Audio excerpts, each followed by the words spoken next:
We're now on the record in case number 2017-00328, application of Duke Energy Kentucky Inc. for adjustment of rates, electric rates, and other relief. Before we start this morning, I want to note for the record that Ms. Cone, who represents KIUC, is apparently has been detained in traffic in the Cincinnati area, but has advised Mr. Bain that she has no cross-examination for any witnesses that might be called today, and that she has no objection to our proceeding in her absence. Is that correct? That's correct, Your Honor. Okay, thank you. With that, Mr. Bain, I think on behalf of Kroger Company, you have a witness or witnesses. Is that correct? That's correct. Is your witness here, and Yes. are you ready to proceed? Yes, yes, Okay, I then am. please call your witness. Kroger calls Justin Bieber.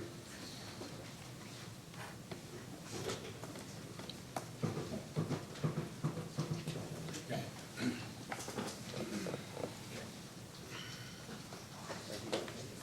Mr. Beaver, please raise your right hand.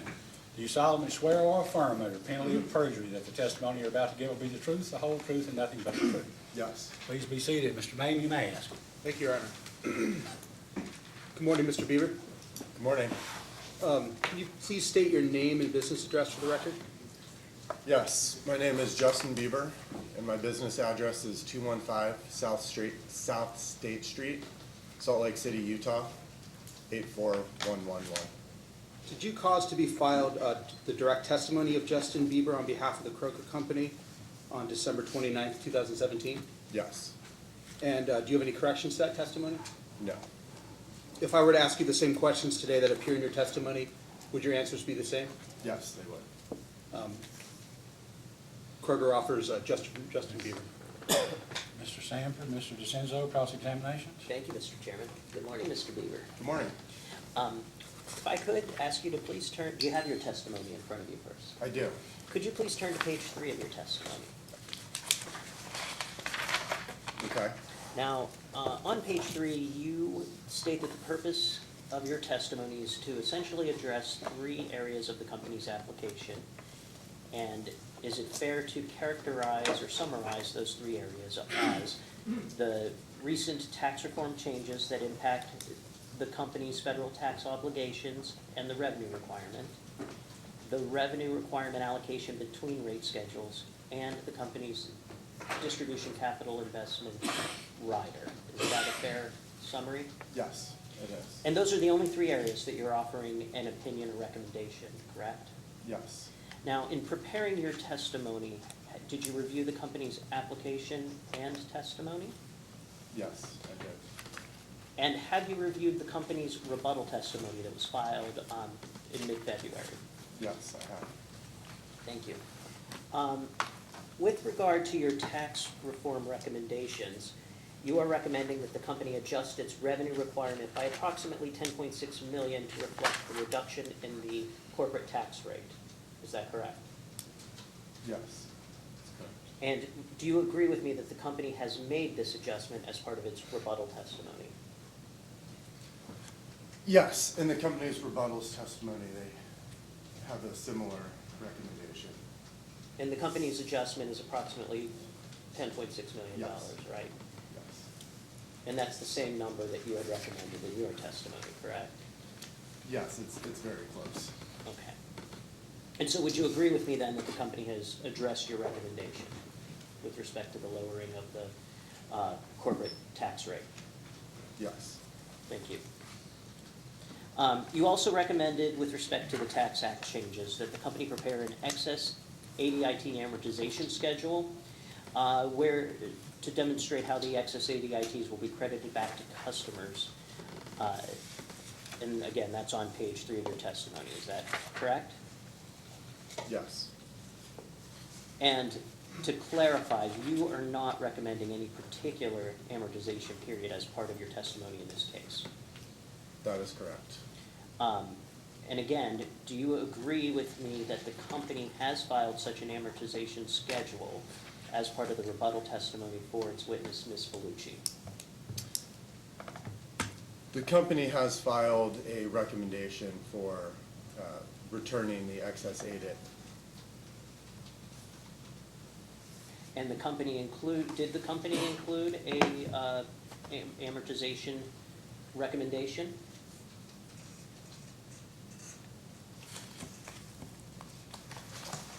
Yes, they have a recommendation. Thank you. And does that address your recommendation in this testimony, in your testimony? Yes, it does. Okay. Now, again, going back to page 3 of your testimony, focusing on around line 17, you state that the, let me find the exact language for you here. Actually on starting on 17 through 22, where you recommend that the excess ADITs be addressed in a manner that is consistent with the requirements of the Tax Reform Act. Do you see that? Yes, I do. Now, when you are talking about consistent with the Tax Reform Act, are you referring to the normalization requirements under the Tax Act? I'm referring holistically to the entire tax act. So to the extent that the normalization requirements are part of it, I'm also referring to those. Okay, that's fair. And so you would agree then that the company should not be required to violate any normalization requirements under the Tax Act? Correct. I'm not suggesting any sort of violation that Okay. would be appropriate. And the company's recommended amortization period that it provided in its rebuttal testimony, do you have any reason to believe that the company's proposal is inconsistent with the Tax Act? The amortization schedule is complex, and I haven't performed an analysis to take a position one way or another. Okay. But there's nothing that would lead you to believe that it is inconsistent at this point. Is that accurate? Yes, it is. Thank you.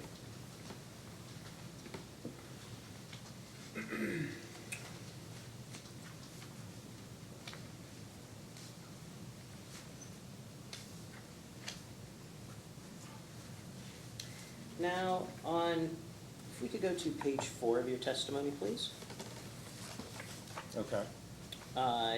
You are proposing to allocate half of the reduction in the revenue requirement associated with the reduced corporate income tax rate to all classes, and the remaining half, or 50%, to be used directly to reduce interclass subsidies. Is that accurate? Yes, that is accurate.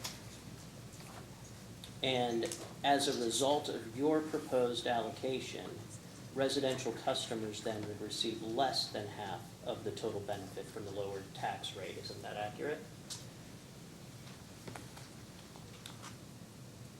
I'm sorry, can you repeat that question? Sure. And as a result of your proposed allocation, residential customers would actually receive less than half of the total benefit of the lower tax rate reduction. Resident.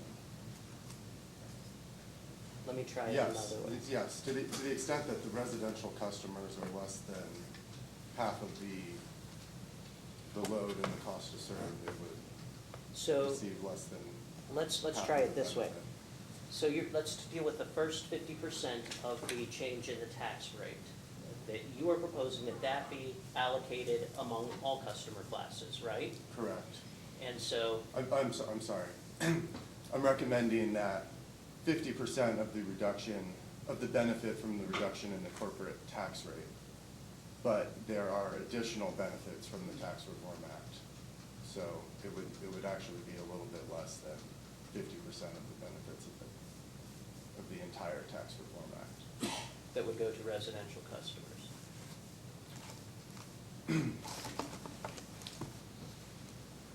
So let's just try it this way. Okay. So your recommendation is that the first 50% be allocated among all customers. The first Correct. 50% of the reduction from the corporate tax rate, Yes. correct?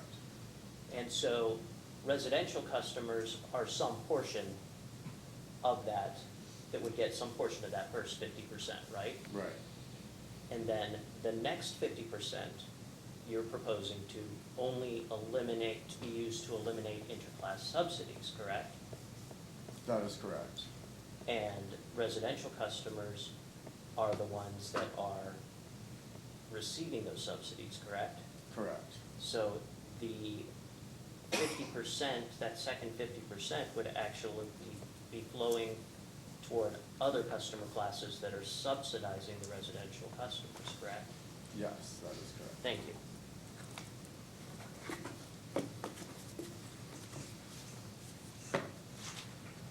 On page 7 of your testimony,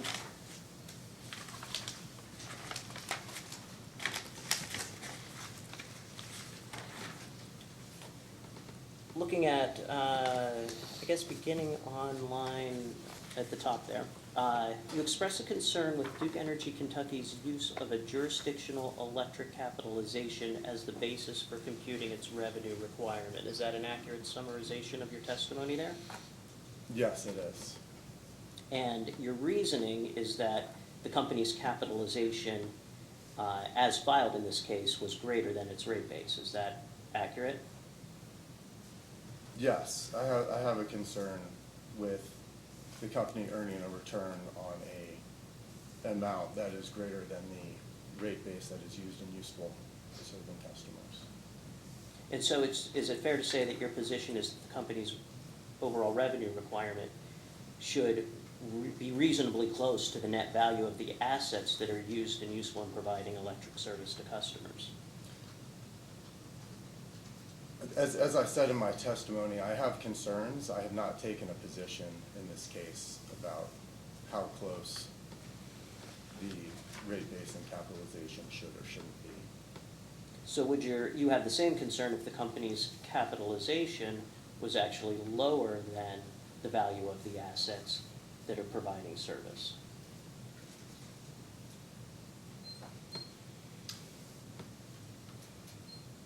Can you repeat that question? Sure. Would you have the same concern if the company's capitalization was actually lower than the value of its rate base? I would have a concern if the company was earning a return on a rate base that was substantially larger than the capitalization.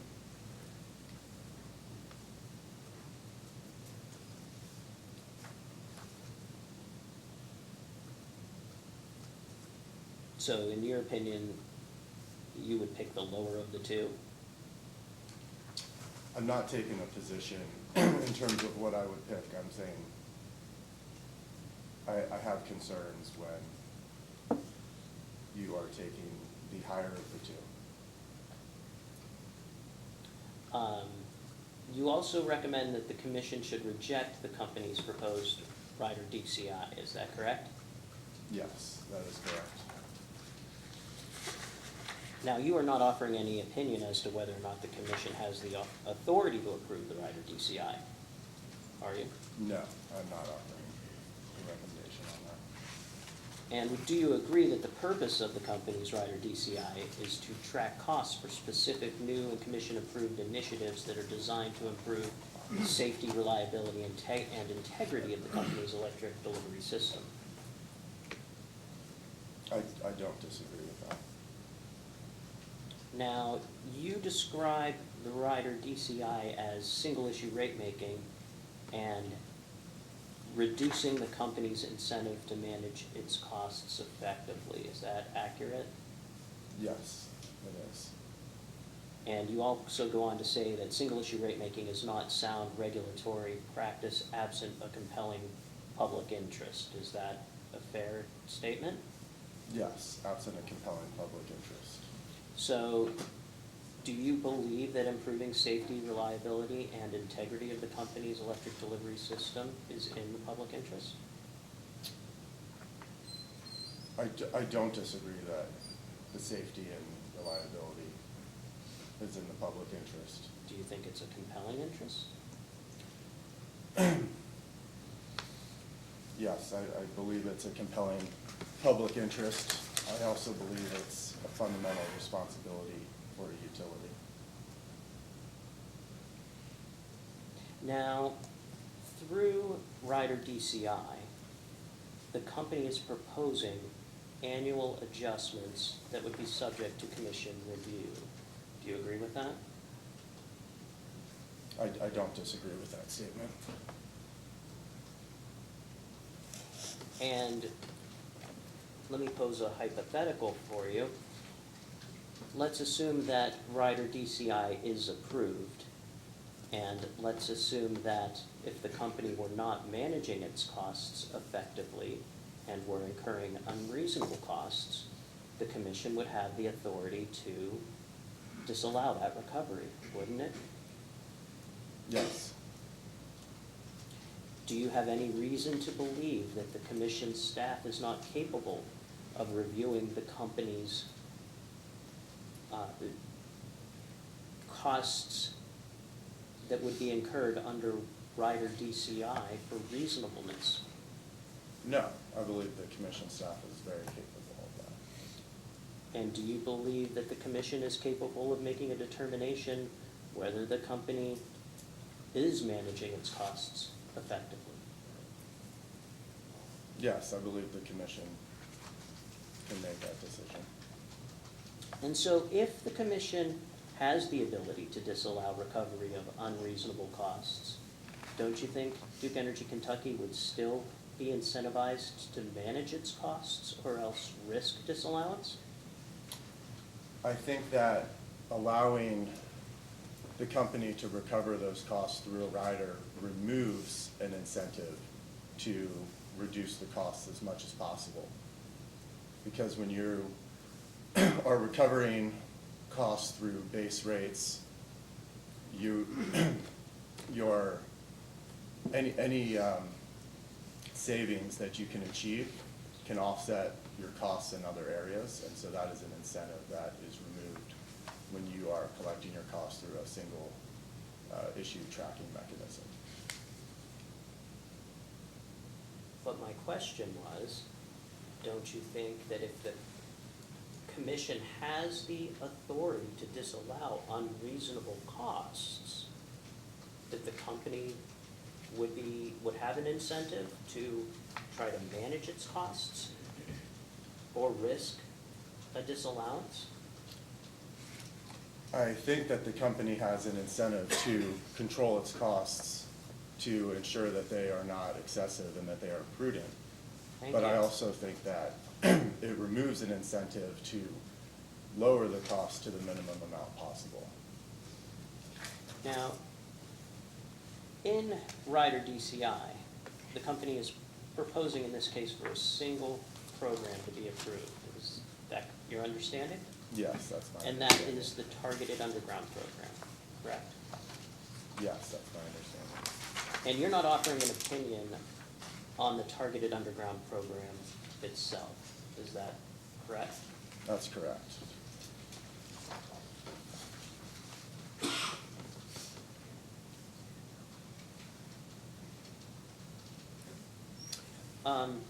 And again, under Rider DCI, the company is also requesting an ability to bring new programs to the commission for review and approval that the company believes would improve safety, reliability, or integrity of its distribution system. Do you agree with that?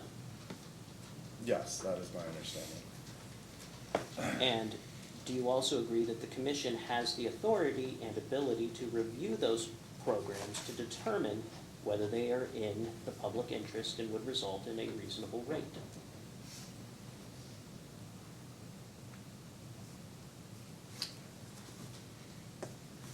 Yes, I agree the commission has the ability to review.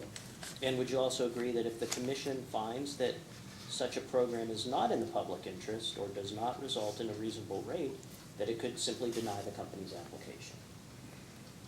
Yes, I agree the commission could do that.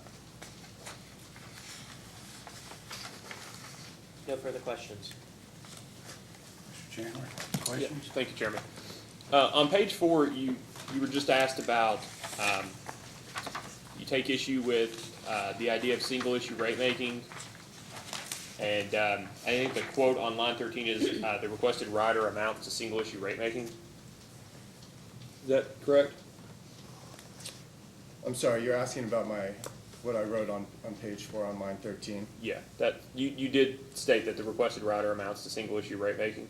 Yes, I did. And so as a general proposition, you take a position against single issue rate making, is that correct? In the specific case of the distribution capital investment rider, I am suggesting that single issue rate making absent a compelling public interest is not generally the best policy. Right, but beyond that, generally, are you against single, do you think, as a general proposition, do you think it's poor public policy to get No. into single issue rate making? No, I do not think it is always poor policy. Not always, but as a general proposition, it's No, more often than not, No, I think it depends on the circumstance. depends on the circumstances.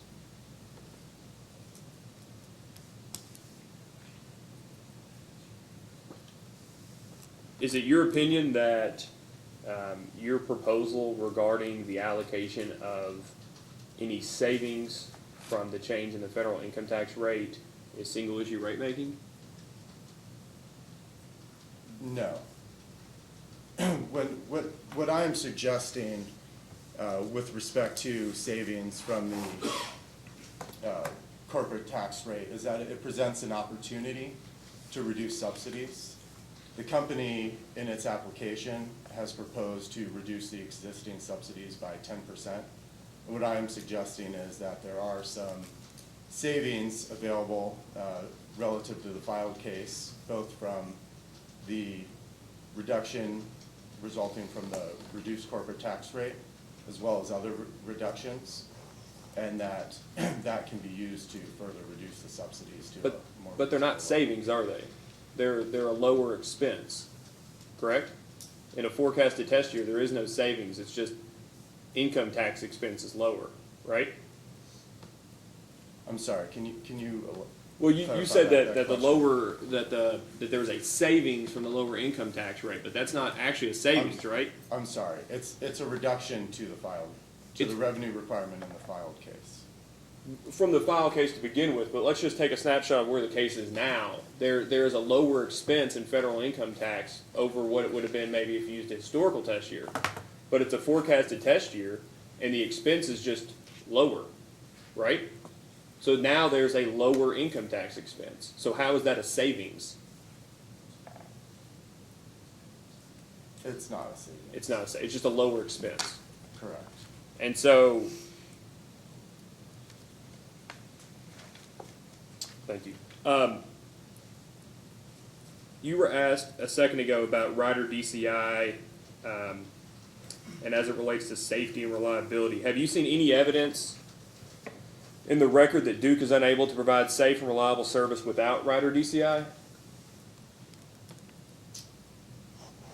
I'm not taking a position on whether or not they're able to provide safe and reliable service with or without the rider.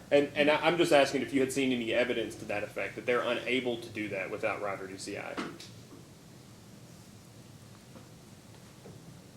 No, I have not seen any evidence that they would be unable to provide safe, reliable service without the rider.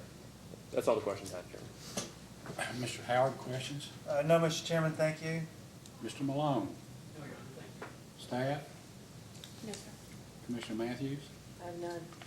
I have none. May this witness be excused, unless you have something further, Mr. Simpson. You may step down. Thank you. Thank you. Mr. Bain, do you have other witnesses? No, that completes our case, Your Honor. Thank you. Mr. Chandler, is the Thank you, Attorney Chairman. General ready to proceed? Yes, sir. You may call your first witness, unless you have something to bring to our attention now. I don't believe so. Thank you, sir. The Attorney General calls Mr. Richard Bodino.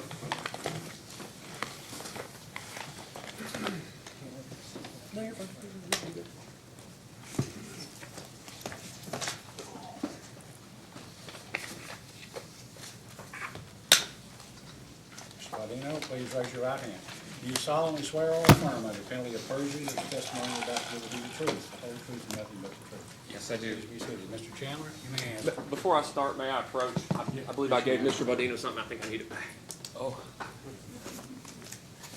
You are going to provide a copy, right? Yes. Okay, sorry, thank you. I think that maybe, is this it?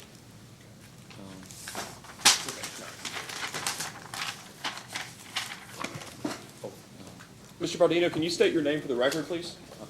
my name is Richard Baldino. And how are you employed? I'm a consultant with J. Kennedy and Associates Incorporated. And do you know the address for J. Kennedy Associates? Yes, it's 375 Colonial Park Drive, Suite 305. And did you cause to be filed into the record direct testimony and data request responses in this matter? I'm sorry, it's 570 Colonial Park Drive, Suite 305. And I'm sorry, what was your question? Did you cause to be filed into the record direct testimony and data request responses in this matter? I did. And do you have any changes to the answers or questions provided therein? I do not. And if I asked you those same questions today, would your answers be the same? They would. Mr. Bodino's. Thank you. Perfect question. Mr. Thank you. Senzo, Mr. Sanford, cross-examination. Thank you, Your Honor. Good morning, Mr. Baldino. Good morning. We haven't met. My name's Rocco Diacenzo. I'm Deputy General Counsel for Duke Energy Kentucky. Thank you for being here this You're morning. welcome. Good morning. Mr. Baldino, as a consultant with Kennedy and Associates, you regularly provide expert testimony on utility cost of capital and return on equity. Is that correct? Yes, And as an expert on utility cost of capital and return, do you stay informed of trends in financial markets? I certainly do. And would that staying informed on trends in financial markets include keeping apprised of federal policy and potential changes in such policy as it relates to those financial markets? Yes, And you actually cite to federal policy and the Federal Reserve in your testimony, correct? yes, And as an expert on utility cost of capital and return, do you agree with me that it's important to stay apprised of utility rates of return and returns on equity trends across the country? yes, and I do that. And are you familiar with the term vertically integrated utility? I am. And what is that? That is a description of a utility that provides essentially all the services for customers, which would include generation, transmission, and distribution services. And would you agree with me that Duke Energy Kentucky is a vertically integrated utility? Yes, Thank you. And would you also agree with me that from a financial risk profile perspective, a vertically integrated utility that owns generation, transmission, and distribution facilities would be different than that of a electric utility that just functions as a local distribution company? yes,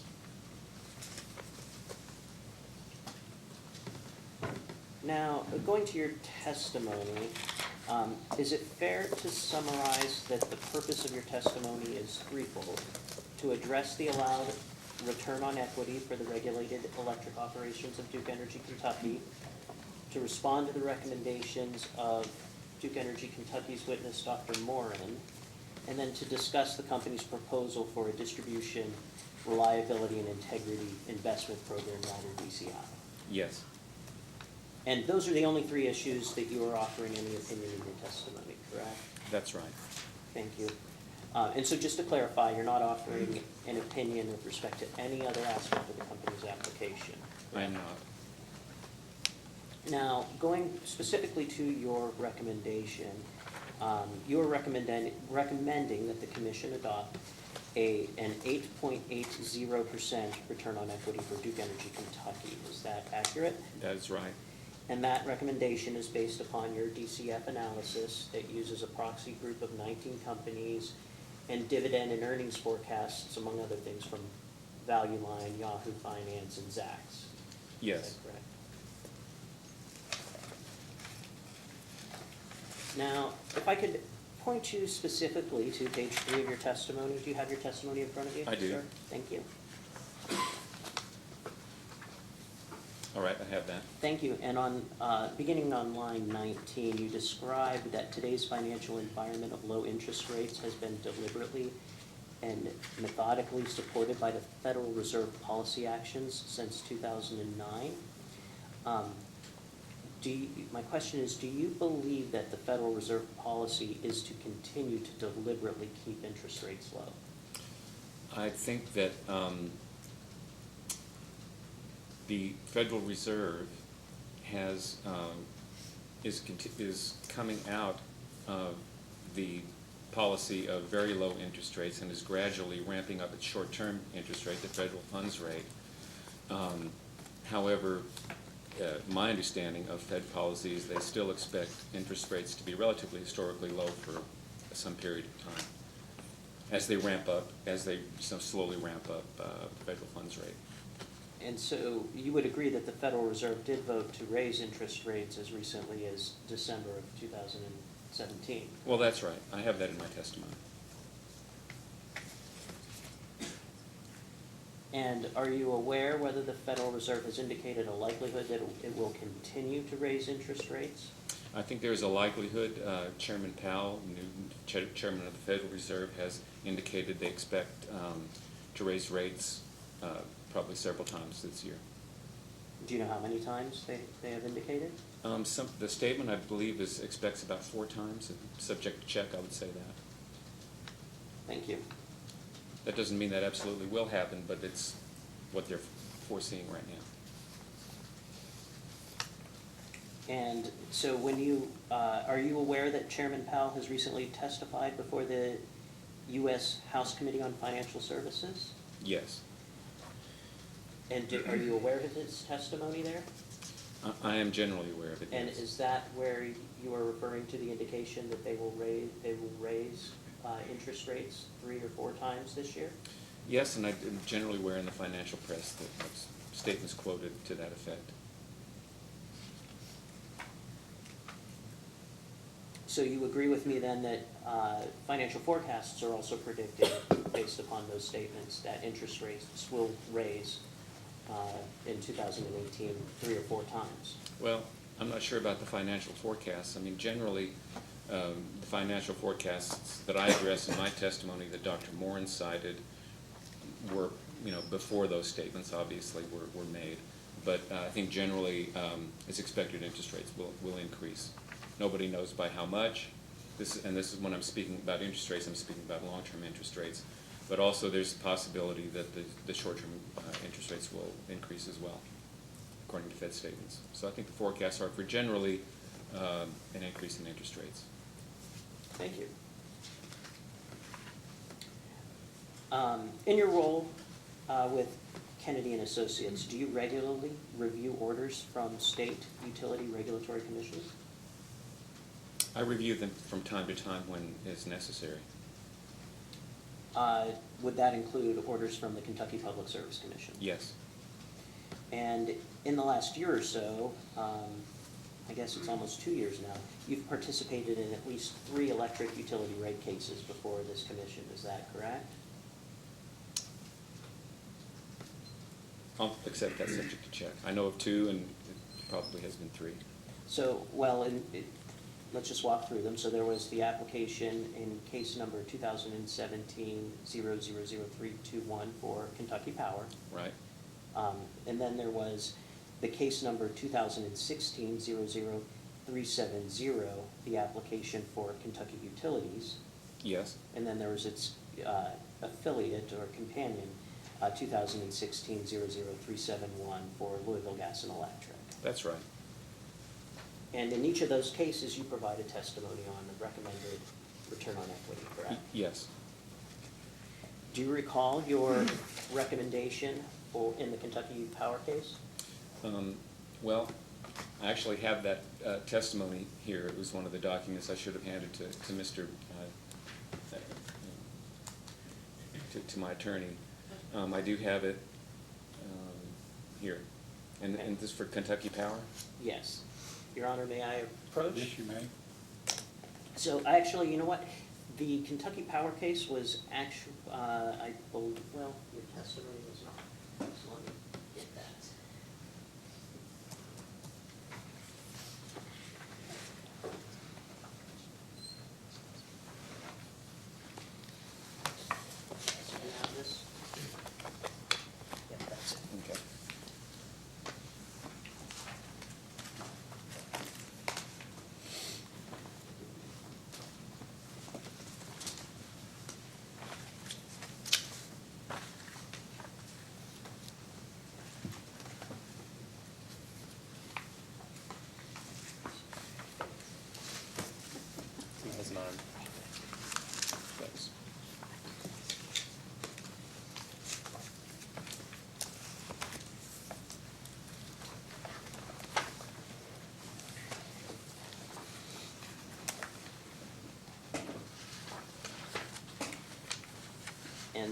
So, Mr. Baldino, my question is simply, do you recall what your recommendation was in that case?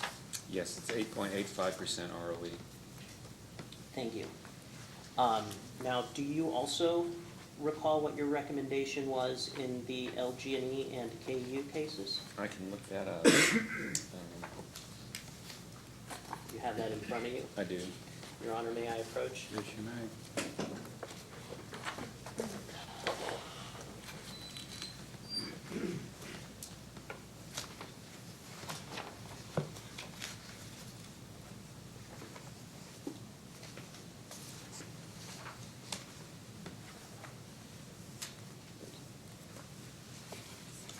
Oh, I got one.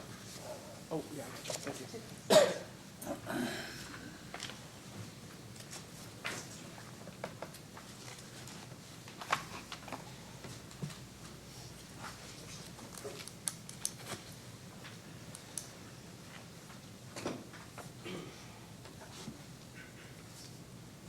Now, Mr. Baldino, in the KU and LG&E cases, your testimony was filed with the caption of both cases, is that correct? That's right. And so, what was your recommended return on equity in those cases? 9%.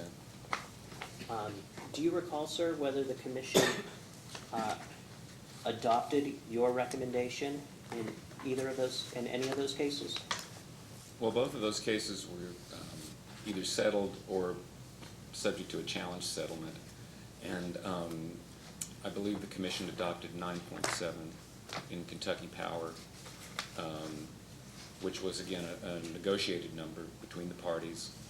And that was, the commission lowered that from the 9.75 that was originally stipulated.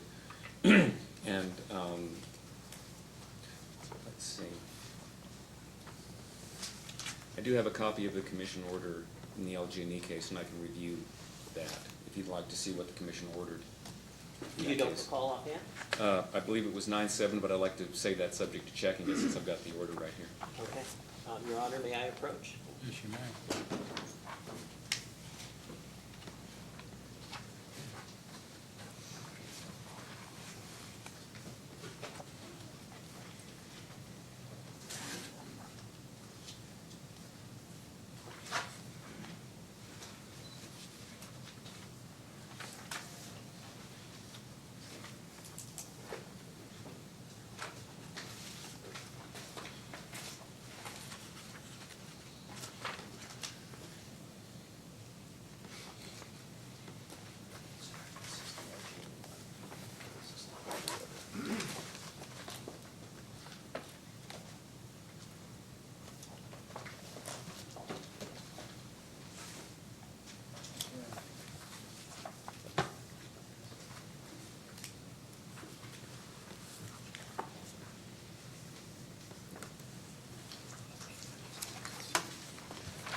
I do have it, thanks.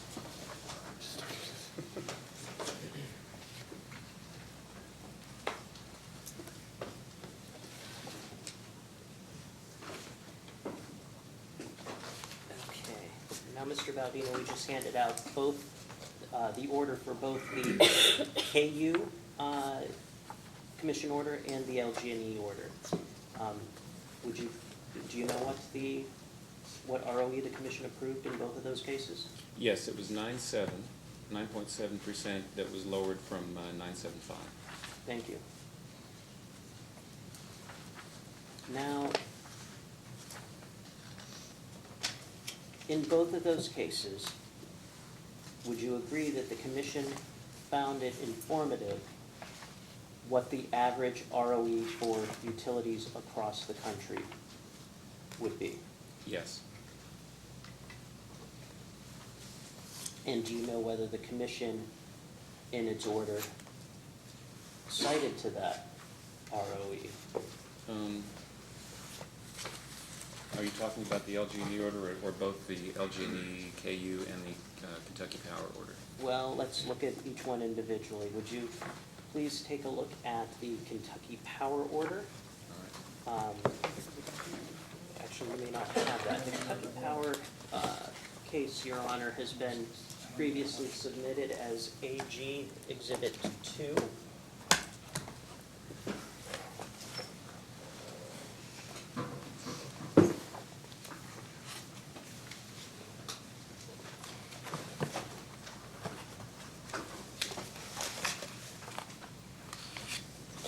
May I approach Your Honor?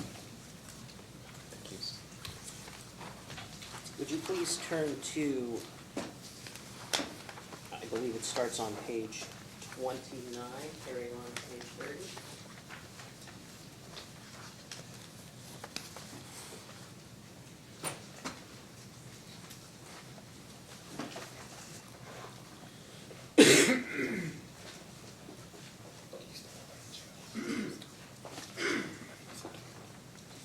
Counsel, did you state a page number? Yes, 29.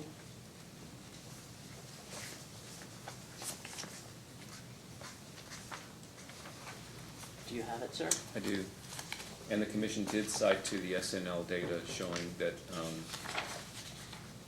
this is on pages 29 and 30, the average authorized ROE for 2017 is 9.7%, so they did cite that in the Kentucky Power order. Thank you. And do you know whether they cited to it in the Kentucky Utilities order? Kentucky Utilities? Yes. Okay. And to assist, try looking around page 17 in the middle. All right.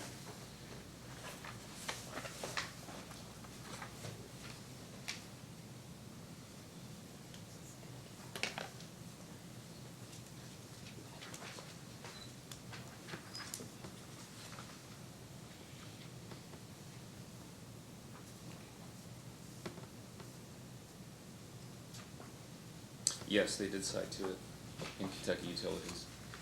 Thank you. And would you agree, subject to check, that they cited to it in the LG&E order as well? Yes. And it would have been the same information as the KU, correct? Yes, it would have been the same. Now, in your role with Kennedy and Associates, do you regularly review industry trade publications? Yes. And would those publications include compilations of rates of return authorized by regulatory commissions across the country? Yes, I don't subscribe to RRA, but I do look at material from EEI, which has that data available in the publications from EEI. So I do monitor that, and I believe that's published on a quarterly basis, subject to check. And so you are aware, though, that RRA regularly compiles and reports on major rate case decisions and authorized ROEs, correct? Yes. And do you have any reason to doubt the accuracy of RRA's compilations? No.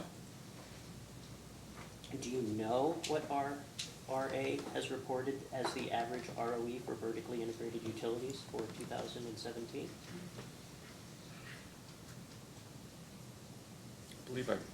I believe I looked at that, but I don't recall what that is right now. Your Honor, may I approach? Yes, you may.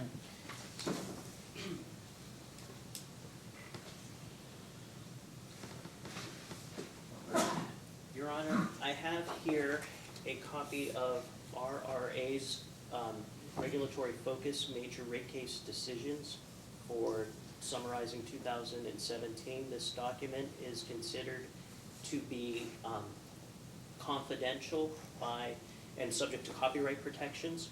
I do have authorization to use this document in this proceeding, provided the document itself is treated as being under seal. The questions I'm going to ask Mr. Baldino should be able to be done in the public record. We're able to talk about the compilation summary information in the open record as long as we don't get into the details. So we have a motion for protective order that we are prepared to file. With your permission, Your Honor, I'd like to proceed and hand out this document. The folks in here should all be subject to protective agreements in this case. And this information would be informative to the commission as it weighs its decision.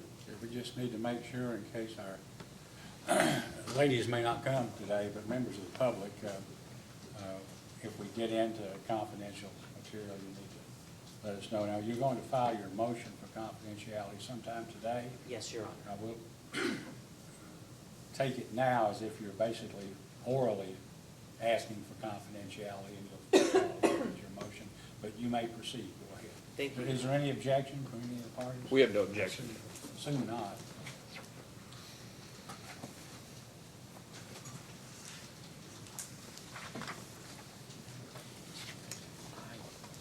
I think Mr. Chandler took it.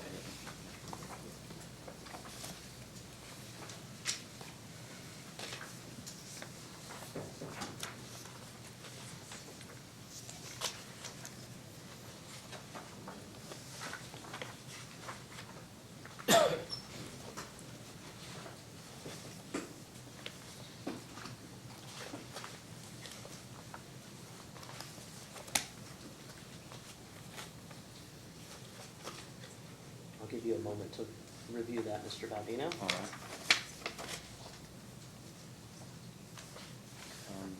How much of, it's several pages, how much of would you like me to review? I'm just gonna ask a very basic question for Okay. purposes of staying in the public record here. All right. You know, I'll just caution you if you want to bring up any specific information in there, we may have to go under seal.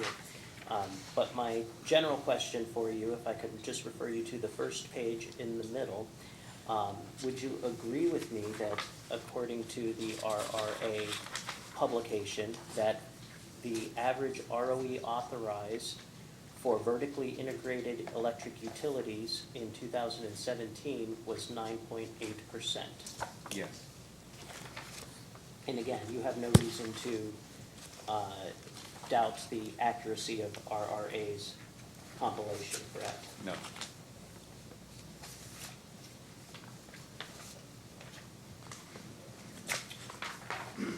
Thank you. Let's jump ahead in your testimony, sir, to page 46, please.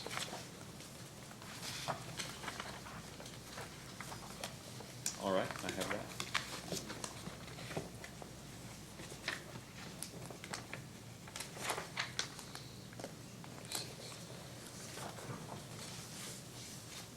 Now, beginning on line 6, you state that automatic capital investment adjustment clauses are poor policy. Do you know whether this commission has previously authorized capital adjustment clauses in the past? Not like the DCI, no. So are you familiar with the company's pipeline replacement programs? Yes, that's for gas, yes. And those recover capital investments made to improve the safety and reliability of its gas delivery system, correct? I believe that's true. The commission had authorized that for gas companies based on the circumstances unique to those companies. Would you agree with me that capital investment clauses are common in the utility industry? They're fairly common, yes.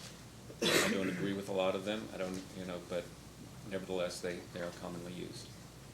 Now, one of your criticisms of Rider DCI and the company's proposed adjustment process is that in a base rate case, the commission staff and other parties have time to conduct a detailed examination of the utility's revenue requirement to ensure costs are prudently incurred.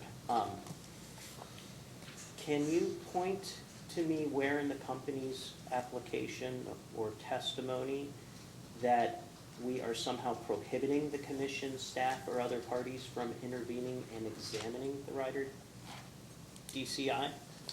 I can't point to any proposal in the company's DCI that would prohibit that. There's just no mechanism for it that I could read.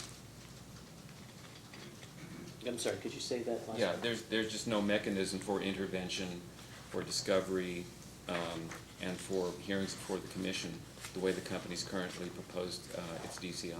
So what that I is could your see. understanding of the company's proposal? That it would true up it would propose certain, in this first initial phase of the DCI, it would propose to include a targeted underground program at so many dollars a year with true-ups. And there was no provision in there for intervention, for discovery, for any kind of timetable over which the commission could decide on the prudence of the costs being incurred and so forth. Did you read the direct testimony of William Don Wathen filed in this case? Yes, I did.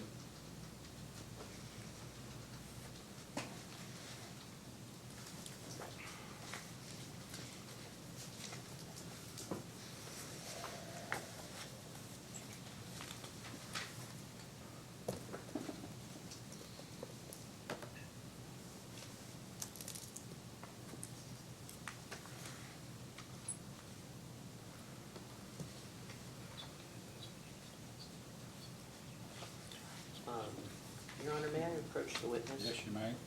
I'm handing you, and let me show this to Kent.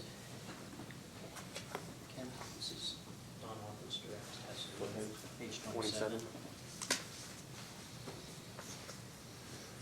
I'm handing you Mr. Wathen's direct testimony All on right. page 27. Now, would you please refer to line 8 there? Yes.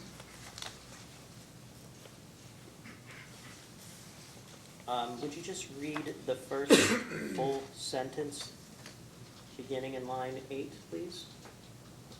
Once approved, the company will make annual applications to establish new rider rates based on the actual incremental investment in eligible plant and service as of the end of each calendar year. Would you like me to go on? No, that's fine. Okay. Let's actually go down to the bottom of that page on line 23. Okay. And would you just read that continuing on to the next Sure. page? As part of the annual application to be reviewed by the commission, the company may propose new programs for inclusion in the rider, i.e. programs that are incremental to what was included in base rates. So now, would you agree with me that the company is proposing to make annual applications with the commission to establish new rider rates? Yes. And do you believe that as part of those applications, the commission will examine the reasonableness of the company's application as part of its duty under Kentucky law? I don't see any specificity as to how that would occur under the company's proposal. So are you familiar with how rider adjustment proceedings have typically worked for this commission? I have not looked into that. Now, in the, because basically what I was focused on was the company's proposal in this case. If you go back to page 27, Mr. Wathen says on line 5, beginning on line 5 in his testimony, Duke Energy Kentucky is proposing a distribution capital investment rider DCI, that will operate much like the rider ASRP that was recently approved by this commission for the company's gas business. I think much like is rather vague. It doesn't have the specifics as to how, as I said, the commission and its staff and the interveners would actually carry out the review function in a way that ensures prudently incurred costs get flowed through the DCI. So do you believe that the company can simply change its rider rates without the commission conducting an investigation into the reasonableness of the company's application? I would say no, it should not be allowed to do that.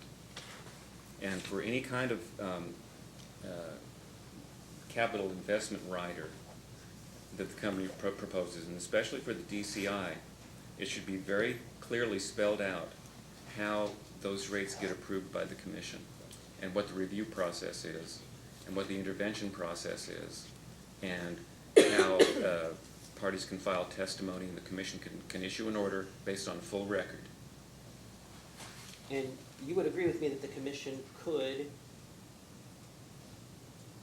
would have the authority to suspend the company's application to conduct such an investigation and issue a procedural schedule with opportunity for intervention and testimony and a hearing. I would hope that if the commission authorized a DCI or any kind of capital investment program like this, that is what the commission would do. But you don't know, as you sit here today, whether the commission regularly does that as part of its ordinary course of operation. Well, I don't know, I have not reviewed that, but I would say, based on, we have to look at the company's proposal for the DCI, not what the commission has done in other cases. And the company's proposal does not provide for any of that. And understanding you're not an attorney, sir, do you know whether the commission's regulations or Kentucky law itself provides such guidance?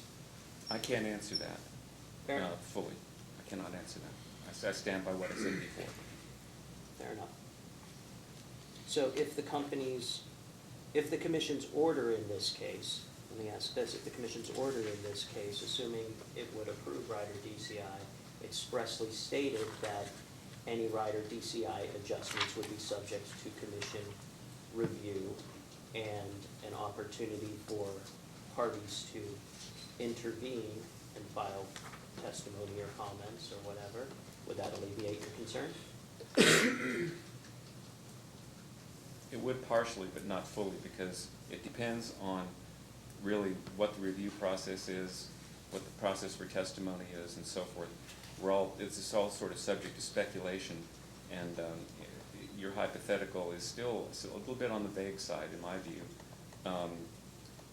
I'm recommending it not be implemented, that rider DCI not be implemented, but it would be at least an improvement if the commission did lay out a process whereby parties could intervene, could review the costs that the company flows through, and provide testimony so the commission can have a full record and ensure that only prudently incurred costs of this program get flowed through. We don't have that now.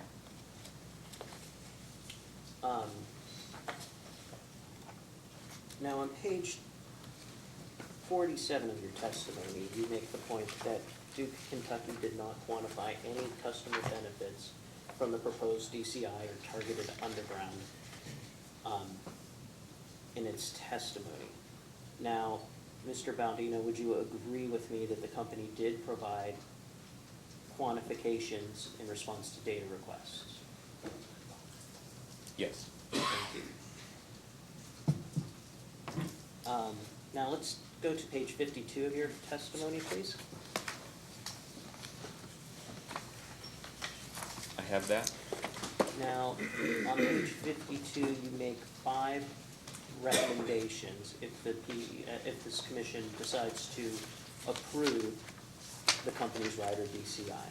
And the first one is you propose a yearly cap on increases of 2.5% over current authorized tariff rates. Is that correct? Yes. Now, is that over all tariff rates, or is that incremental each year for rider DCI?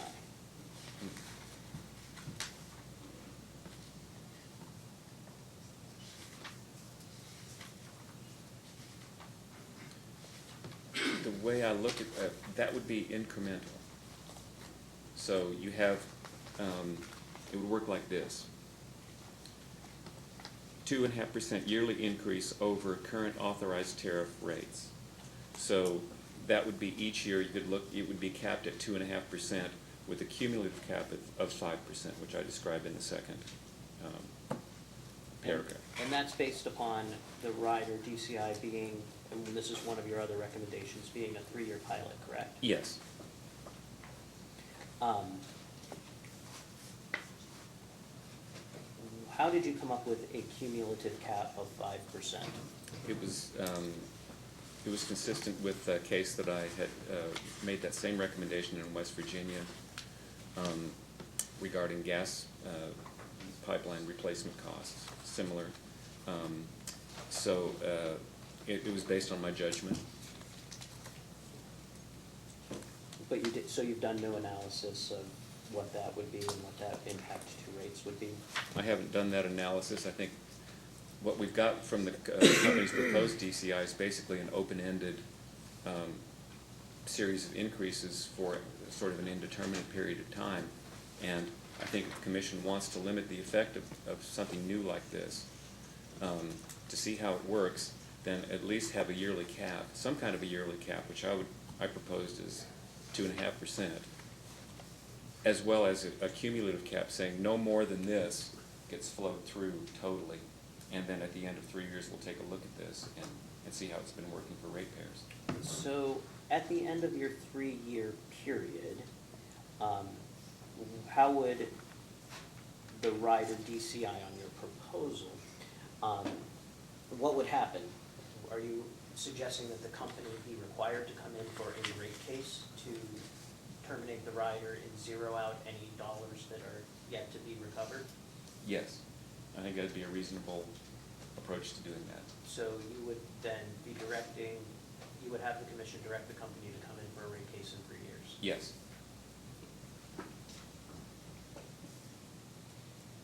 Now, you also recommend an offset that reflects the buildup of accumulated depreciation and accumulated deferred income taxes associated with investments in the DCI mechanism, and that the commission should include an incremental offset for the increase in accumulated depreciation in ADIT on total distribution plant. Is that correct? That's right. So, are you aware that the company is proposing in this case as part of its application to include the offset of accumulated depreciation and accumulated deferred income taxes associated with the programs included in the DCI, that the capital would be recovered? Yes. But your recommendation is that all distribution plant be credited through the rider for accumulated depreciation and ADITs, Yes. right? Yes. But you're not proposing that the company be able to recover all incremental capital for its total distribution plant, are you? No. And so under your proposal then, the company would be depreciating its entire distribution system and including that at a rate quicker than it's able to recover the capital that it's spending to invest in that system. Is that right? No, it would be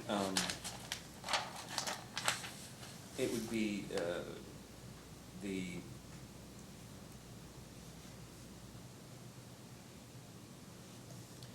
accumulated depreciation and ADIT on existing plant that approved in this rate case, for example. So that, if the company basically, this recognizes the benefit, if the commission is going to give the company a benefit for flowing new capital through the DCI, it should also recognize the offset to, from accumulated depreciation ADIT on existing plant. This wouldn't be, so it would not include new plant, because it's sort of a quid pro quo, if you will. The ratepayers are having to face new, higher rates for new plant being flowed through with very limited review. As a sort of quid pro quo for that, the ratepayers ought to be able to recognize the benefits of lower depreciation plant as we go forward. So that's what this addresses. So in order for the company to be able to recover its capital that it's investing at a rate that provides equilibrium to the amount of depreciation expenses being flowed back through this rider on total plant, the company would essentially have to come in for rate cases almost annually, correct? Could you repeat that question? Sure.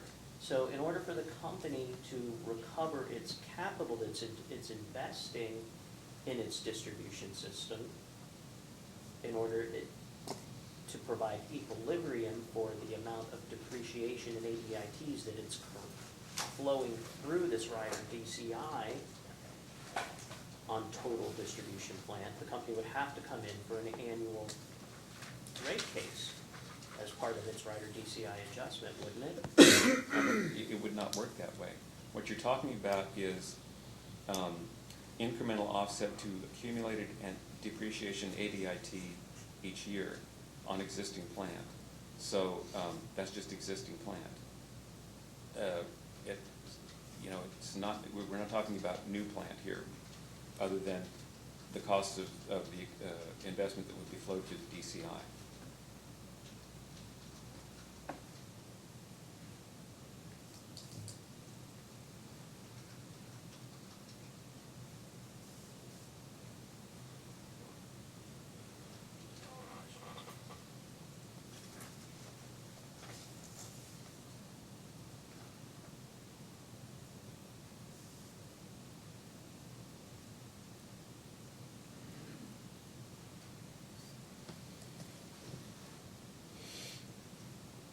On page 20 of your testimony, you list a proxy group that you used in your DCF analysis.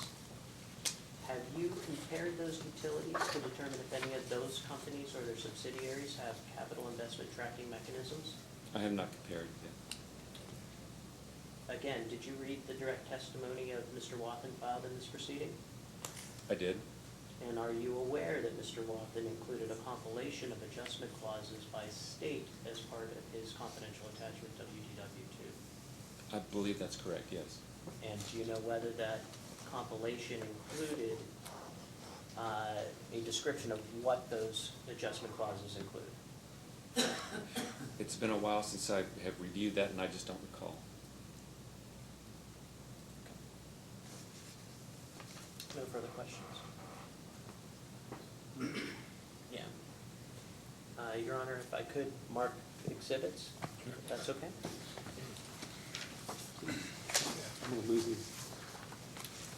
So let's do the direct testimony of Mr. Baldino for the Kentucky Power case is number 1. Do you mind just counsel, do you mind to put the case numbers when you state that? Sure, that's that 2017-179.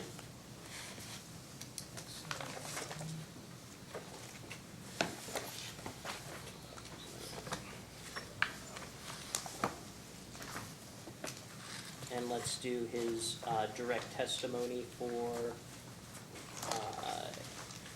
KU, LG&E as number 2.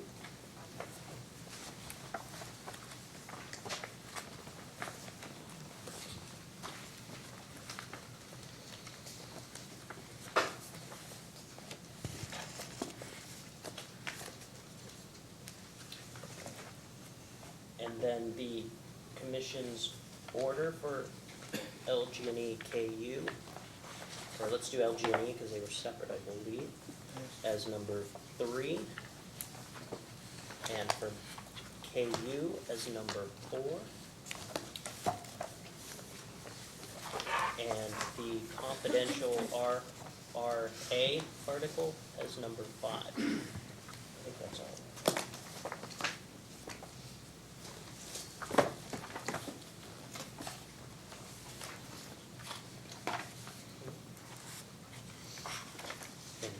Any objection to any of these? I don't have any. Let the exhibits be marked Duke Energy Kentucky exhibits 1 through 5 as requested by Mr. DeCenzo. And let them be filed into evidence.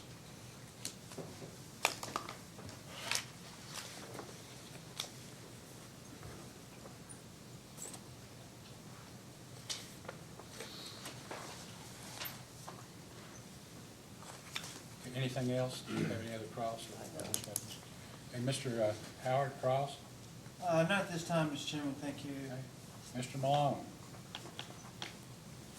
Absent. All right. See, maybe he's coming here. No problem. Hey, that's pretty good. Ms. Cone, glad to see you. Any calls? Yeah, apologies, Your Honor, no problem. Mr. Bain? Yes, Your Honor. Mr. Bodino, do you recall when you were discussing the national average ROEs with Mr. DiAsenzo? Yes. And I think that you agreed with Mr. DiAsenzo that in recent rate cases involving other Kentucky jurisdictional utilities, that the commission in their orders seemed to attach some significance to what the national average was. Well, they did cite it, yes.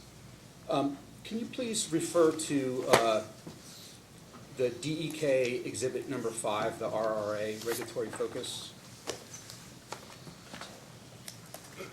Okay, I have that. And Mr. DiAsenzo referred you to the second paragraph where it says, for vertically integrated electric utilities, the average ROE authorized was 9.8 in 2017. Is that correct? Yes. Can you read into the record the entire first paragraph of this, this report? Sure. Beginning with rate case activity? Yes. That one? Okay. Rate case activity was brisk in 2017. The average ROE authorized electric utilities was 9.74% in rate cases decided in 2017, a record low, albeit marginally below the 9.77% in 2016. There were 53 electric ROE determinations in 2017 versus 42 in 2016. This data includes several limited issue rider cases. Excluding these cases from the data, the average authorized ROE was 9.68% in rate cases decided in 2017, marginally up from the 9.6% in 2016. Differential in electric authorized ROEs is largely driven by Virginia statutes that authorize the State Corporation Commission to approve ROE premiums of up to 200 basis points for certain generation projects, and see the Virginia Commission profile. Thank you, Mr. Bodino. Do you read this paragraph as stating that the national average ROE of 9.8 is driven up by these rider cases in Virginia? Well, it says the differential in electric authorized ROEs, is largely driven by a Virginia statute that authorized State Corporation Commission to approve ROE premiums of up to 200 basis points for certain generation projects. So these when you factor in these rider cases in Virginia, which there's a statutory requirement that they add 200 basis points to the ROEs, that tends to raise the national average, correct? I haven't really studied all the data in here, but this is what the document from RRA says. Yes. Can you please turn to page 9 of this document?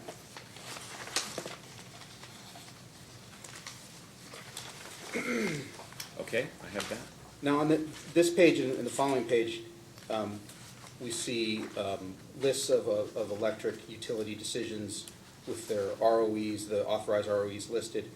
And I count on the first page 5 Virginia cases. Your Honor, we're starting to get into specific confidential information in this document.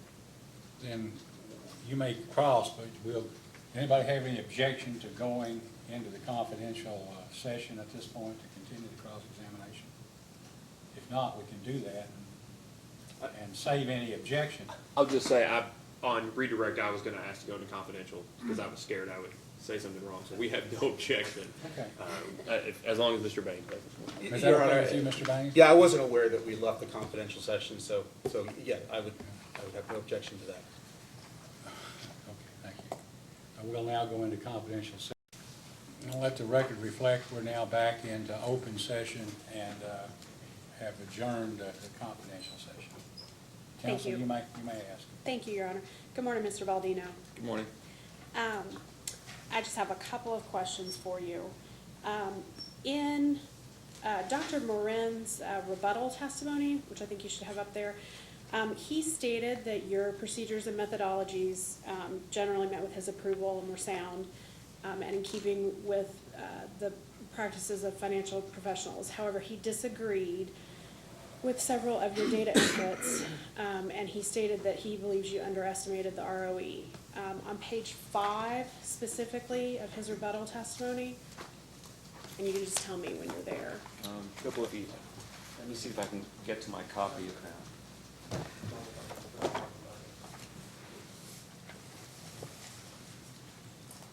Yeah, approach. Yeah, Michael. I think I've got it.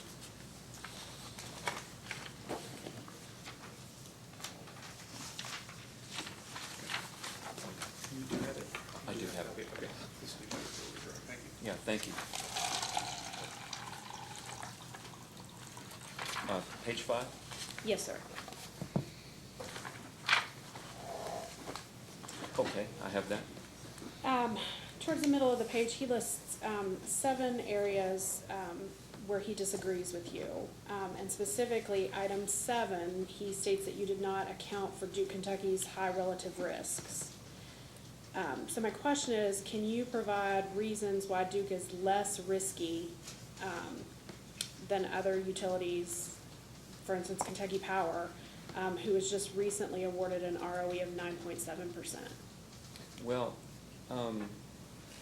my basic assumption was that we have a group of 19 utility companies, and based on Duke Energy Kentucky's bond ratings of Baa1 and A-, that's roughly average credit risk, that it would roughly be the same as the comparison group or the proxy group of companies that I use for my DCF analysis and to get the 8.8% ROE that I'm recommending to the commission. So it was more in terms, I hope I'm answering this accurately and getting to what you're asking for. Just looking at the bond ratings, I didn't have any reason to believe that Duke Kentucky was any more or less risky than any of the companies in the proxy group.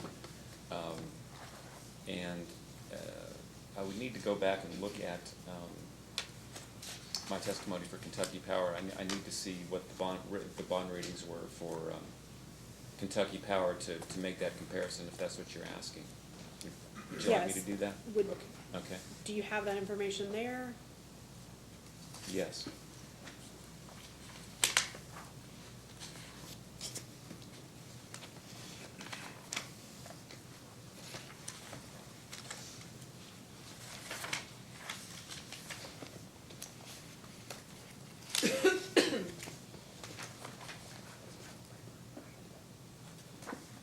Well, the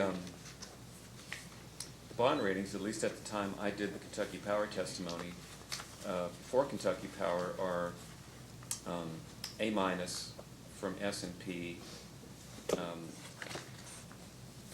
and a Baa2 from Moody's for senior unsecured bonds.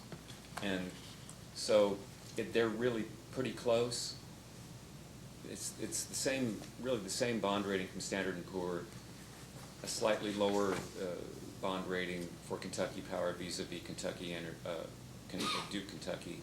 So I would say they're pretty close in terms of risk, given those credit ratings. Okay. So what is your position regarding investor funds if the commission grants an ROE that's the lowest of all comparable utilities? Sorry, what was the first part of your question? Could you re-ask it, please? What is your position regarding investor funds if the ROE that's granted in this case is the lowest of all comparable utilities? Investor funds, did you say? I guess, yes, Duke's ability to attract Oh, investor funds. well, I didn't see anything in my analysis that would preclude Duke from accessing capital markets on reasonable terms based on my number. It's true that it's lower than the average utility company ROE that's been allowed in 2017, and really, based on all the market data I looked at, if I had found 9.7%, I would have recommended that, but I did not see that in all the data I looked at. So 8.8 is, as far as I can tell, what the investors are saying in the market is that is the required return for a utility like Duke Energy Kentucky. And so I continue to stand by that. So you don't believe that granting an 8.8 ROE will affect either Duke's ability to attract investor funds or their ability to attract capital generally? Not that I've seen, no. Okay. Do you support an ROE of 8.8%, given the recent economic reports of inflation becoming a concern? Unemployment reaching a natural rate of unemployment and recent indications by the Federal Reserve of up to 3 interest rate increases in 2018. I would not raise my number based on that, on the items you just cited. Remember, the 8.8 is slightly above the average and median numbers that fell out of my DCF analysis anyway. And I would, February was a tempestuous and difficult month for the capital markets with a lot of volatility. I would be a little loath to raise a number based on 1 month of experience, really, or 6 weeks of experiences we've had. I think in the interest rates, long-term interest rates have gone up by about 40 basis points. And, Dr. Morin did not raise his number to compensate for that. I'm not going to raise mine to compensate for that. I'm still very comfortable with 8.8 going forward. Okay. Are there any market changes that might affect your ROE analysis? Well, there could be, but, none that I've seen so far that would change it. What would those be? Well,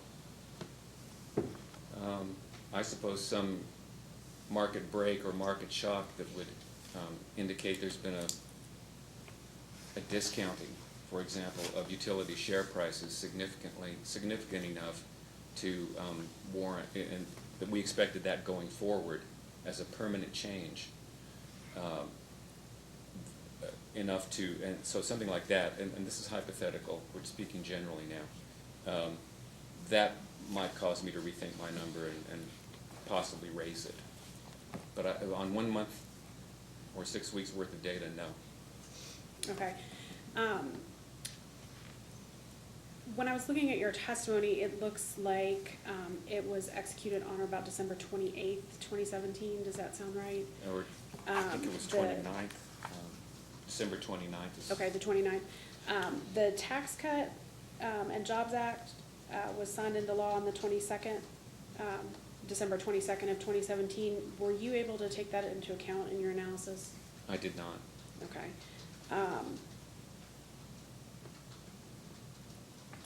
So was any of the information that you relied on to reach your opinion as to the required ROE recorded after the passage of the tax cut law? Could you repeat that, please? Was any of the information that you relied on to reach your opinion as to the required ROE recorded after the passage of the tax cut law? No.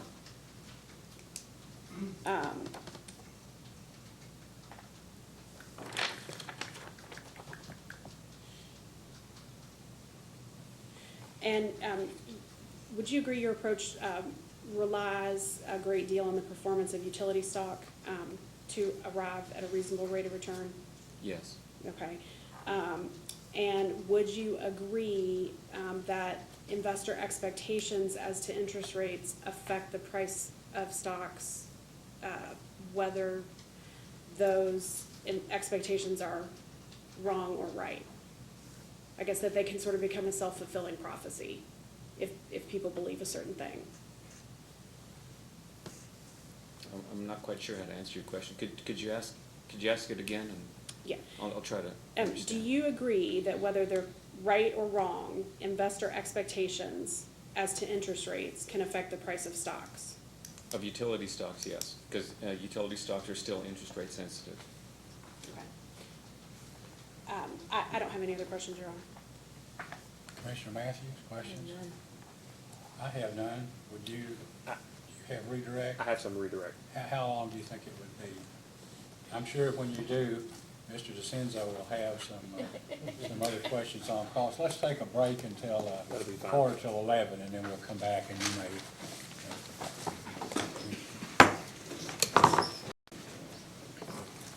Okay, we are now back on the record. Mr. Chandler, you may proceed to cross. If some of your cross, I guess just let us know if it gets into the confidential material. I just spoke to council. I believe in the interim, we've determined none of our cross will be confidential. Thank you. When we start, before I forget it, ladies, our two guests who've been here for 3 days, I wanted to say, I know that on the first day, maybe you and a gentleman came and had expressed the desire to provide public comments, but that time had already passed, and I think Vice Chairman Cicero had sent an email earlier before the hearing about the time. But you all have been so faithful in your attendance and coming down here. Before the day is over, I'll give you each of you an opportunity to speak and make a comment into the public record if you would like to do that. Yeah, we would like that. And I have to say, the reason we're so late is that the ice and the snow was horrible coming from Cincinnati. The highway was shut down, shut down. We drove Dixie Highway and finally got stuck, and we are so good. Narrowly escaped quite a few accidents to get here. Okay. Well, we're glad to have you, and we'll give you an opportunity for a comment sometime at a break before the day's over. Okay? Thank you so very much. Thank you. Mr. Chandler? Thank you, Chairman. Mr. Bondino, you were asked a few minutes ago to reference the RRA report. Is that correct? Yes. And do you remember being asked about the average authorized ROE? Yes. And do you remember being pointed to previous commission orders that had referenced authorized ROEs or average authorized ROEs? Yes, I believe that was on the first page of this exhibit. Do you have any concerns with using average authorized ROE as a heavily weighted or sole determination in determining ROE in this case? It's a factor for the commission to consider, certainly. However, I do not think it should be heavily weighted, and certainly should not be the sole factor, because you get a little bit of a circularity problem, because if all the commissions are looking at each other essentially for the same number, how do you ever move off of that, either above or below, when market conditions change? Right? And I really think that commissions should maybe keep in mind what other commissions have done, but really make their determination based on the evidence presented in each case and with each individual utility. May I approach? Yes, you may.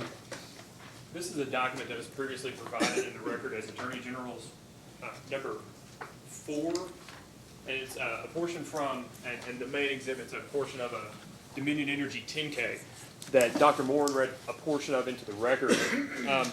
Do you remember the questions that you were asked earlier by Mr. Boehm regarding the Virginia decisions that are presented in the RRA?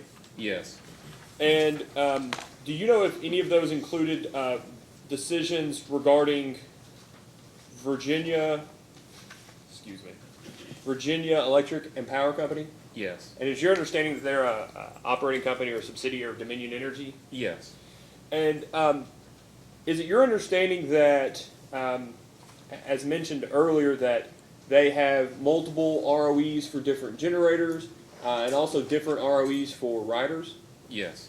And the last sentence there that Dr. Morin has previously read into the record regarding the same company, do you mind to read that last sentence on page, I believe it's 21 of the first paragraph regarding the riders of Virginia Power? Sure. That last sentence is, in November 2017, the Virginia Commission approved an ROE of 9.2% for rate adjustment clauses. All the questions we have, Chairman. Thank you. Mr. DeCenzo, any redirect? Yes, Your Honor. Or Mr. recross, I'm sorry. Right. Get And, confusing. Mr. Baldino, if you could please look at the confidential RRA report. Yes. And again, I'm going to try to ask this question so that the answer can be in the public record. In looking at pages, the compilation of decisions that were made, and the ROEs that were approved, for electric utilities that were not distribution only, were any of the approved ROEs in 2017 consistent with your recommendation of 8.8%?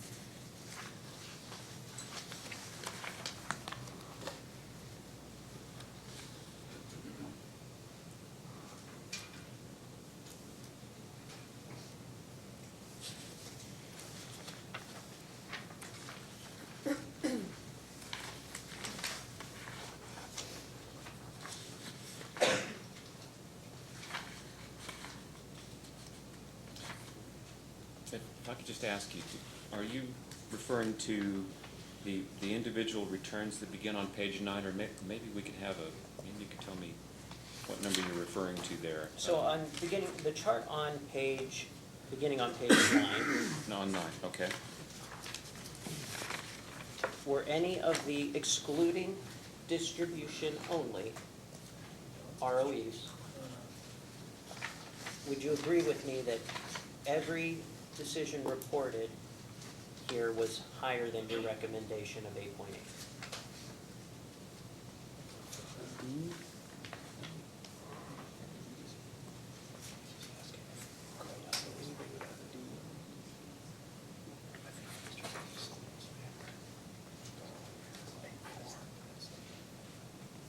And this is beginning on page 9 Yes. and going through the top of page 11. Just so I'm, Yes, electric Okay. utility decisions. there were none that were authorized at 8.8, although there were some in the low 9s and about 9%. But they were all higher than your recommendation? Yes. Thank you. No further questions. Mr. Howard, any questions? No, Mr. Chairman, thank you. Ms. Mulligan, any questions? Ms. Cohn? Mr. Bain? No questions, Your Honor. Staff? No, sir. Commissioner Matthews? I have one question. Yes, sir. We have had, I guess, a bill, statute that's been proposed by some members of the Kentucky General Assembly that in areas such as Kentucky Power's company's service area, which has been deemed to be severely economically depressed, that the Public Service Commission be limited to an ROE of no greater than 6%. Does that make sense to you? No, sir. Why not? That is far lower than anything that I've been able to see in my analysis, not only currently, but really ever. So no, I would not agree with that. Would your opinion be that such an ROE in today's, well, you know about the Kentucky Power case. Yes. You testified as an expert in it. Would 6% be considered confiscatory? Yes. No further In questions. my opinion, yes. No further questions. Anything else, I've Mr. never Chandler? No, sir. May this witness be excused? You may step down. Thank you. Thank you. Mr. Chandler, you have another witness? It's just 1 second. Thank you, Chairman. A little paper management. I think I might.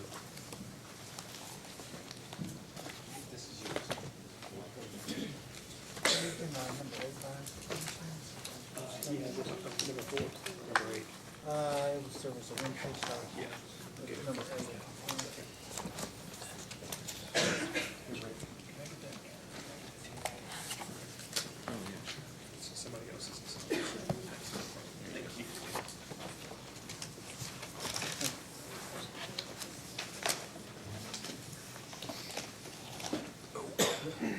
At this time, Mr. Chairman, the Attorney General calls Mr. Glenn Watkins.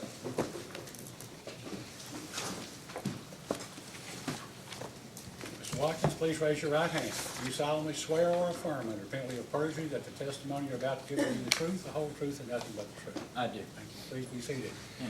Mr. Chandler? Thank you, Chairman. Mr. Watkins, can you please state your name for the record?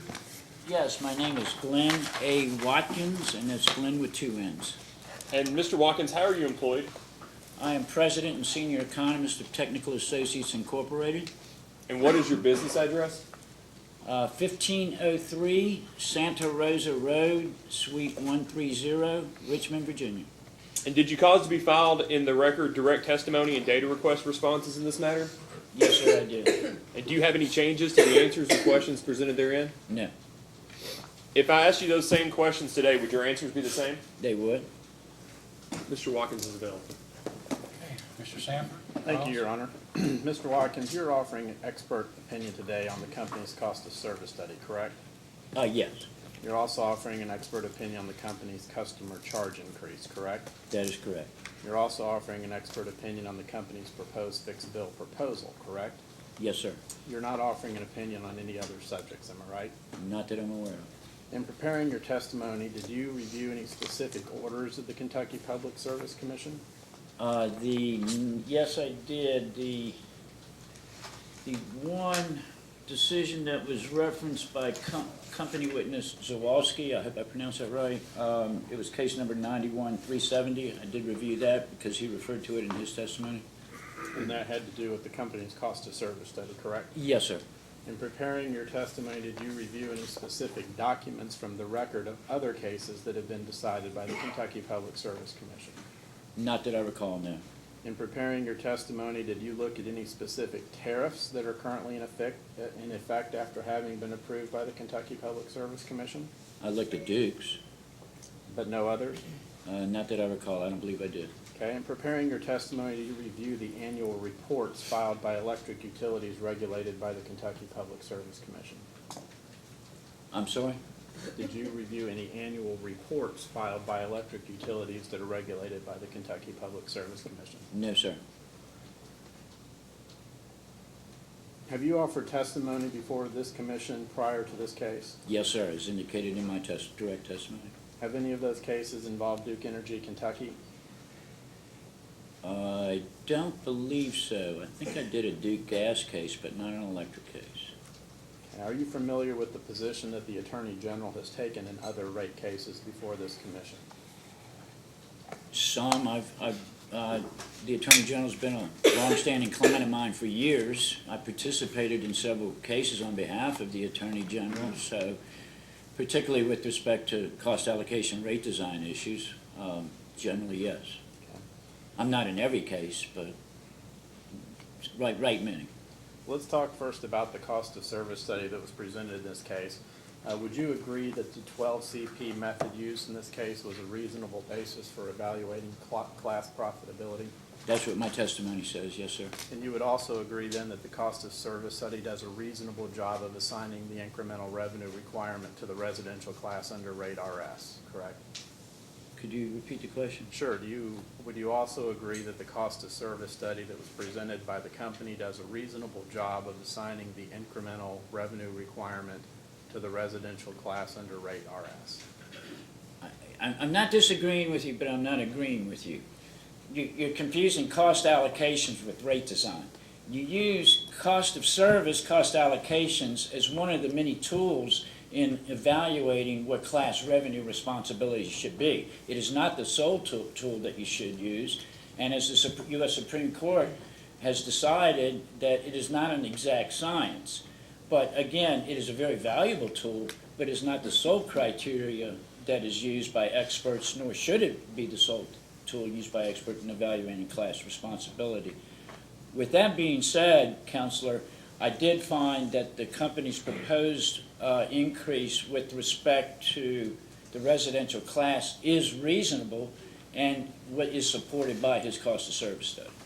So I think I'm agreeing with you, but I just wanted to put that clarification in there. Okay, well, just to be clear, do you have your testimony in front of you by chance? I do. Can you please turn to page 25?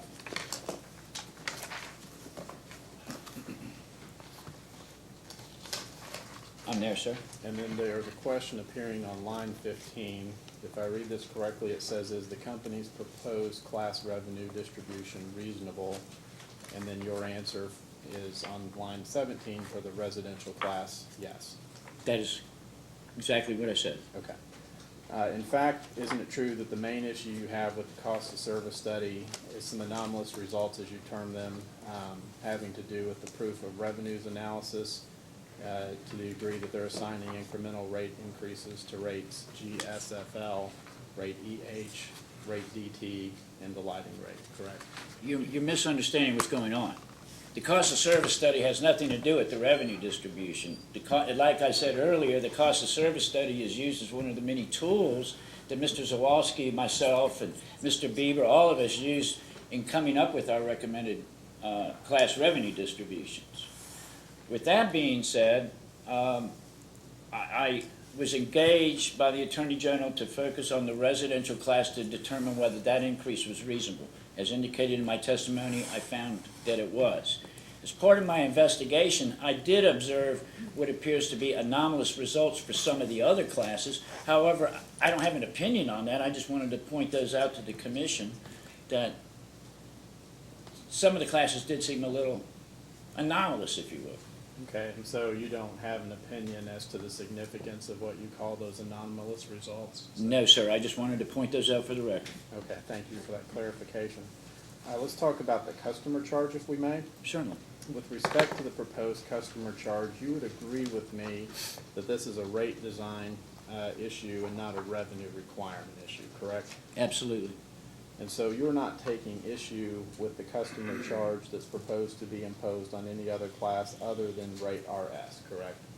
You are correct. I was engaged only to evaluate the residential customer charge. However, you believe it's unreasonable for the company to request a customer charge of $11.22 for class rate RS, correct? That is correct. You would agree with me, though, that the company's not proposing a straight fixed variable rate design with regard to its rate RS, wouldn't you? You are correct. It is not. As I read your testimony, you're claiming that under an economic theory of competitive markets, the goal of regulatory policy is to mimic a competitive market. Did I read that correctly? Reasonably correctly. Yeah. The goal is to reasonably mimic or, to the extent possible, You'll- competition. You'll have to bear with me. I went to law school because I was promised there would be no math. If you'll bear with me, I did not go to law school, and I'm a numbers guy, so we'll see what we can work together.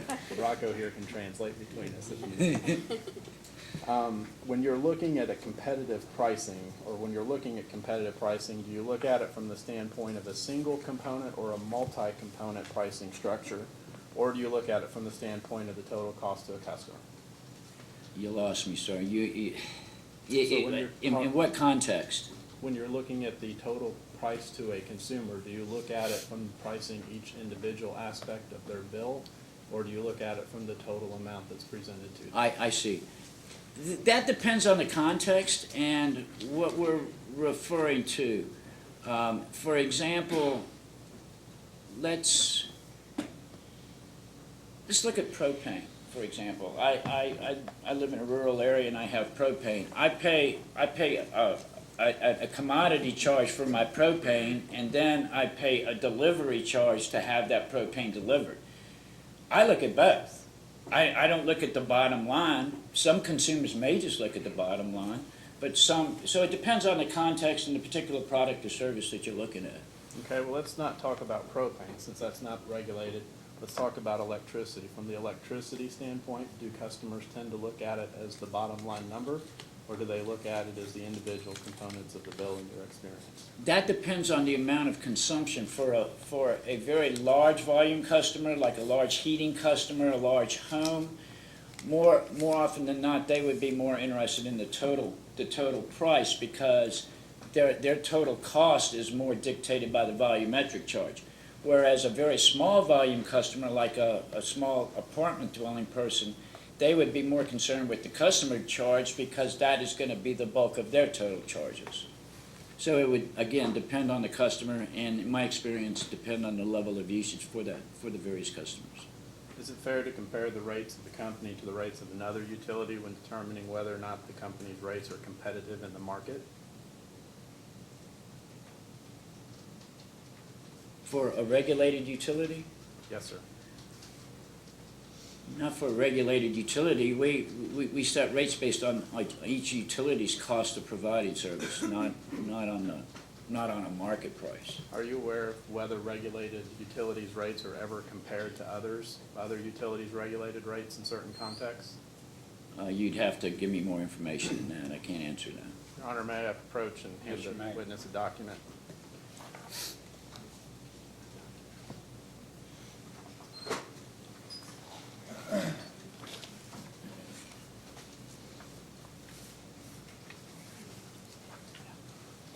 Your Honor, mark this as Duke's exhibit number 6, I believe.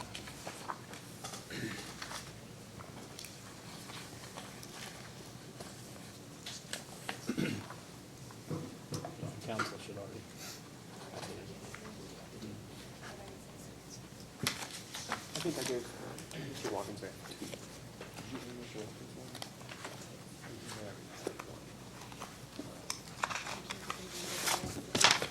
Mr. Sanford, you intend at some point to move the introduction of Yes, this? sir, Your Honor. Mr. Watkins, Just deferring to our court report. Huh? Yeah, I've got it. did you have another one already? Yeah, he gave me one this morning. You need one?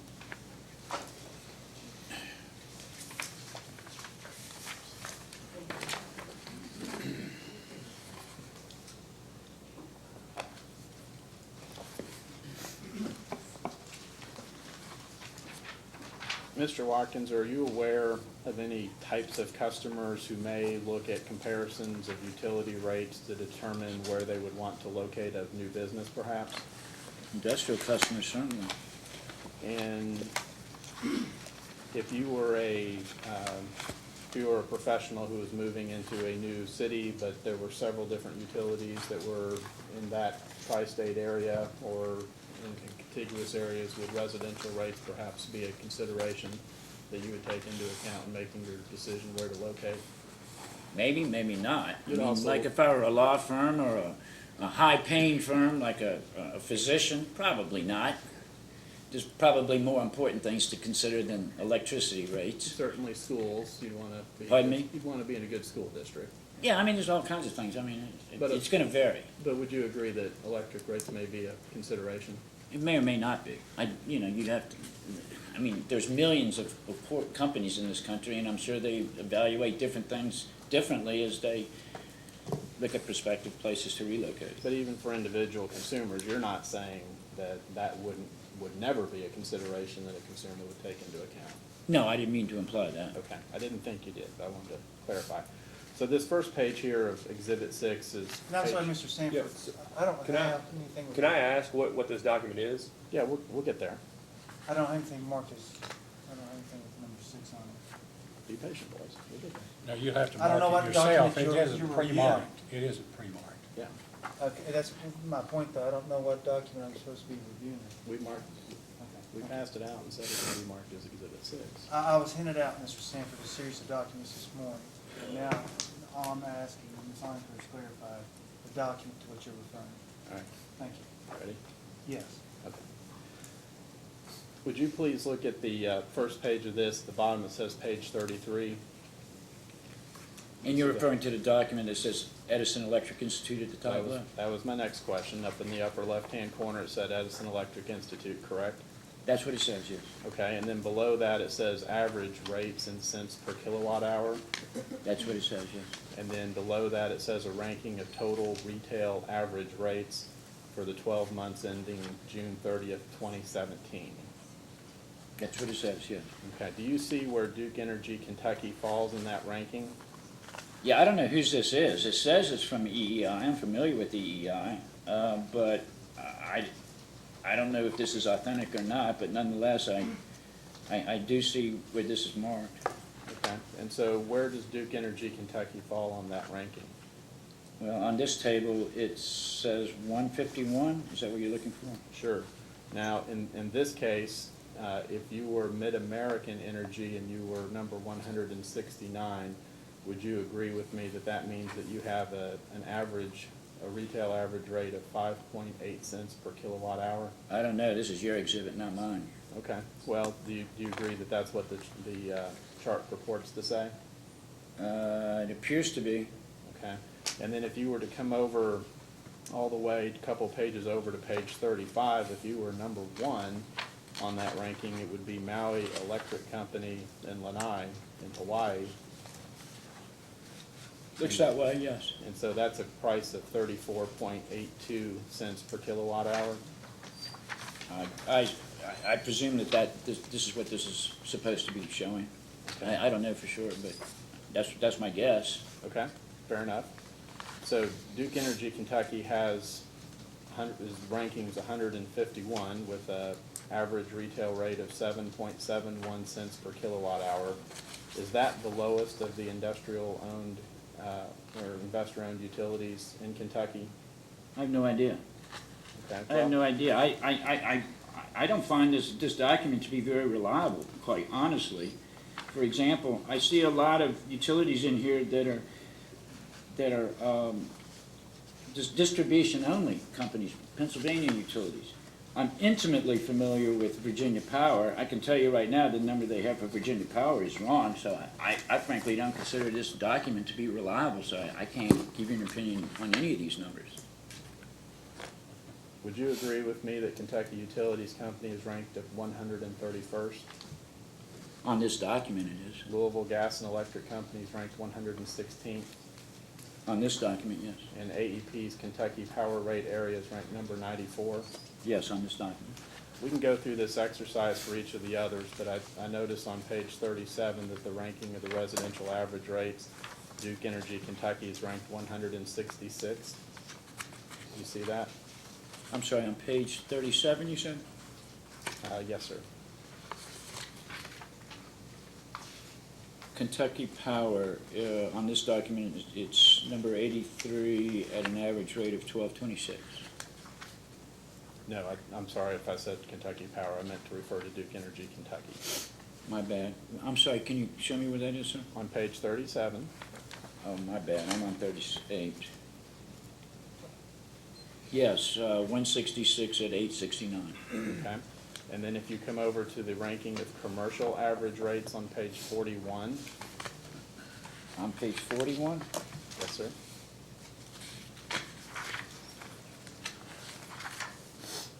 I'm there? Duke Energy Kentucky has a ranking of 166, correct? That's what it shows on here, yes. And a rate of 748. Okay. And then if you were to look at page 45, the ranking of industrial average rates, Duke Energy Kentucky there is 124, correct? Yes, that's correct.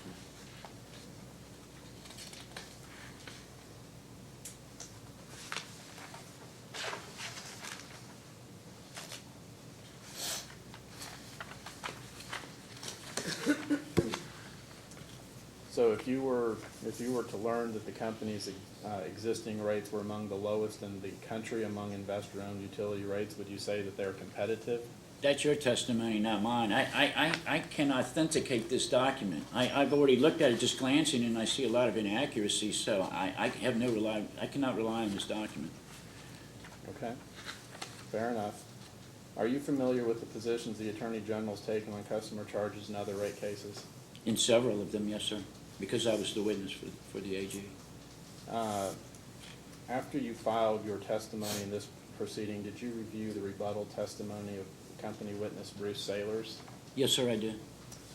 Did you see the chart that he included in his rebuttal testimony that lists all the customer charges that are currently in effect among Kentucky's regulated utilities? I'm sure I did. I have a vague recollection of it. Do you have a page reference by chance, sir? Well, actually, I'll do you better. I'll hand it out for you. Okay, great. Your Honor, if we could, would mark this as exhibit number 7.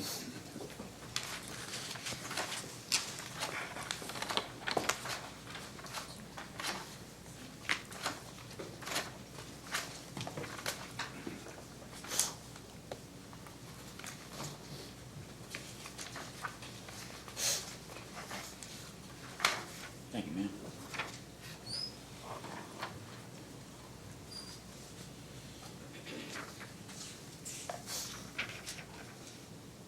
I have it.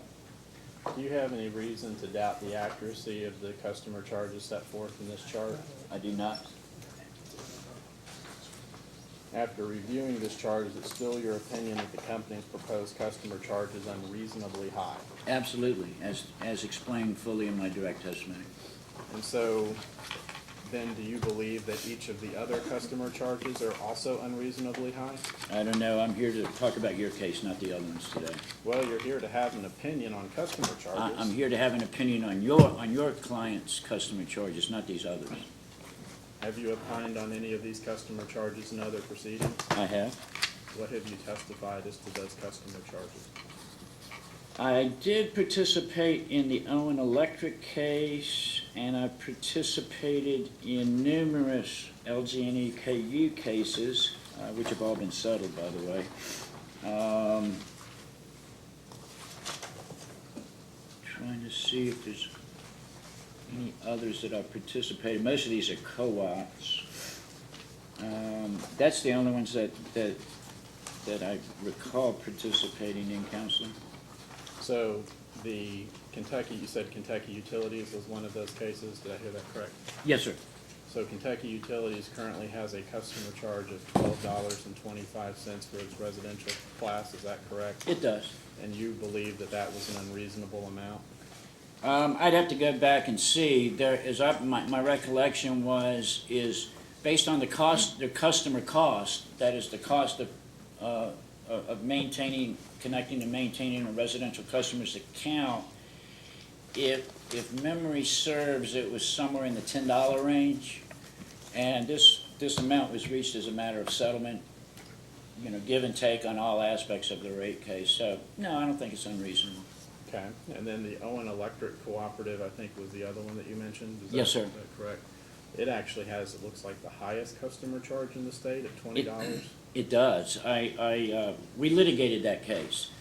I made a recommendation, I don't remember what it was considerably lower than this. In its order, the commission, if memory serves, allowed a phasing in of the customer charge for Owen, and it explicitly found that cooperatives are treated differently and should be treated differently than investor-owned utilities in Kentucky.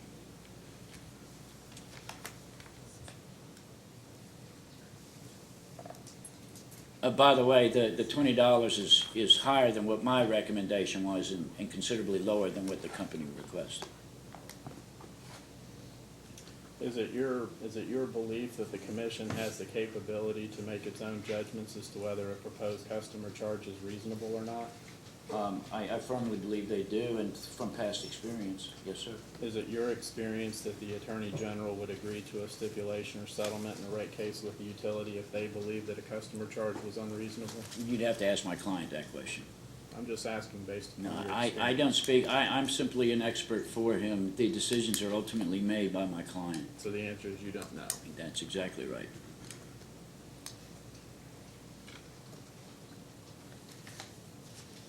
Do you happen to, or do you have any reason to believe that the cost structures of any of the investor-owned utilities on this sheet are dramatically different from Duke Energy Kentucky's cost structure? Yes, I know they are.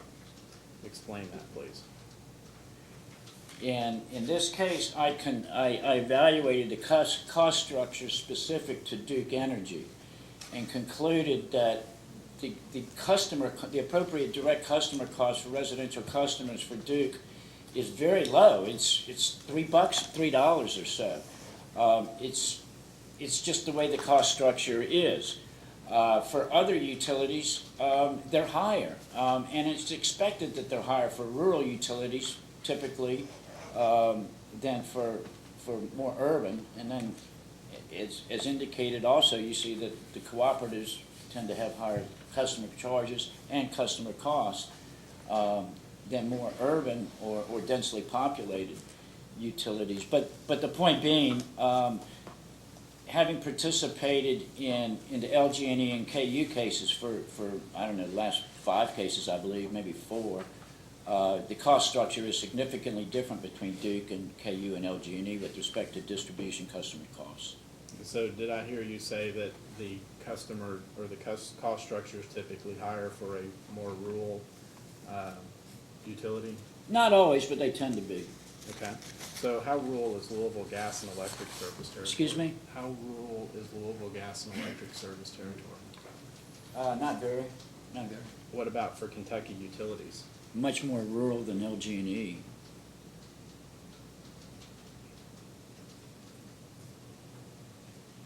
Do you happen to know whether Kentucky Utilities tends to serve incorporated municipal areas? I'm sorry, who does? Do you happen to know whether Kentucky Utilities tends to serve municipal incorporated areas? I'd be afraid, I did it one time, but I'd be afraid to say because I might be telling you wrong. I just don't remember, sir.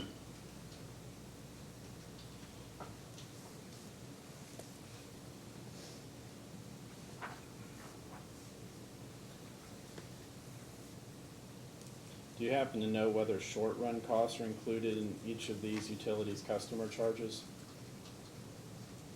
Short run, embedded or marginal, or what are you referring to as short run? Well, as you use that term in your testimony. Yeah, but in my testimony, I'm talking about short run marginal cost, and my question is, are you talking about short run marginal cost or embedded cost? What is your question Embedded relating to? cost. Pardon me? Embedded cost. No, and you're confusing, you're confusing marginal cost pricing with embedded cost pricing. In Kentucky, we use embedded cost pricing. With that being said, in Kentucky, as well as virtually every other state in the nation, when we set utility rates, we use it on an embedded revenue requirement.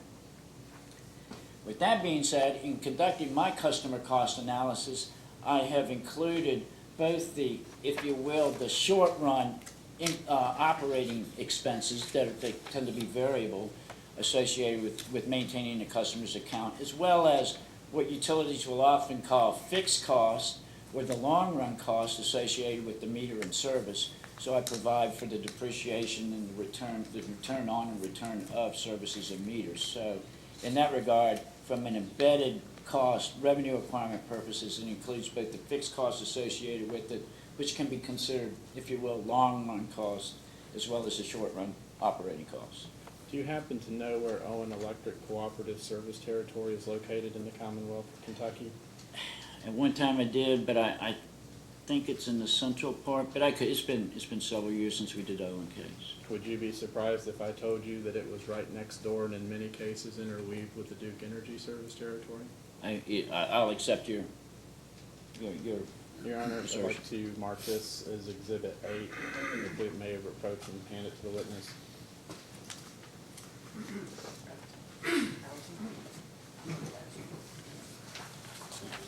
Which one is that? Got it.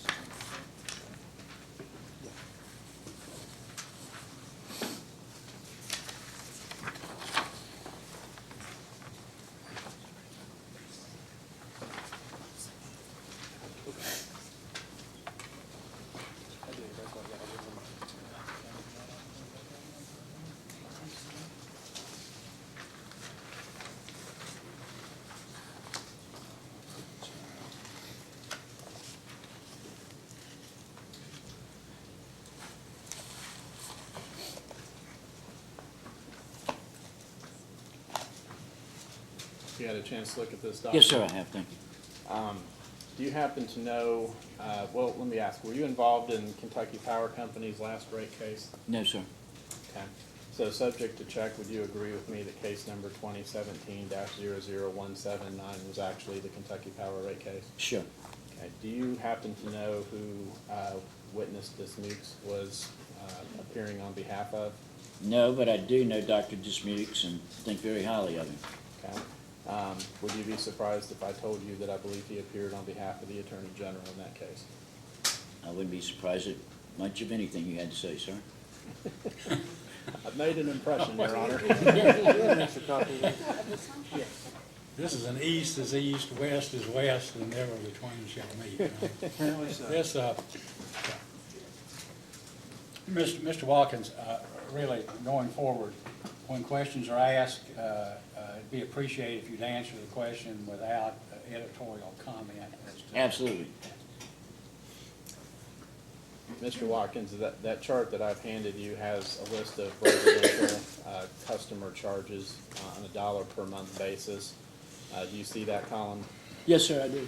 And it's titled as a survey of regional customer charges. That's right. Do you see the amount of the customer charge for Duke Energy Kentucky, Inc.?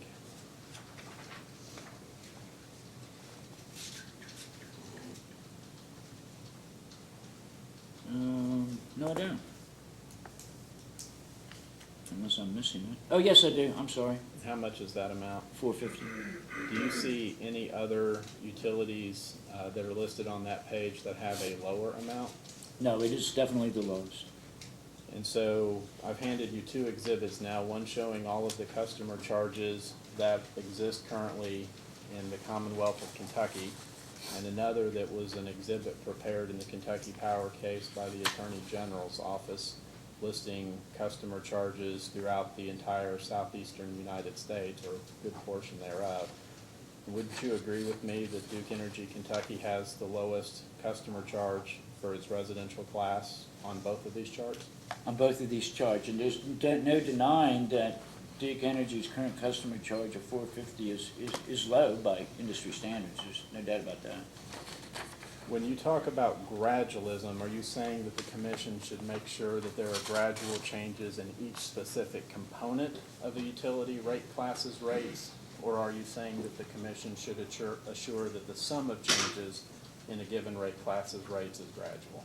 It would be my recommendation that they consider both aspects. That is, the individual components as well as the overall. Would you give equal weight to both of those, or would you weigh one a little more heavily than the other? I think that depends on the circumstances, particularly with respect to customer charges for residential, and perhaps one could say maybe with respect to demand charges for industrial. And the reason I say that is, while we do set our total revenue requirement and revenue responsibility based on the cost of providing service, we have all seen over our careers when there has been the need for very large increases. But then the commission must also look at the affordability of electricity and public utility service. So with respect to the residential class, quite often I think recognition should be considered as to looking at the affordability of public utilities for residential customers, which may give more weight that should be given to the fixed monthly customer charge, because that's a charge that customers cannot avoid. They cannot control their electric bill if we increase their fixed customer charge a lot. Do you agree with me that generally speaking, there's a relationship between customer charges and the volumetric rate charges? I'm sorry, sir?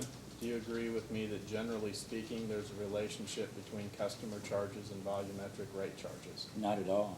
No, I would not agree with that.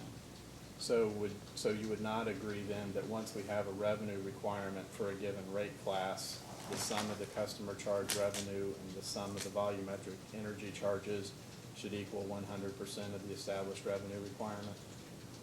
Yes, it would, but that wasn't your question. I didn't think, perhaps I misunderstood you. So if once we have the revenue requirement established, as revenues rise under the customer charge, then they would necessarily decrease proportionally under the energy rate, is that correct? Not necessarily, no. It depends on what the overall increase is. So let me come back to my last question, because I thought you answered it, but maybe you unanswered it. Okay. Do you agree that generally speaking, once we have a revenue requirement for a given rate class, All right.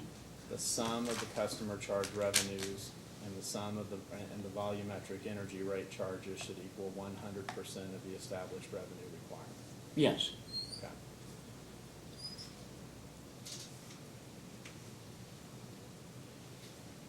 So if the commission does not increase the customer charge in this case, then any incremental revenue requirement increase would have to be made up in a higher volumetric energy charge, correct? Yes, sir, it would.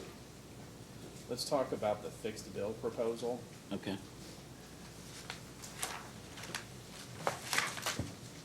Do you believe that a utility should offer customers as many bill payment options as possible to serve the customer's needs? Not necessarily, no. Why would a utility not want to offer its customers as many bill payment options as they would desire? Well, the utility's a monopolist. It has monopoly power over that. I'm all for customer choice, but then in this day and age, we're very concerned with social responsibility, environmental responsibility, and also the intergenerational or intra-class equities across, within a class, across customers. So I would hate to see an offering, even if it's optional, that could be confusing to customers that they may not fully understand. I would hate to see an offering to customers that could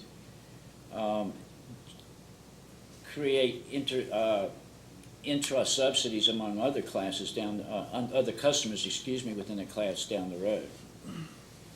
So I don't want to say, I'm all for, generally speaking, offering reasonable options to customers, but to be open-ended, say no matter what, I could not agree to that. You mentioned earlier that utilities in Kentucky are monopolies, but they're not, they're regulated monopolies, correct? Yes, sir. So there's all of their tariffs and programs are subject to approval by this commission. Absolutely. Do you believe that it's possible some customers may be willing to pay a premium to assure that they can have an annual energy budget with absolute certainty? I know for a fact they would. I represent the Georgia Commission staff, and they have such a fixed bill program down there. It tends to be very favored by high-income, high-usage customers, and not so much by low-income, low-usage customers, but I know for a fact that it is. Do you happen to know whether the company included as an offset to its overall revenue requirement, in this case, an amount equal to the projected premiums it expects from the fixed bill program? I read the rebuttal testimony of Mr. Weitraub, and I saw that number, $100 and some thousand according to what his testimony was. According to him, it was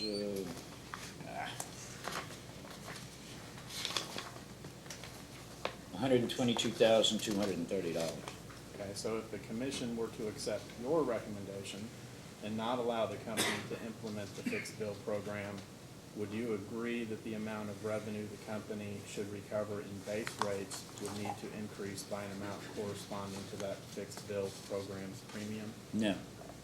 Why would you not agree with that statement? Well, I have not, first of all, as indicated in my testimony and as explained in the company's responses to data requests, they have not set forth what the premium would be. They said they don't even know what it'll be, but yet apparently Mr. Weintraub is somehow able to calculate the revenue associated with that premium. So I can't. If the company hasn't developed a tariff or a rate or know what its proposed premiums are going to be, how can it then know what the revenue associated with that premium is going to be? So it's just not logical to me. So no, I don't agree with that. With regard to the company's proposal, are you aware that the rate resets each year based upon the customer's prior year usage? Only in part. As I understand it, the company is going to look at several years and run a regression on that customer's usage over several years based on normal weather, so not just 1 year. But you would agree that that the amount that is set is based upon historical usage? That's the assertion of the company, yeah. And But even though it's not fully developed or explained how they would do that, again, the company said they have not developed that yet. They would do it in a compliance filing, but again, it has not been set forth in the record anywhere. You don't have any reason to dispute that assertion? I don't have a reason to dispute it or accept it. Fair enough. If the customer is aware that their next year will be set based upon their historic usage, does that not provide them with an incentive to still act prudently in their consumption of energy? No, because they, according, as I understand the undeveloped proposal of the company, the customer could then switch off of the fixed rate and go back to the traditional rate RS, the traditional residential rate, where you pay based on how much you use. When you talk about customer behavior, are you speaking based upon experience, or are you speaking based upon theoretics? Based on both, based on my training as an economist, as well as based on my experience, 37 years' experience in the utility industry. But you've never managed one of these programs, Managed one of what a programs? fixed bill program. No, I have not managed. Have you ever? Managed, I don't understand what you mean by managed. Have you ever? Sorry, go ahead. Excuse me. I routinely evaluate company tariffs, utility tariffs, as far as managing them goes. I don't know what there is to manage. In a utility, you have an authorized rate, and you charge customers that rate, and it goes through your billing system. So I'm not quite sure I know what you mean by managing. Have you ever administered a fixed bill program? No, sir. Have you ever worked for a utility? Yes. When was the last time that you worked for a utility? 1987. Old Dominion Electric Cooperative. It's a G&T cooperative. Have things changed since 1987 in the electric industry? That they have. I believe you said in your testimony, maybe even here this morning, that there's no way the company could determine or could accurately estimate a fixed bill. Did I read your testimony correct? Can you refer me to some of my testimony? Page 37. Page 37, thank you.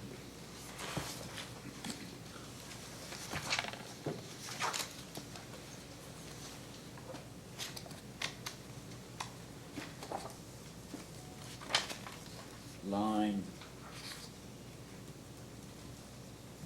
I don't have a line number for you. can you repeat the question? We'll see if we can pick it out. Sure. I believe you said in your testimony that you didn't believe that the company could accurately estimate a fixed bill.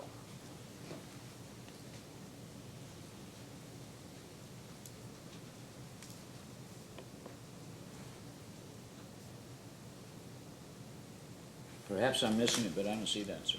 Okay, so that's not your testimony? I don't see it. Okay. Do you think it's theoretically possible to develop a reasonable estimate of what a customer's usage will be over a given period of time?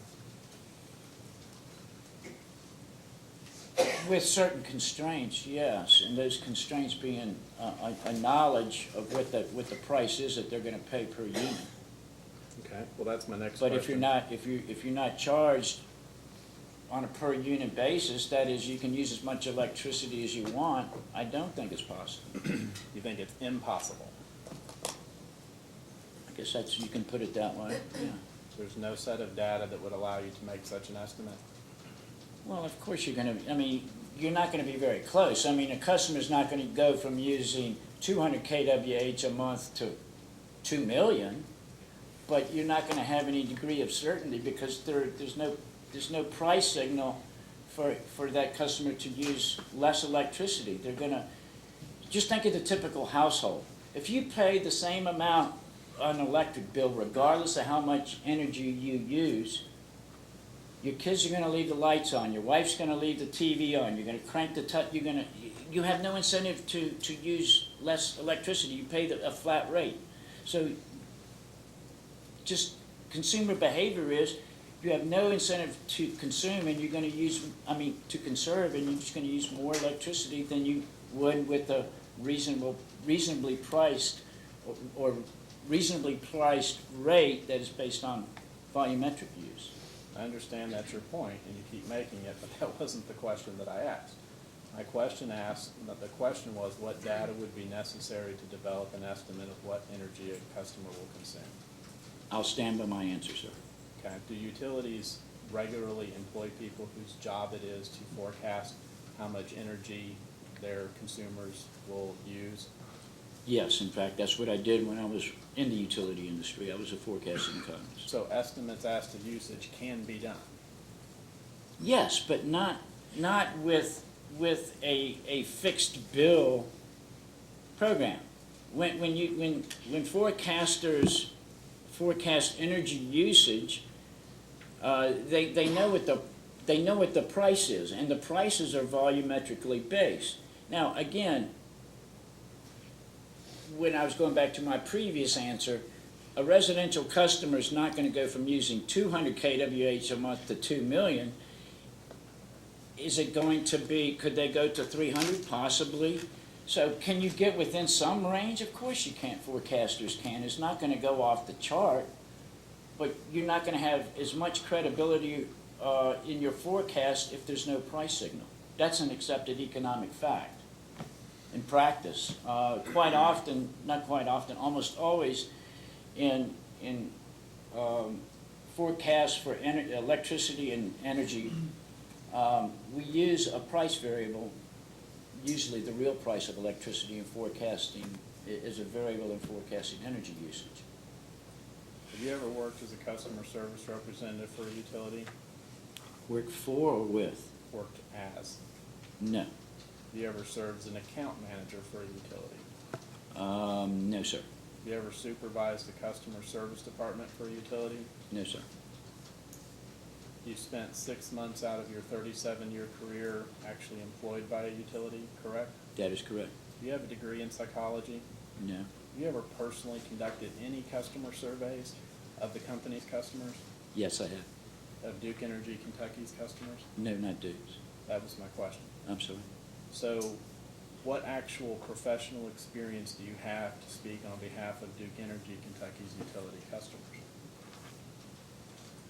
My 37 years' experience as a public utility economist, as well as my professional training in economics and consumer behavior, which is a well-known aspect of economics. So that your experience and your opinion is all based in theory rather than academic study or direct practical experience? That is correct, but as I'm aware, the only two jurisdictions that have a fixed bill program are Georgia Power, and it's my understanding that there's one in Indiana. There may be others, but that's the only two that I'm aware of. It's just bad public policy, sir. You're reading my mind, Mr. Watkins. Are you aware that the fixed bill program has been approved by the Duke Energy affiliates in Indiana and Florida? I've been told in Indiana, I'm not aware of Florida, but I'll accept that.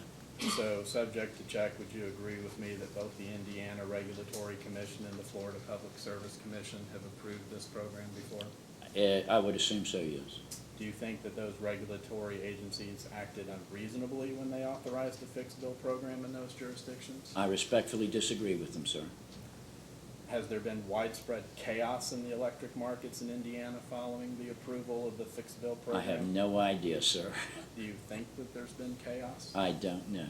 I doubt it. Do you happen to know how many electric customers Duke Energy has in Indiana?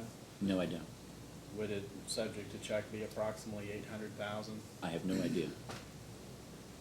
Do you happen to know what the participation rate in Indiana is for the fixed bill program? No, sir.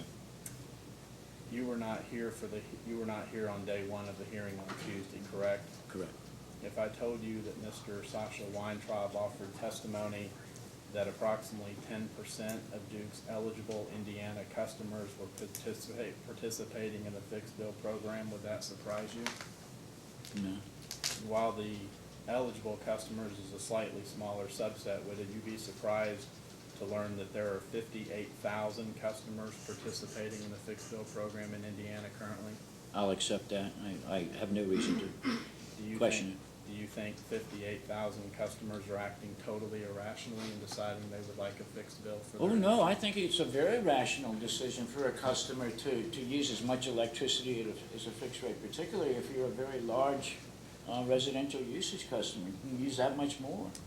My wife would love to not have me fuss at her about turning the lights off and turning off the TV and so on. So I think it's very rational.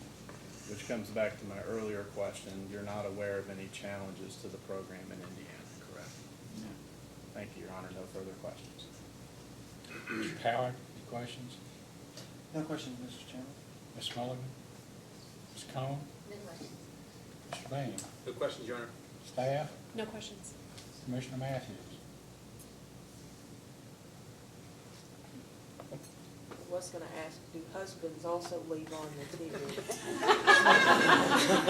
My vast apologies. I'm probably more guilty of that than anybody. Just thought I'd check.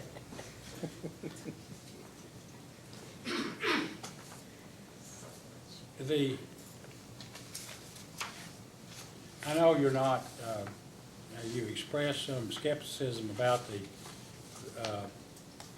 various aspects of proposed Duke Exhibit 6. Would you take a look at that? Which one is that, Your Honor? It's 6. It says Edison Electric Institute average. Oh, yes, sir. All right. Now,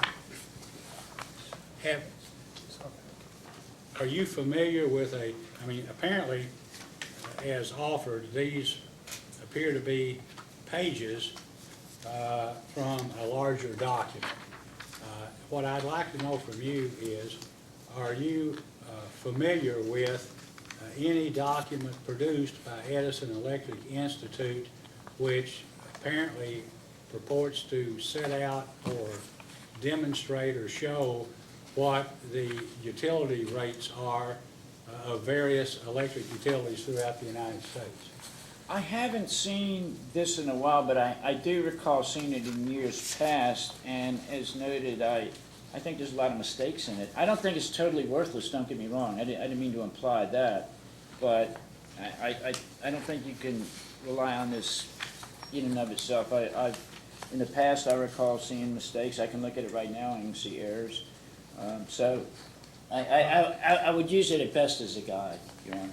Well, I understand. What I was trying to understand, and I wasn't clear, so I apologize, whether or not I know you say you've seen some mistakes or things that you can identify as mistakes. Yes, sir.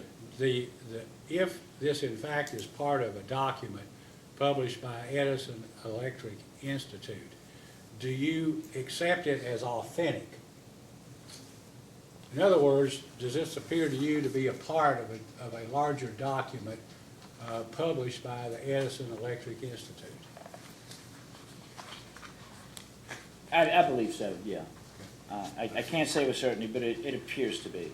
All right. Then what is the Edison Electric Institute? It is an institute funded by the utility industry that conducts a lot of research in the area of electricity, both regulatory research, engineering research. It's a trade organization. Okay. It's an industry group or It something, is. right? Yes. I have no further questions, other than I would ask counsel to ask a question. If looking at proposed Duke Exhibit 6, the questioning Mr. Watkins about rankings, under the second column or the first column that has a price, is that the price per kilowatt hour in cents? Yes, sir. Right, there's a little key right under average rates in cents per kilowatt hour.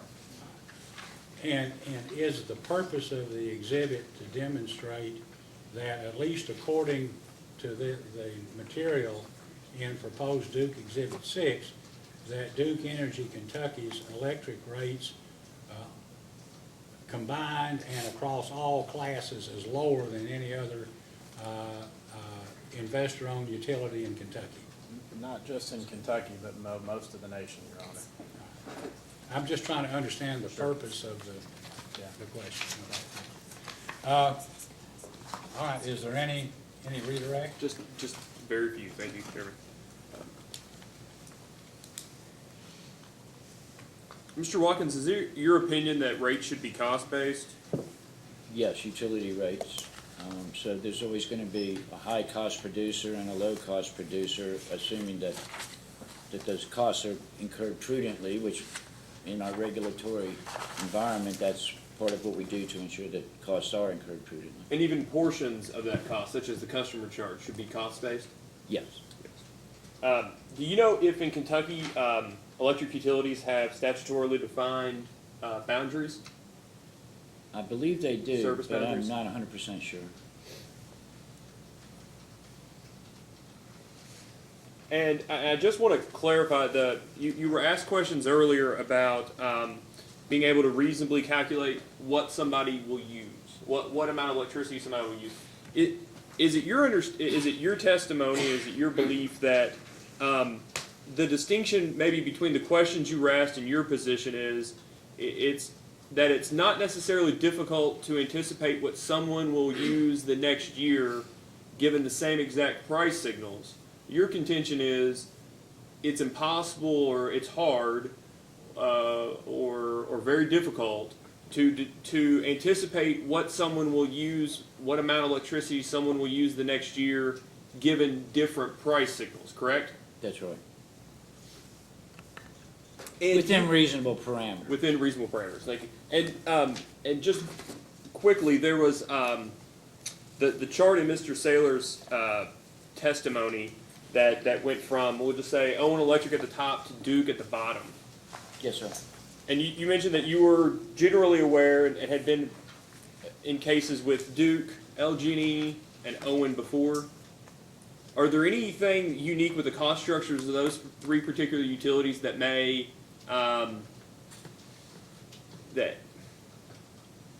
provide a specific reason as to why the fixed customer charge is the way it is or as high as it is? I can't recall off of the top of my head any particular thing that sticks out in my mind, but remember, in determining the direct customer cost, you're generally talking about the investment in meters and services, as well as customer accounting, billing records, things of that nature. So with that being said, nothing stands out of my mind, but there obviously is, because there's significant differences in the cost, these customer costs between the utilities. And is it your opinion that if rates are cost-based, that it's likely that there's going to be a utility with a higher customer charge and ultimately a utility with the lowest customer charge? Yeah, Based on cost? that's just a matter of fact. And you were asked earlier if you, and I think also in Discovery, whether you believed that Duke has or is trying to implement a straight fixed variable rate design, and your answer was in the negative, correct? Correct. And do you know of any utilities in Kentucky that have a straight fixed variable or similar rate structure? No, not in Kentucky. That's all I have. Your Honor, I was done until he changed his testimony. I need to ask him one more question to lock him in on something. I asked you earlier if it was impossible for somebody to estimate what a customer's bill would be under fixed bill, and you said yes. And then Mr. Chandler asked you the same question, and you said yes, within reasonable parameters. And I want to make sure, is it possible or is it impossible? I don't know. I'm going to be as polite as I can. You're mincing words. I thought I was clear. You know, within reason. Like I said two times earlier, you're not going to have a customer that uses 200 kWh a month go to 2 million kWh. He might go to 250, but that's still a large percentage increase. So within reasonable parameters, that's what I meant with that. So you did not mean impossible. In an absolute sense, it is not impossible to estimate a customer's bill. a customer's bill or usage? Usage. Yes, it's impossible to be absolutely precise. No forecast has ever been precise. That I can assure you. I didn't say to be absolutely precise. I said, is it impossible to estimate a customer's usage?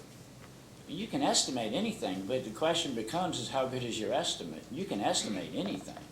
It's a yes or no question. Is it impossible? Yes or no? To make an estimate? No, of course not. It might not be worth the paper it's printed on, but you can certainly, Thank you. he could, I could. I think I got the answer finally. Mr. Howard, questions? No question. Ms. Mulligan? Ms. Coleman? Mr. Bain? Question, Your Honor. Staff? Just one, Your Honor. When you're considering, or I guess not you specifically, but in considering whether a fixed bill program should be offered, should any consideration be given to whether the utility has excess capacity versus just enough capacity to meet its load and required reserve margin? That's an excellent question. I hadn't thought of that. That's an excellent question.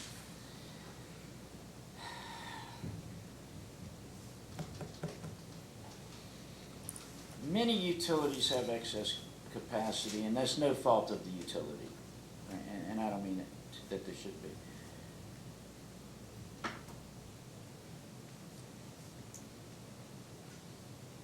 I think there's a lot better ways to manage load than with this kind of program.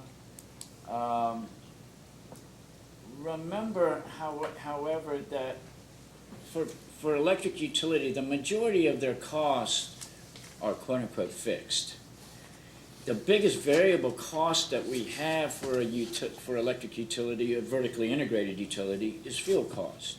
So whether there's excess capacity or not, you're still going to have, fuel costs that vary, and they're going to vary at different times of the year, and they're going to be more expensive during peak loads as opposed to, shoulder months. So that in itself has nothing to do with excess capacity.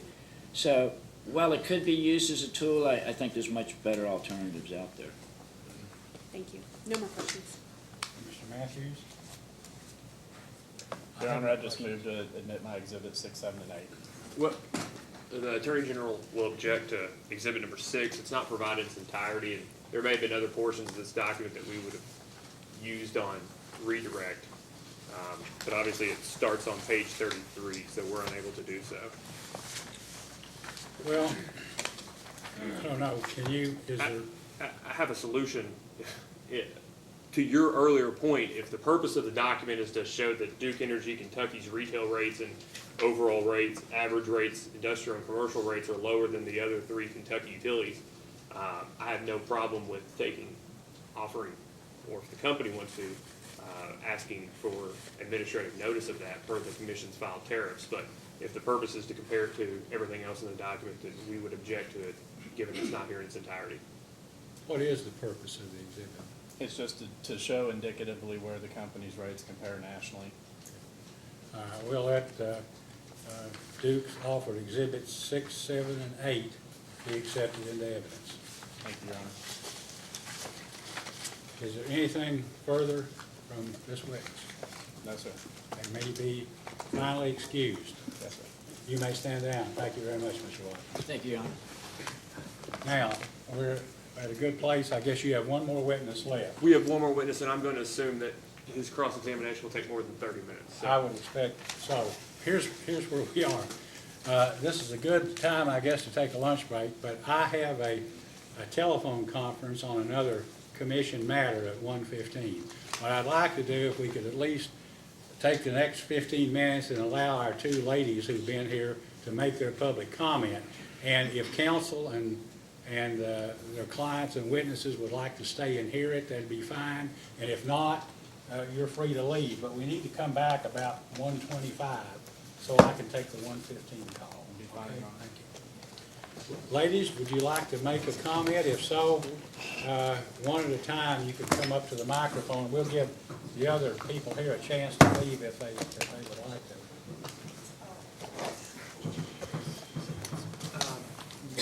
No, they gave one.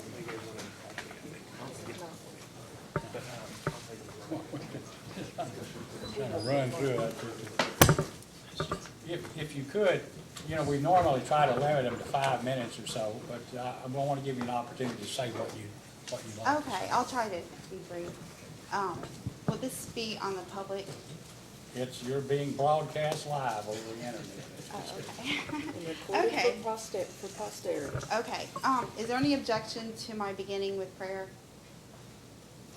It's your time if Okay. you want to pray. That's So if fine. anyone would like to pray along with me, the Lord's Prayer. Our Father, who art in heaven, hallowed be thy name.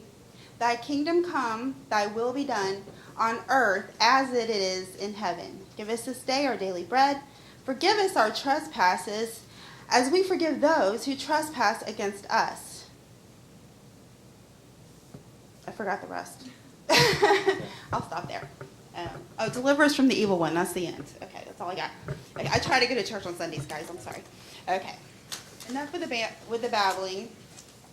Okay, so what I understand is that the reason for the rate increase is because Duke Energy needs to recoup a lot of the investments they've made in infrastructure to regards to capital, such as, and I don't have the specifics, I'm just learning, I'm just I'm the average Joe citizen, only you can call me Jolene. So I'm the average Jolene citizen who just lives day to day. So you guys are basically representing us, I'm assuming. And Duke is also representing us, I'm also assuming, because you get electricity to our house. And so my understanding is that you need to recoup the capital investment, and the reason you invested in that capital is to provide me, the citizen, with electricity, which I greatly appreciate. And I'd like to say also that I appreciate each and every person here that is working, not only for me, but for every citizen here in our country, to provide electricity. And I would even reiterate, I wish more of us citizens were like everyone here, because it is clear to me after sitting in 3 days, listening to these hearings, that you do care about the people. Okay, that said, I want to also talk about the story of the Good Samaritan. And I don't know who all's familiar with this story.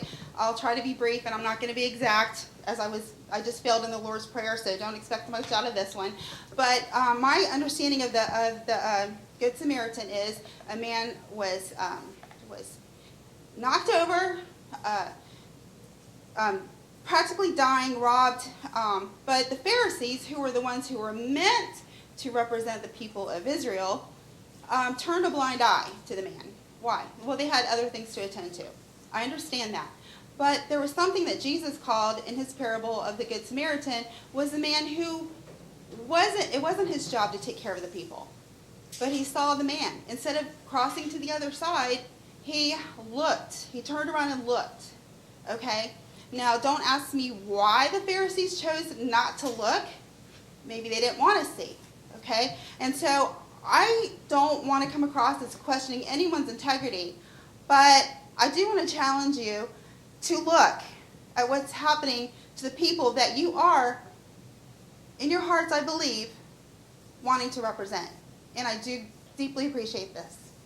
Our median income in Kentucky is somewhere around $25,000 a year, okay? Instead of increasing our cost of living, making it more difficult to put more money into the rest of the community by buying things, like things for our kids. I've got 8. I know how it adds up quickly.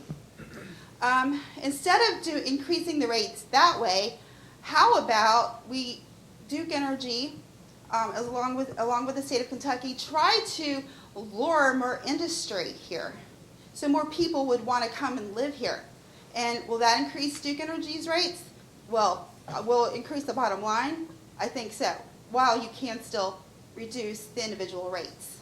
So I just want to leave you with that. And I also want to leave you with the thought that with regards to, I'll just give you an analogy. Okay, think about the fox watching the hen house. Okay, think about that. When I made that comment, and I think I didn't mean to start a riot. I promise I didn't. I had to be quiet because I was honestly scared what the people were going to do.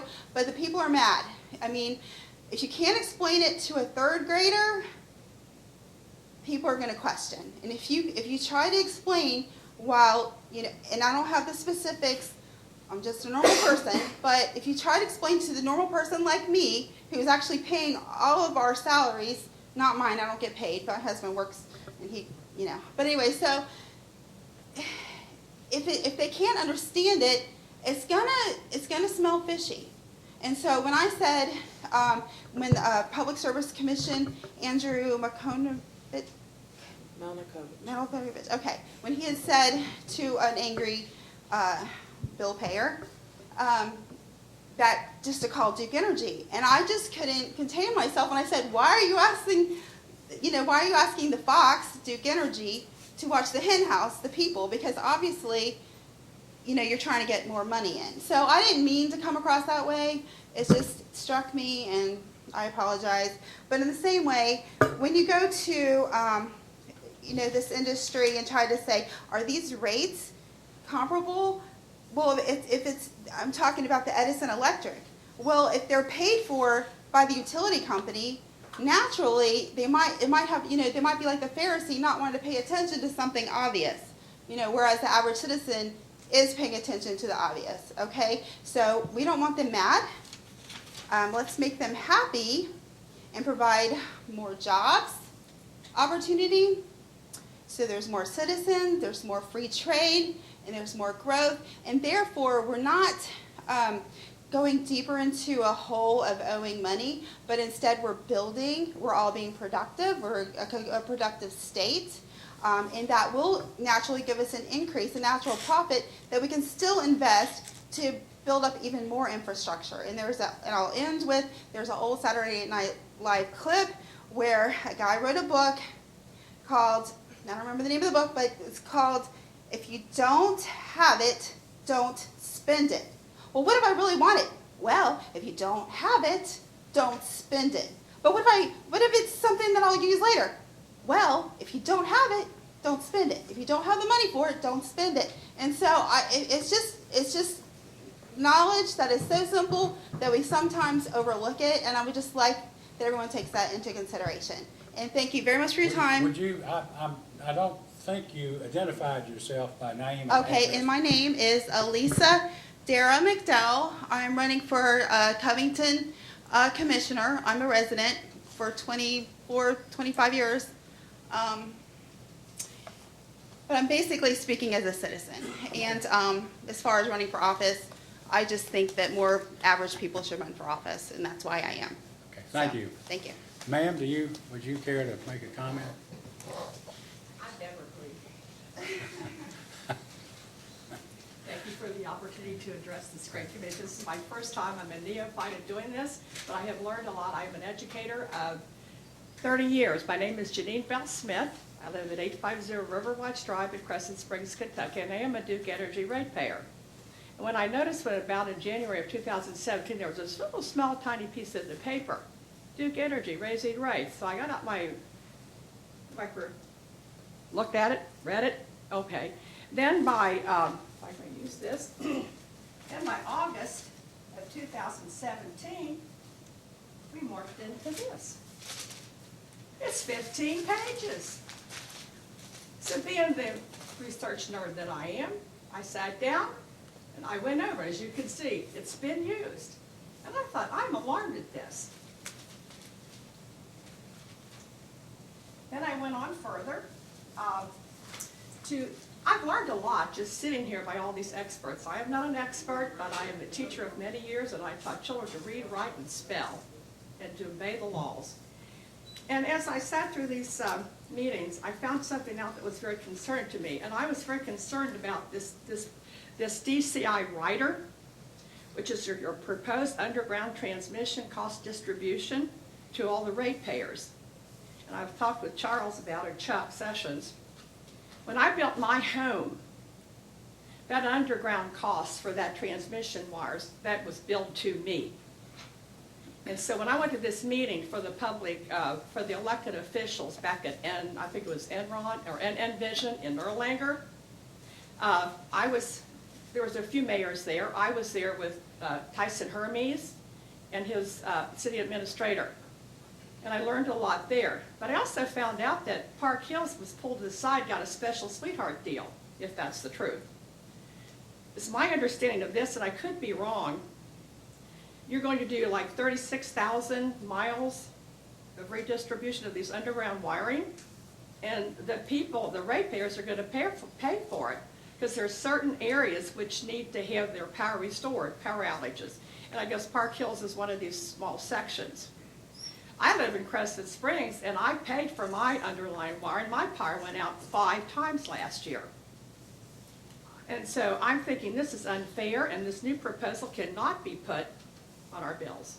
I cannot afford to pay for somebody else, because already we have 49% of the people in the United States of America, they don't work, they don't pay federal tax. We have so much welfare, the welfare is picking my pocket where I'm going to be poor. Also, there's another situation here, which is demand-side management. And I know that one of the school board members, they were very concerned about the demand-side management because that applies to schools. Well, every bill that I get monthly bill has the school tax on it, and I have a county tax bill, I have a city tax bill, and I am a retired teacher of many years, so I understand, but the problem with the schools, the money's going to the wrong people. It's going to all the chiefs at the top, and the people that are down in the classroom touching the students, we get paid nothing. I have a degree in a master's degree, and I have a rank one in supervision administration. I had 8 years of college after I graduated from Notre Dame Academy. And I could have had a position in curriculum, but I drove home that night and I said, you know what, Janine, you can't do this. I want to stay with my kids because it's a mission that I believe was given to me by divine providence. Demand-side management is nothing but welfare. I want that, and I spent, my demand-side management was $3 every month, and I think it fluctuates as to how much I use, electric I use or gas. That needs to cease and desist. And then, this is kind of interesting, my PSM, profit sharing mechanism, I got 83 cents. Last month I got 79 cents, so I don't know if that's good or bad. And then there's another assistance program on there, I think it goes 10 cents to help people heat their homes, which is automatically put on my bill. But there's also a little box at the top of this bill, and I could give you my bill to put in for the record if you so choose, where I can actually say, if I want to help somebody with heating assistance, I can put in $3 or $4. I would be more apt to do that than to have them, to Duke Energy say, that you will contribute to these people. No, I will not. We have HUD, we have welfare, and it's got to stop. Then this is a really big issue that really brought together. I was basically a little redhead in getting the Public Service Commission. I think you were there, all three, Cicero, Smith, and Matthews. Thanks for coming. And you probably heard my rant. We are so much opposed to smart meters. So why not do this? People that don't want smart meters, don't give them smart meters. So the Duke Energy's mantra is, if you like your meter, you can keep your meter, but there's going to be an individual mandate. So I'm going to use the quotes of Mitch McConnell. Let's pull this $25 opt-out fee, root and branch. And I think we could do that if Duke Energy will so agree.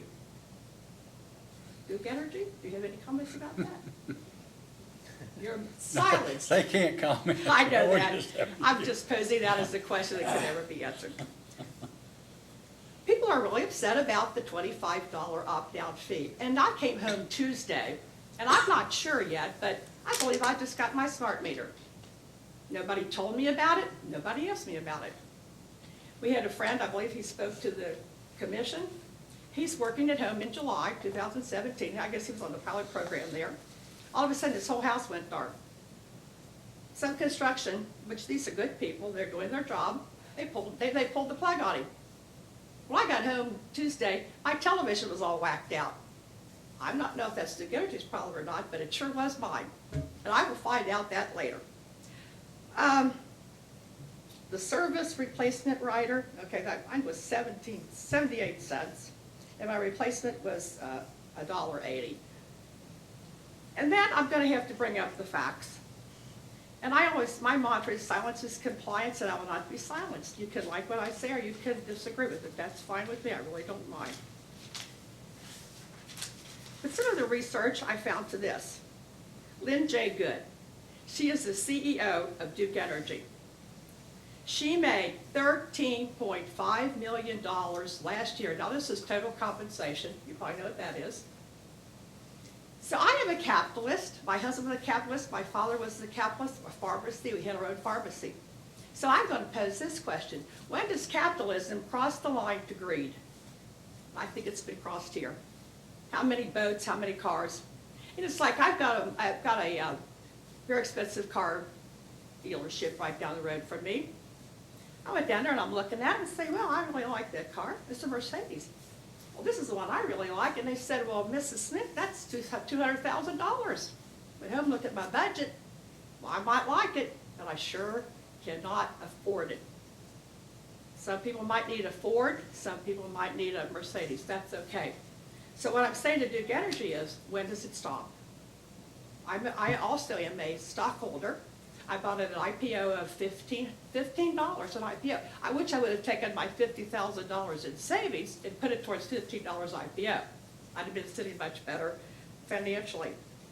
And then another issue, Duke Energy pays over $7.7 million for lobbyists. What are you lobbying for, Duke? Another thing that Duke Energy contributes, $17.4 million to political action groups. Those are PACs.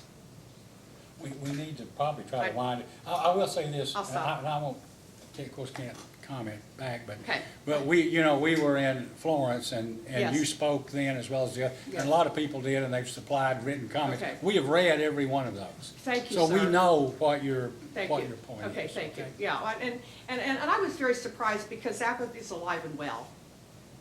And when you, and then I basically finished with all I really need to propose. But I did get the information on how a dollar was spent. Find out what that is, Duke gave me to that. I have my bill.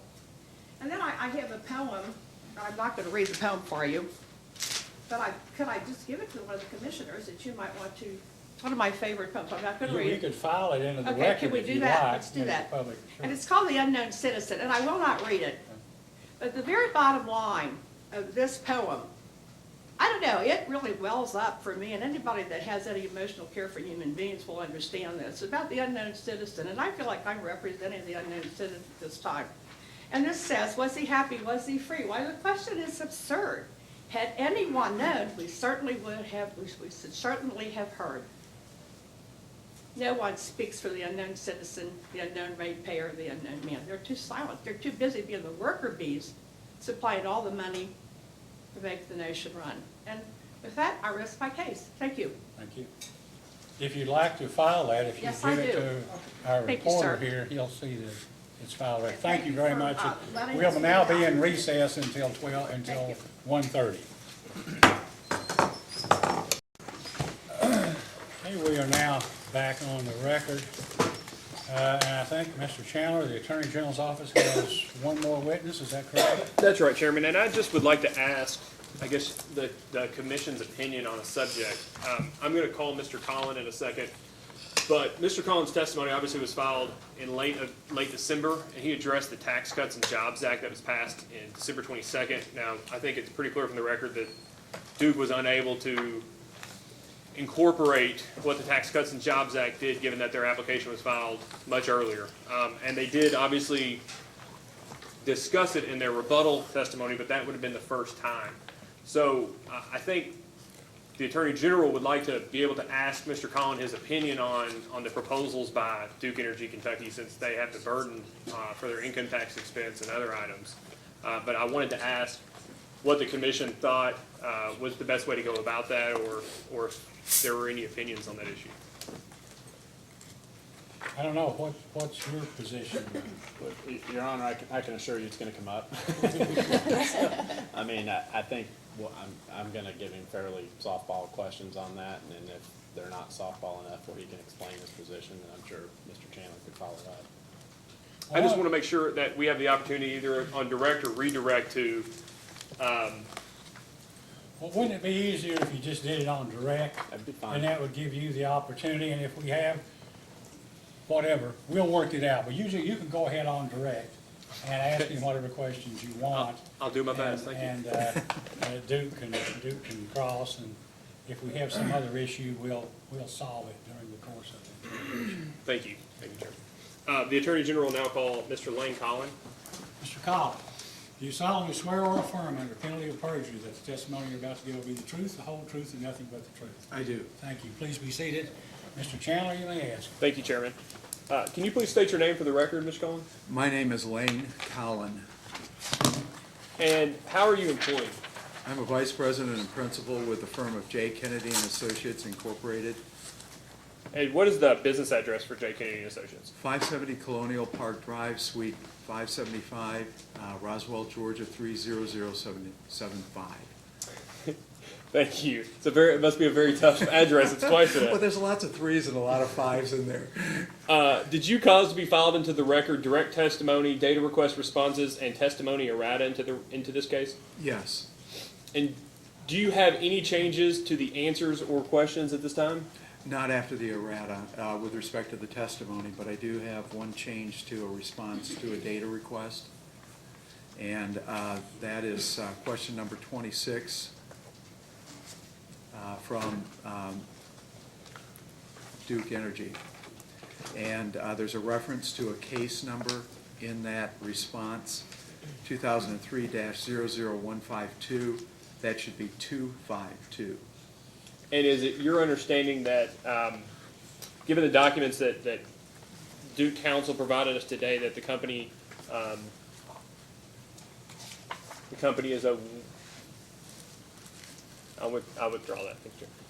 Subject to the errata filings made on March 6th and your correction on the stand today, if I asked you the same questions in your testimony and data request responses today, would your answers be the same?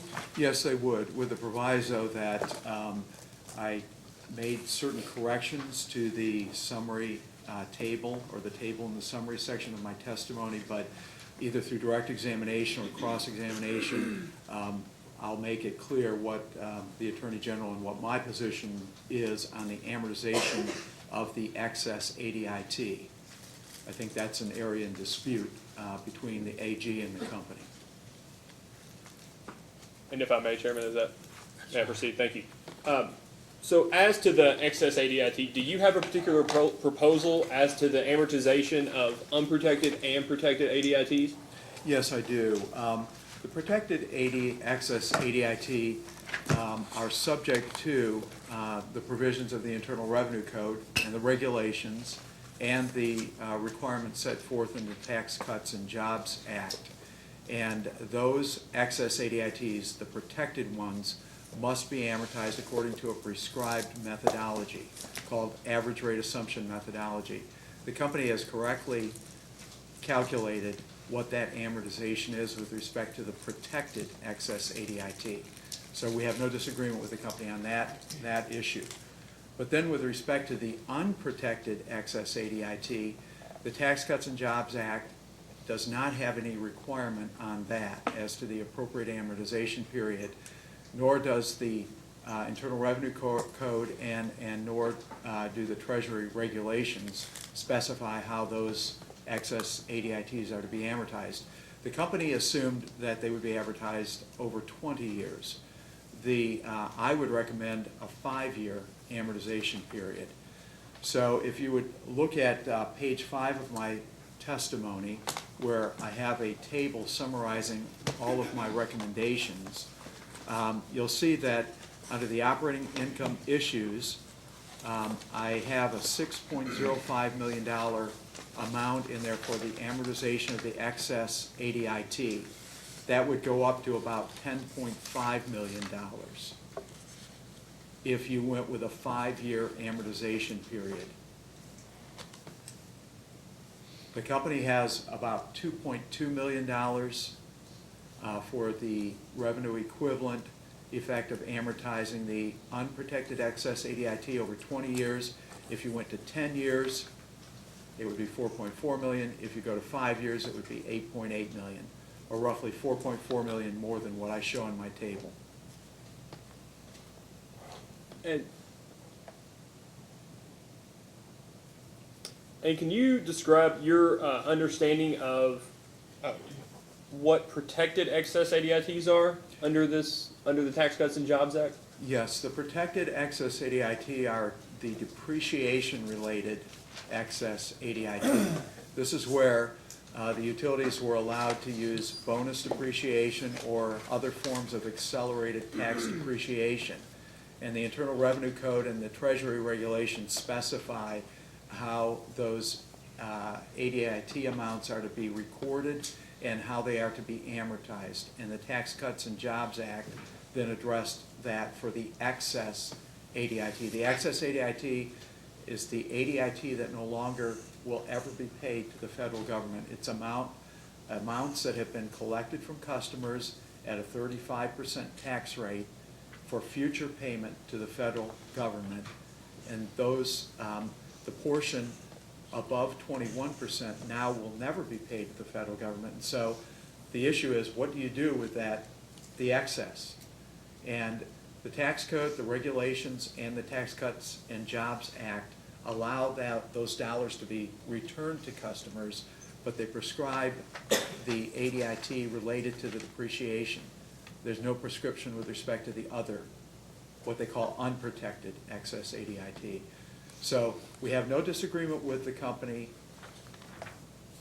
based upon the company's rebuttal testimony for the protected excess ADIT, but the company is using a 20-year amortization period for the unprotected excess ADIT. I recommend a 5-year period.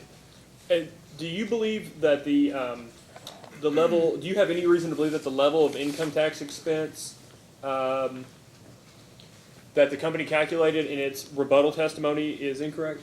No, it is almost identical to what I calculated, and I calculated $10.3 million. I believe that the company calculated $10.6 million, but then with an increase in rate base in the forecasted test year of revenue requirement effect of about $200,000, the company was at about $10.4 million net, and I was at 10.3. So that's why I didn't change the amount on my table. And do you have any other issues in, would you like to point any, do you have any other issues in regards to taxes that were raised for the first time in the company's rebuttal testimony? I don't. The only issue that I believe remains between us and the company is the period for the amortization of the excess, unprotected excess ADIT. And you have no position on the savings for the first 3 months? Oh, I recall correctly, that's a 5-year amortization. There are different methods that could be used to calculate those savings for the first 5 months of the year.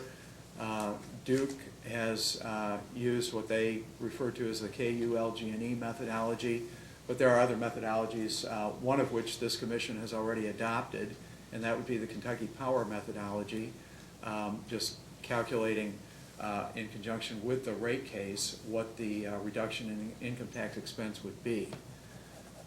But you have no particular position on that? I have not taken a position in my testimony. That's all the questions we have. Mr. Collins tendered for cross-examination. Mr. Sanford, Mr. Cosenzo, Cross? Sure, thank you, Your Honor. Good afternoon, Mr. Collins. Good afternoon. Your original recommendation in your testimony was for the company's rates to actually be decreased by $16 million from its existing rates, correct? Yes, that's correct. And you would agree with me that the company has not had a rate increase in about a dozen years?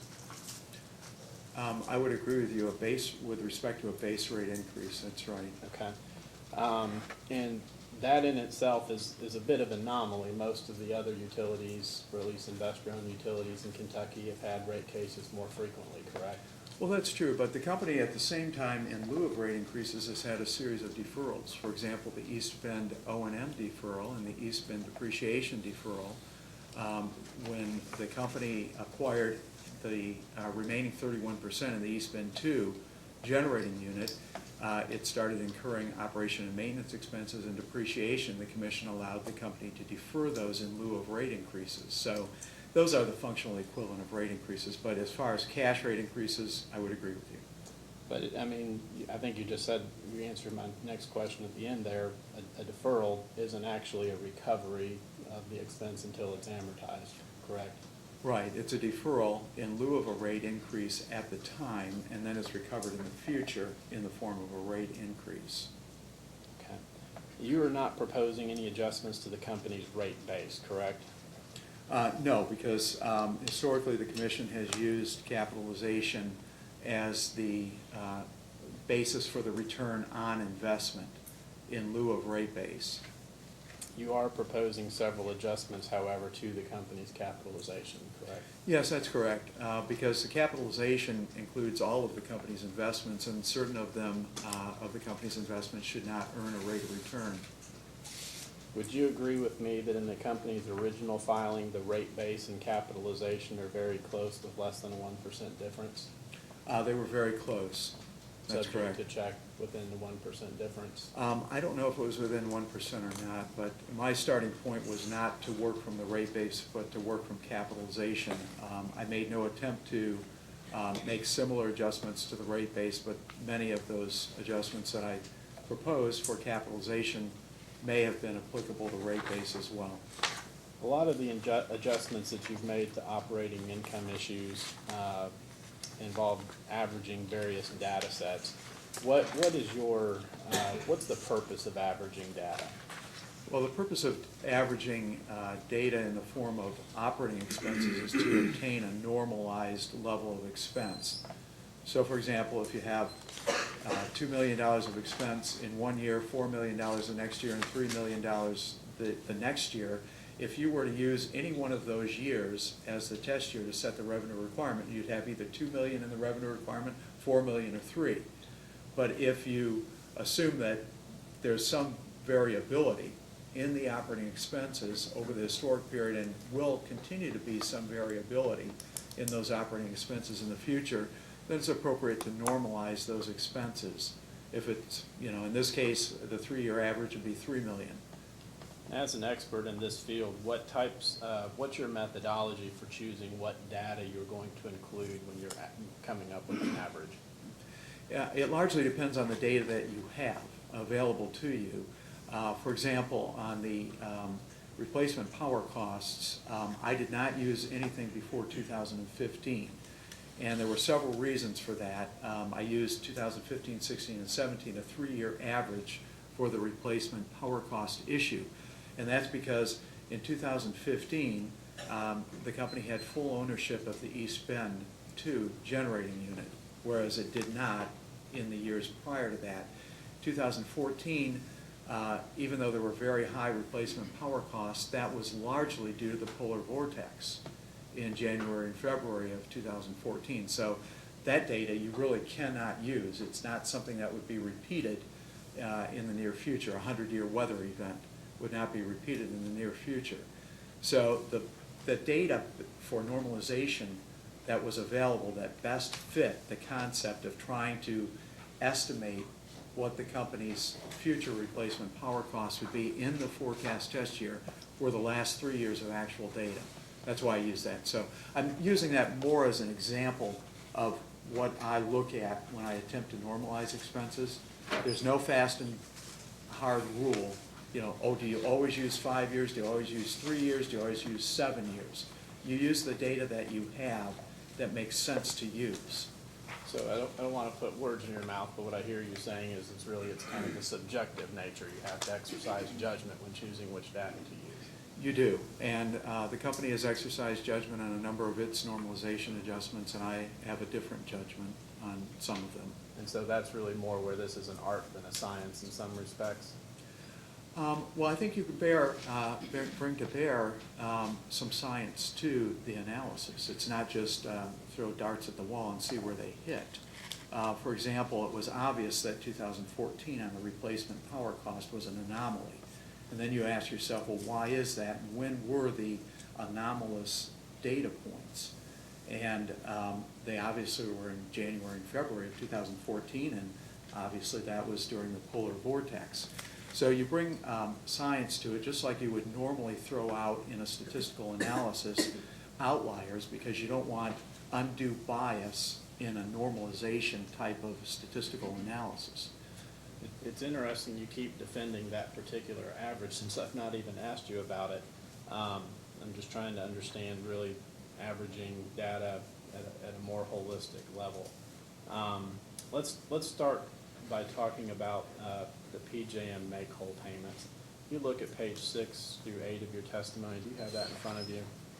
I do. You originally proposed a $3.6 million adjustment to operating income to account for PJM make-whole and other revenues that were not included in the company's revenue forecast, correct? That's correct. And then you've since withdrawn that recommendation, correct? That's correct. When you made that recommendation, I think it was due to the fact that you were unfamiliar with the terms of the company's rider PSM. Is that a fair statement? I was not familiar with the treatment of these make-whole revenues in the PSM rider. That's correct. Before this particular case, have you participated in any case involving the company's rider PSM? No. To your knowledge, has the Attorney General ever objected to any provision of rider PSM? I don't know. To your knowledge, have any of the other interveners in this case ever objected to the provisions of rider PSM? I don't know. Do you know approximately how many years that it has been in effect? I think it was initiated or approved in the 2003 252 case, but I don't know that it went into effect until maybe 2007 or so. Okay, and you've had, I strike that. So with regard to off-system sales being included in the revenues for base rates for rider PSM, can you just kind of generally explain your understanding of how rider PSM currently operates? Yes, there are a number of revenues that go into rider PSM, and there are a number of charges or expenses that go into rider PSM. And then once you get down to a net, if it's a profit, in other words, if there's a positive margin, $1 million of that goes 100% to customers, and then any margin above the $1 million is shared 75% to customers, 25% to the company. And can you explain your understanding of how the company is proposing to change rider PSM in this case? Yes, the company is proposing to leave all of the off-system revenues, credits and charges in the PSM and share every dollar 90-10, 90% to customers, 10% to the company. Would you agree with me that there would also be additional expenses and revenues that would be included in rider PSM as amended? The company has proposed a number of additional charges and credits, that's correct. In your testimony, I believe you ascribed a value of $3.826 million that should be transferred to recovery through base rates that are currently in the rider PSM. Is that a fair characterization of your testimony? Yes, that is the company's calculation, I believe, for the test year of, actually it's 3.815 million, the company's calculation of the so-called profit. That's the off-system sales revenues minus the cost to achieve those revenues, sales of capacity into the market, and other aspects of the company's calculation. And what I did was I took that amount and said that it should be pulled into the base revenue requirement and the PSM reset to 0.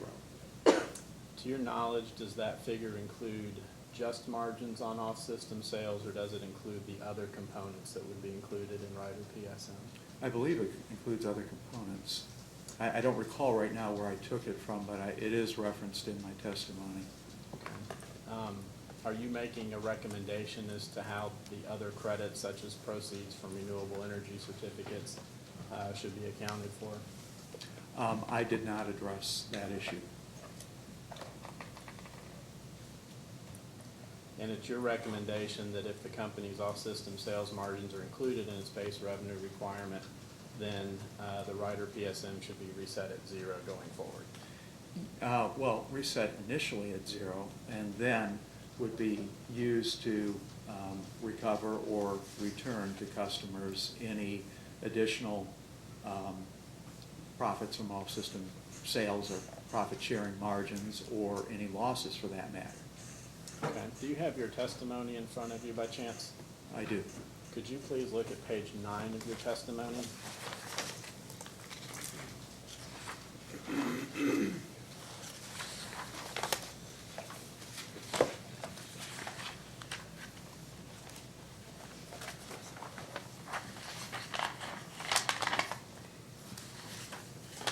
I believe you state that the commission historically has included off-system sales margins and base revenue requirements and contemporaneously reset the PSM or other sharing mechanism to 0. Do you see that? Yes, where there have been litigated proceedings that I've been participated in Kentucky, for example, Kentucky Utilities and Louisville Gas and Electric and Kentucky Power Company, their sharing mechanisms have been reset to 0 in conjunction with base rates. In other words, the profit margins from the off-system sales, net of the expenses have been pulled into base rates, and then the variation from the amount in base rates gets reflected in whatever their sharing mechanism is. I don't think that Duke Energy has had that issue litigated ever. Do you recall what KU or LG&E case you're referring to specifically? I think all of them that I've participated in. Do you recall presenting testimony on behalf of Kentucky industrial utility customers in those cases regarding the treatment of LG&E and KU's margins on off-system sales? You'd have to point me to the specific cases. I don't have a distinct recollection other than just generally that I addressed those issues. Okay. Your Honor, may I approach the witness? Yes, you may.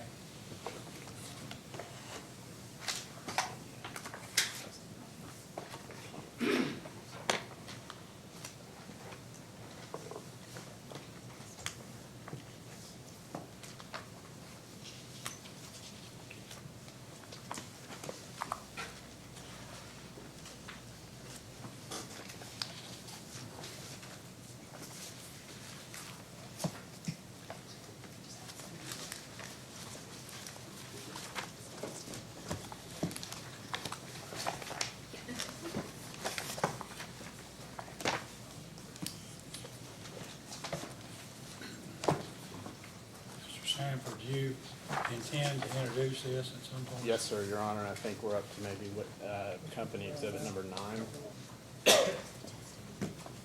Testimony from, Mr. Collin, do you have the document that's been handed to you? I do. And can you identify that document?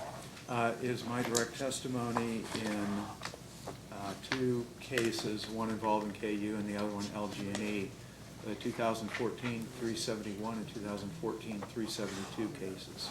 Okay, would you look at pages 59 and 60 of your testimony?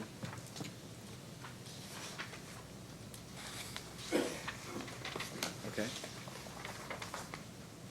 As I read your testimony in that proceeding, it was your recommendation to include an amount in base rates and to track the difference between actual margins and the amount included in base rates through the fuel adjustment clause. Does that sound correct?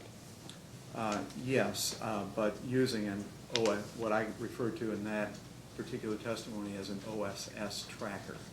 Okay. Kentucky Power has a system sales clause, an SSC tracker, that does essentially the same thing. So basically, you would pull the margins, and this was KU and LG&E's proposal to, and historically the commission had done this, reset those margins by pulling them into the base rates.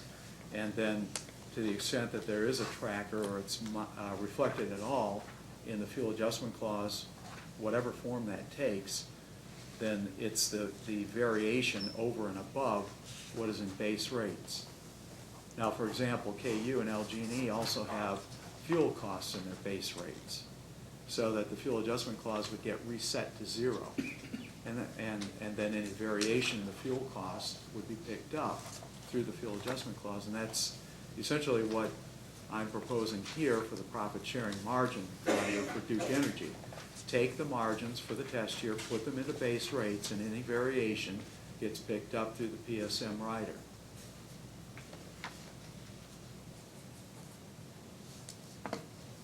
So the company's made whole, customers are made whole, everybody, is treated fairly. Do you recall whether or not the 2014 rate cases were involving LG and KU were resolved through a settlement agreement? That's my recollection. And your client at the time, KIUC, was a signatory to that stipulation and settlement agreement? I believe so.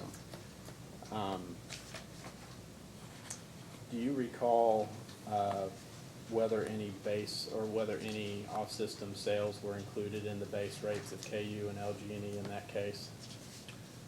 I believe that they were. Their filing, I think I mentioned on page 56 of my testimony in that case, that KU had a margin of $500,000 as a reduction to its revenue requirement. That would be its base revenue requirement. And LG&E had a $2.7 million reduction. So, in other words, there was nothing in the fuel adjustment clause, or at that time they didn't have an off-system sales tracker within the fuel adjustment clause. Your Honor, may I approach the witness again, Yes, you please? may. Your Honor, the document that Ms. Hoeniger's passing out, we'd mark as Exhibit 10, and it'll be our intent to admit all of these documents.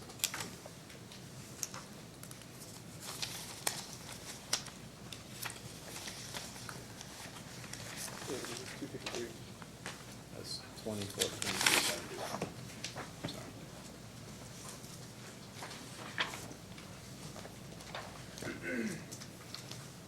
Mr. Collin, when you're ready, could you please identify this document?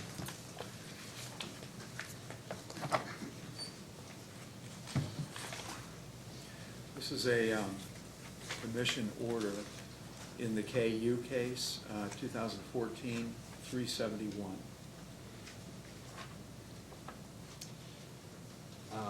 And attached, or an attachment to that order is the stipulation, settlement agreement stipulation and recommendation, correct? Yes. Could you please turn to page 7 of the settlement stipulation and recommendation?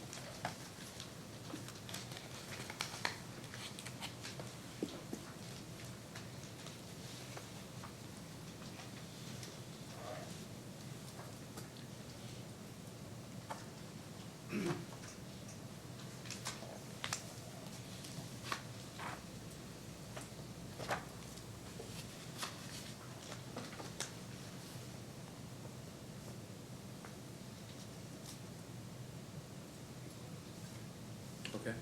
Would you look at paragraph 2.6 of that settlement agreement? All right, I see that. Could you read the first sentence for me, please, under off-system sales tracker? Yes. This is part of the settlement that was entered into in the KU case. The parties agree that the utilities will remove from base rate calculations all OSS margins and will implement an OSS tracker for each electric utility. And then would you please look at page 4 of the commission's order?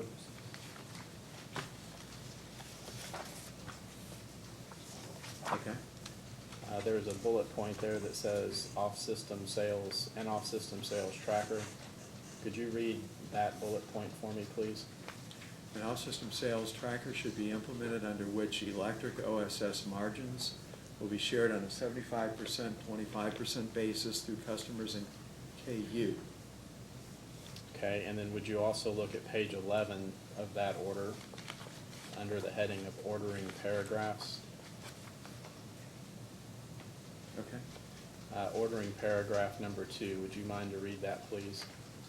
All provisions of the settlement which are set forth in Appendix A hereto without exhibits are approved. So would you agree with me that KU and LG&E did not have a portion of their off-system sales margins included in their base rate calculation in this proceeding? In that particular case, that's true, because it was part of a settlement. But prior to that, it was not true. And do you have any reason to believe that a different outcome would have been the case in case 2014-372, which applied to LG&E? The two would have been treated consistently.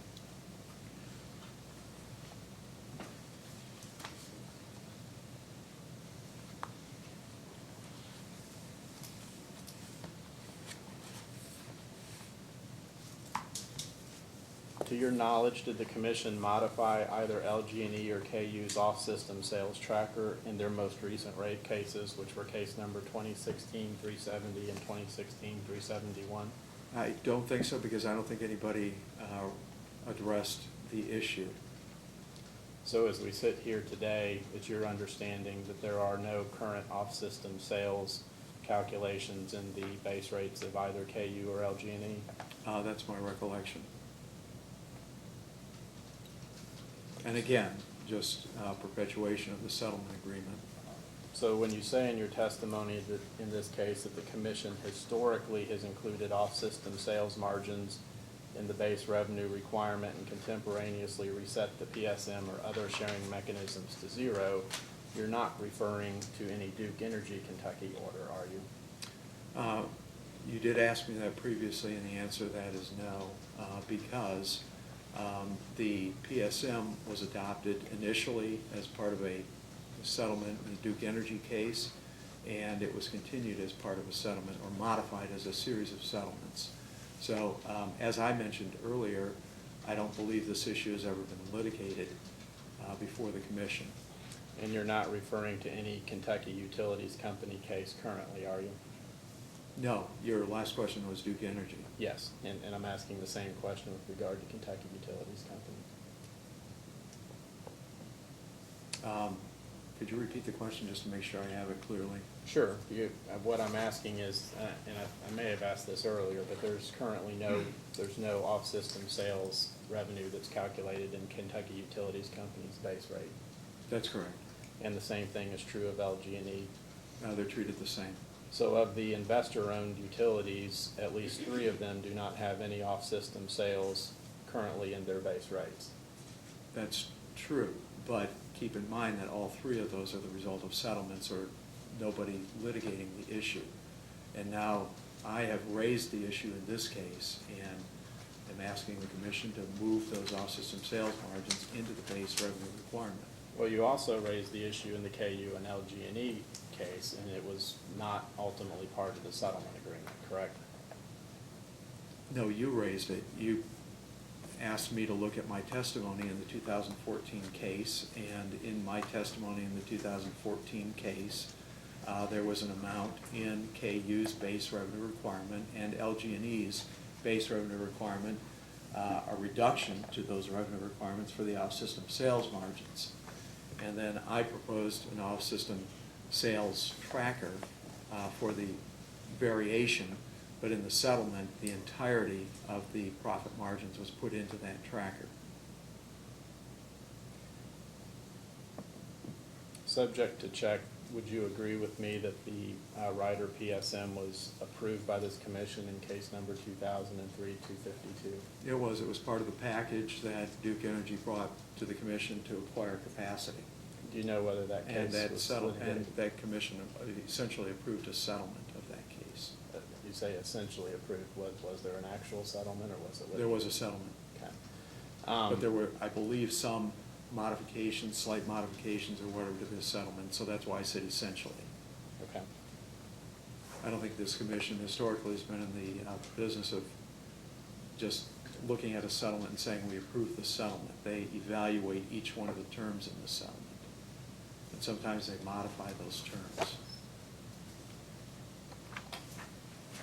So I'm still struggling to understand what you rely upon for the historical basis that you cite in your testimony. Well, it had historically been the case with KU, LG&E, and Kentucky Power until there was a settlement in the 2014 371 and 372 cases. So but you're not relying upon the most recent history. Well, not to belabor the point, but I think we've gone through it fairly extensively. So the answer is yes. The answer is that there was a settlement that modified the methodology, and nobody has challenged that methodology since the settlement.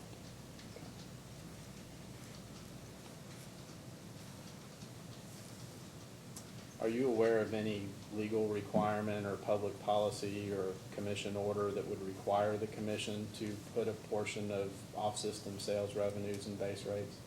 No, nor am I aware of any public policy or legal requirement to move some of the fuel costs into base rates, but historically that's what this commission has done as well. But you don't believe that, and I think you just said this, you don't believe the commission would approve the terms of a stipulation or settlement that it found to be unreasonable? I wouldn't think so. Okay. I would agree with you.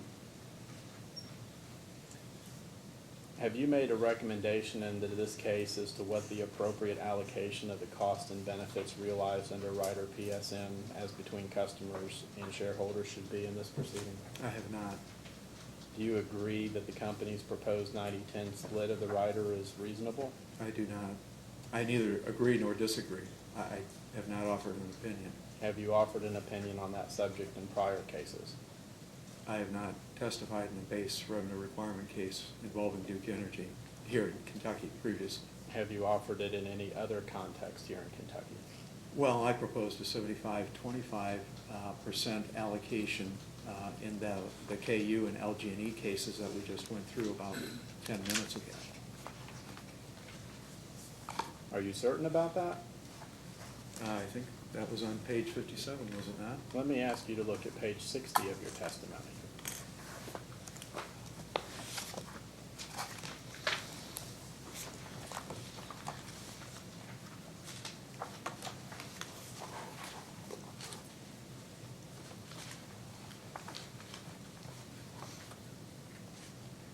Do you see the question on line 14 of page 60 of your testimony?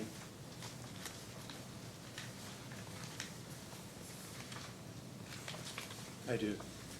What is the, could you read that question and then the first sentence of Yes. your answer? I see that. 90, I see that I said, I recommend that the commission adopt 90% to customers and 10% to the company's sharing factors for the differences between actual OSS margins and the OSS margins included in the base revenue requirement. So this is a 90-10 sharing for the increment or decrement compared to the margins and base rates. I did not make a recommendation to put the entirety of the margins into the off-system sales tracker. That was the result of the settlement. And then the settlement ended up with the 75-25% sharing. I understand that, but in terms of the actual allocation between customers and the company, you have previously agreed that 90-10 split would be reasonable. I don't think I could categorically agree with that because 100% of the margins that each of those utilities, KU and LG&E, had in the base revenue requirement would go to customers. Only the increment or decrement would be subject to 90-10 sharing. And that's different than your proposal. Your proposal is leave all of the profit sharing margins in the PSM rider and split the entirety of it 90-10, not the decrement or the increment. So it sounds like you're maybe taking a position after all. You don't think the 90-10% split is reasonable in this case, or you still have no opinion? Ask and answer, Chairman. You may ask it one more time. Thank you, Your Honor. Okay, well then I don't have an opinion in this case. Okay. Do you know if the Office of the Attorney General has ever taken a position on this in other proceedings? I don't know. Let me hand you another document, if I may, Your Honor. Right?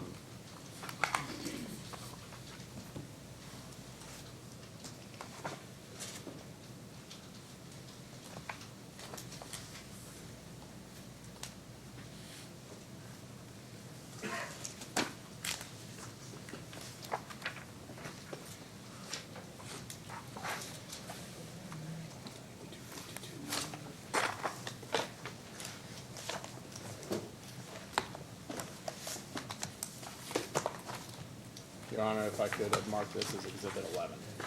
Let it be somewhere. Mr. Collin, when you're ready, could you please identify this document?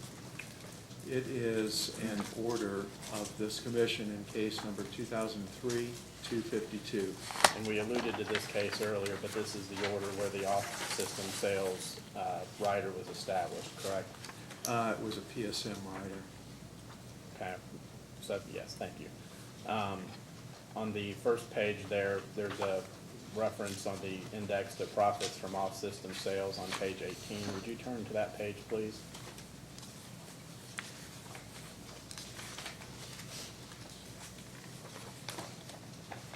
Okay? Could you read the first sentence under the header of profits from off-system sales? The AG argues that ratepayers should receive 90% of the profits from off-system sales and that UL, H&P should be allowed to retain 10% as an incentive to make such sales. And then the company, of course, proposed a 50-50 sharing. Now, in this case, it's proposing a 90-10 sharing.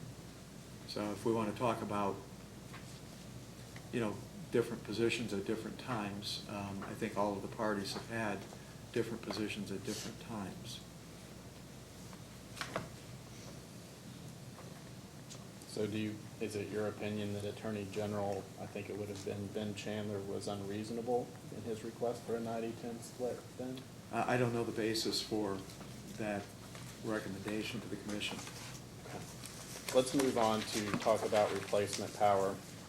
On page 12 of your testimony, you make a recommendation that the commission should approve the company's request to create a deferral for the amounts over or below, above or below the amount that's put into base rates, correct? Yes, that's right, and that essentially keeps the company whole and keeps the customers whole over time, not on a cash basis, but over time. Okay. And then at the time that new base rates are set, sometime in the future, the company would recover, probably through an amortization, the balances of the regulatory asset if it was positive, and if it was negative, that amount would be refunded to customers. That's correct? the way that would work, yes. Does it make sense to you to try and include the best estimate of replacement power costs in order to minimize the balance of the prospective regulatory asset? Yes, it does, and that's why I chose the 3 years of data that I did, and why I believe the commission should reject what the company proposed, which I think is very, very excessive. Okay, you're recommending that the replacement power O&M expense included in base rates should be $1.6 million approximately? I think it's 1.7 or 1.8, but Okay. That calculation is based upon you taking part of the available data from January through September 2017 and annualizing it, correct? yes, that's correct.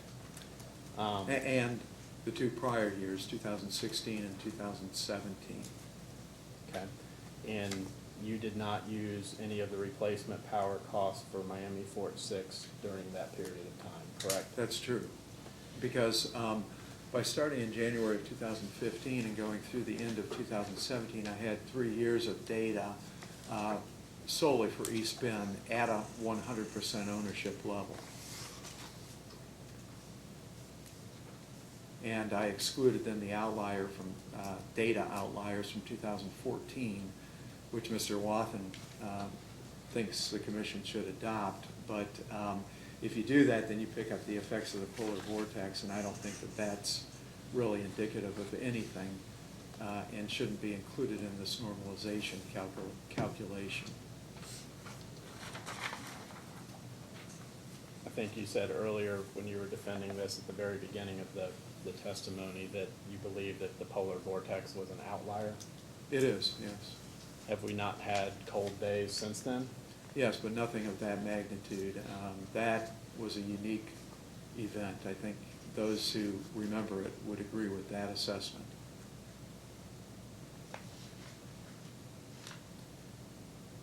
Did you gross up the East Bend cost? Did you gross up the East Bend cost for 2013 and 2014 when you were making your calculation? I didn't use 2013 and 14. I Because- started with 2015, at which point the company had 100% ownership of East Bend 2. And that's one of the reasons why I did not use 2013 and 14, aside from the data anomalies. When was the polar vortex? It was, really the bulk of it was January of 2014. The effects extended into March of 2014. But as far as the impact on the data that Mr. Wathen used, it was January and February of 2014. Did the polar vortex take place in 2013? No, but the company did not have 100% ownership of East Bend. So what I did is I took the 3 most recent years during which the company owned 100% of East Bend 2. There was no data outlier, and it was most indicative, I thought, of present market conditions. You know, we could reach back 20 years if that was relevant, but the point is it's not really relevant, because the most relevant data in the case of replacement power, because it's the cost of replacing the power when East Bend is on forced outage, is the most relevant data is the most recent data, because that's most indicative of what we're going to have in the near future, absent some weather event.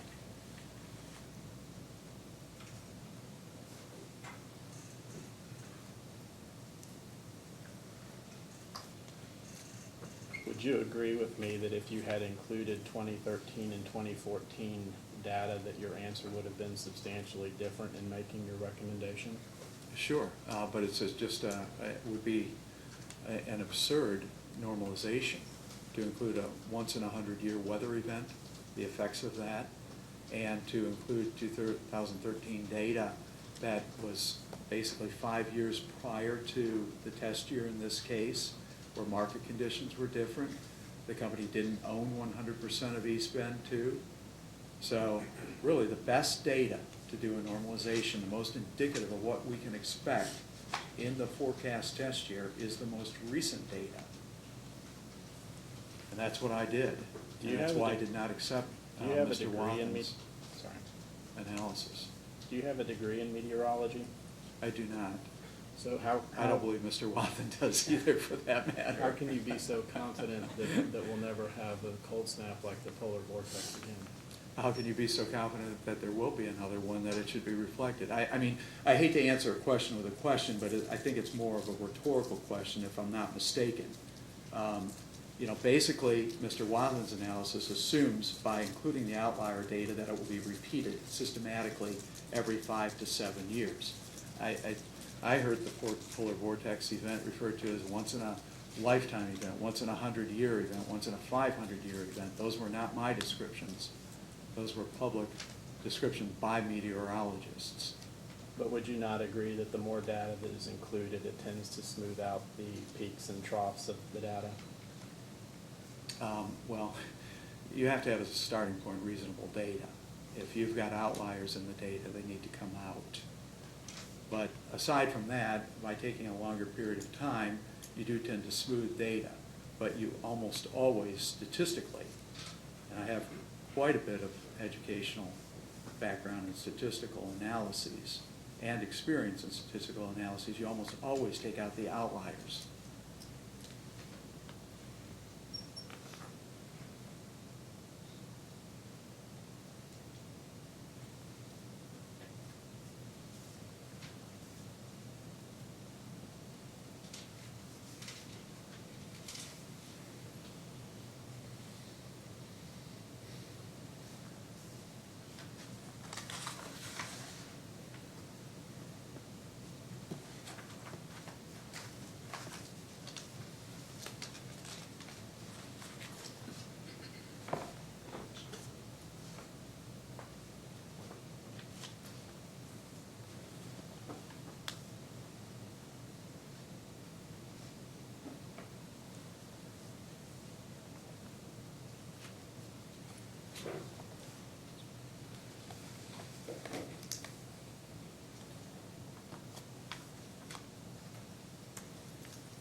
Let's talk about vegetation management. When you calculated what you believe to be a reasonable amount for the company to include in base rates for vegetation management, you did not include any of the RFP bids that were provided by the company, correct? Those were indicative bids. I'm not sure I would characterize them as RFP bids, but with that proviso or caveat, I did not.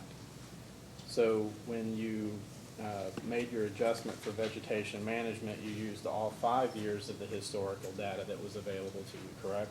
Yes, that's correct. It was fairly consistent. There was very little volatility over that 5-year period. I didn't see any data outliers, you know, to kind of tag back to the prior discussion. And specifically, I mean, you said you chose that 5 years of data because it was not as volatile, correct?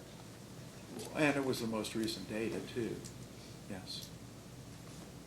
But it was 5 years as opposed to 2.5. It's 5 years as opposed to 3. Well, you didn't, going back to the replacement power, you didn't have 3 full years of data. It was 2 years and 9 months. Right, not 2.5. Thank you. And it didn't take into account, strike that. When you made the recommendation here for vegetation management, were you aware of the requirement the company has to have a vegetation management plan? Yes, I think I was. You said in response to, I believe it was one of the data requests, that the company controls the scope and cost of vegetation management work. Do you recall? It does, Testimony of yes. that? Even though it files a plan with the commission, nevertheless, the company controls how much it spends and the scope of the work that is done. You think that statement's maybe a little bit too broad? Well, with the oversight of the commission, there's no question about that, but nevertheless, it originates with the company. Do you agree with me that in a free market, price is determined by supply and demand? I do, if there is a free market. So in this case, vegetation management is a need of the utility, and therefore it occupies the demand position, correct? And the company, to some extent, controls the supply position as well. There are vendors in the marketplace, but the utility always has the option of doing it itself. So, I mean, it's not as if there's an absolute constraint in terms of the marketplace. I'm simply pointing out that there's another option. And the provision of vegetation management services is the supply. It is under your construct, yes. So isn't it true that the company may be able to influence the demand side of the equation, but it has less ability to influence the supply side of the equation? I suppose that's more of a philosophical question, isn't it? And so I'm not sure I can answer it yes or no, but listen, the company has to bid it out if it's going to use an outside contractor. And I recognize that there are contractors in the market, and what those contractors are willing to do the work for is a significant factor. I realize that. Does the company have any control over the availability of a skilled labor force to provide vegetation management services? It may have some control over that. Many utilities are actively involved in the local community college vocational schools for linemen, for example. Any other way that a utility would directly influence how many skilled tree trimmers there are in a community? Sure. They could offer jobs to people and take the contractor efforts in-house. I'm not sure why that's funny, but it's true. Many utilities have looked at that option, and in particular, many of the distribution utilities, cooperative utilities, do their tree trimming in-house. The market for vegetation management services isn't confined to any utility's particular service territory, is it? Within the local community, it probably is. I don't know that, I mean, there are tree services, obviously, where people and businesses can hire contractors to do tree work, but of the sheer scope and size, that probably is overwhelmingly the utilities that would have the demand for such services. It's not just electric utilities, it's also cable utilities, telecommunications companies. Not so much. Mostly the electric utilities. The other utilities, as you called them, or carriers, I think I would call them, tend to piggyback on the electric utilities' pole distribution network. So you said in response to, I believe it was data request number 54 from the company, that the best evidence of reasonable forecast expense is in the test year is recent actual experience, assuming no change in the scope of the work that will be performed.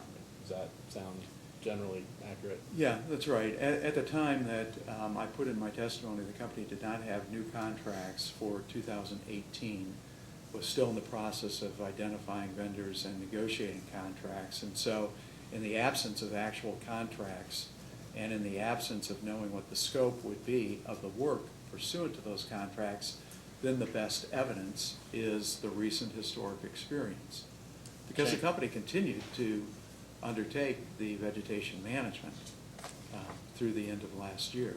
But would you agree that if there was a change in the scope of the supply options, that could also affect the price? It would, yes. And so, but we didn't know that when you filed your direct case, and we didn't know that when I filed my direct testimony. okay, so based on what we know now, do you know whether the contracts that you relied upon in making your recommendation, which were all between 2012 and 2016, have expired? My understanding is that at least the term of those contracts has expired. In many cases, those contracts are simply amended by extending them and modifying the pricing terms. What the company did, I don't know. So I have no way of assessing at this point what the company has done.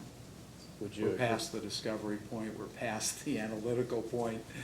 At the point I filed my testimony, there were no new contracts. Have you reviewed April Edwards' rebuttal testimony? I did, but I didn't see any contracts, and I didn't see any other analysis. I mean, there's just no way to assess what she or the company did with respect to pricing those contracts out. I don't know what the scope was, I don't know what the pricing is. All I saw in her testimony was that, hey, look, it just looks like we've ended up with the same expense that we had included in the forecast test year. So you can ignore Colin. Well, I can't affirm or reject what Ms. Edwards said in her testimony. So then you don't have any reason to dispute that the company's actual vegetation expense in 2017 was $4.3 million? Well, I find that very surprising because the base year, it was about $1.7 million. And so basically what that would say is that in the last 6 months of 2017, the company spent $6 million, $7 million on vegetation management. I find that very hard to believe. I mean, that isn't really the subject of my testimony, you know, what was actually spent in 2017, because neither you nor I knew that when we filed our direct cases. But I just find that to be a big difference between the company's base year amount of vegetation management expense of $1.7 million, and all of a sudden it goes up over $4 million for the calendar year 2017. But, I mean, I'm not saying right or wrong. I can't affirm it or reject it. Did you happen to look at any of the confidential information that was provided with Ms. Edwards' rebuttal testimony? I did not. So you do not know then what the actual contracted cost for vegetation management would be in 2018, do you? I did not look at that contract. In my experience with vegetation management contracts, there are pricing terms but not dollar amounts.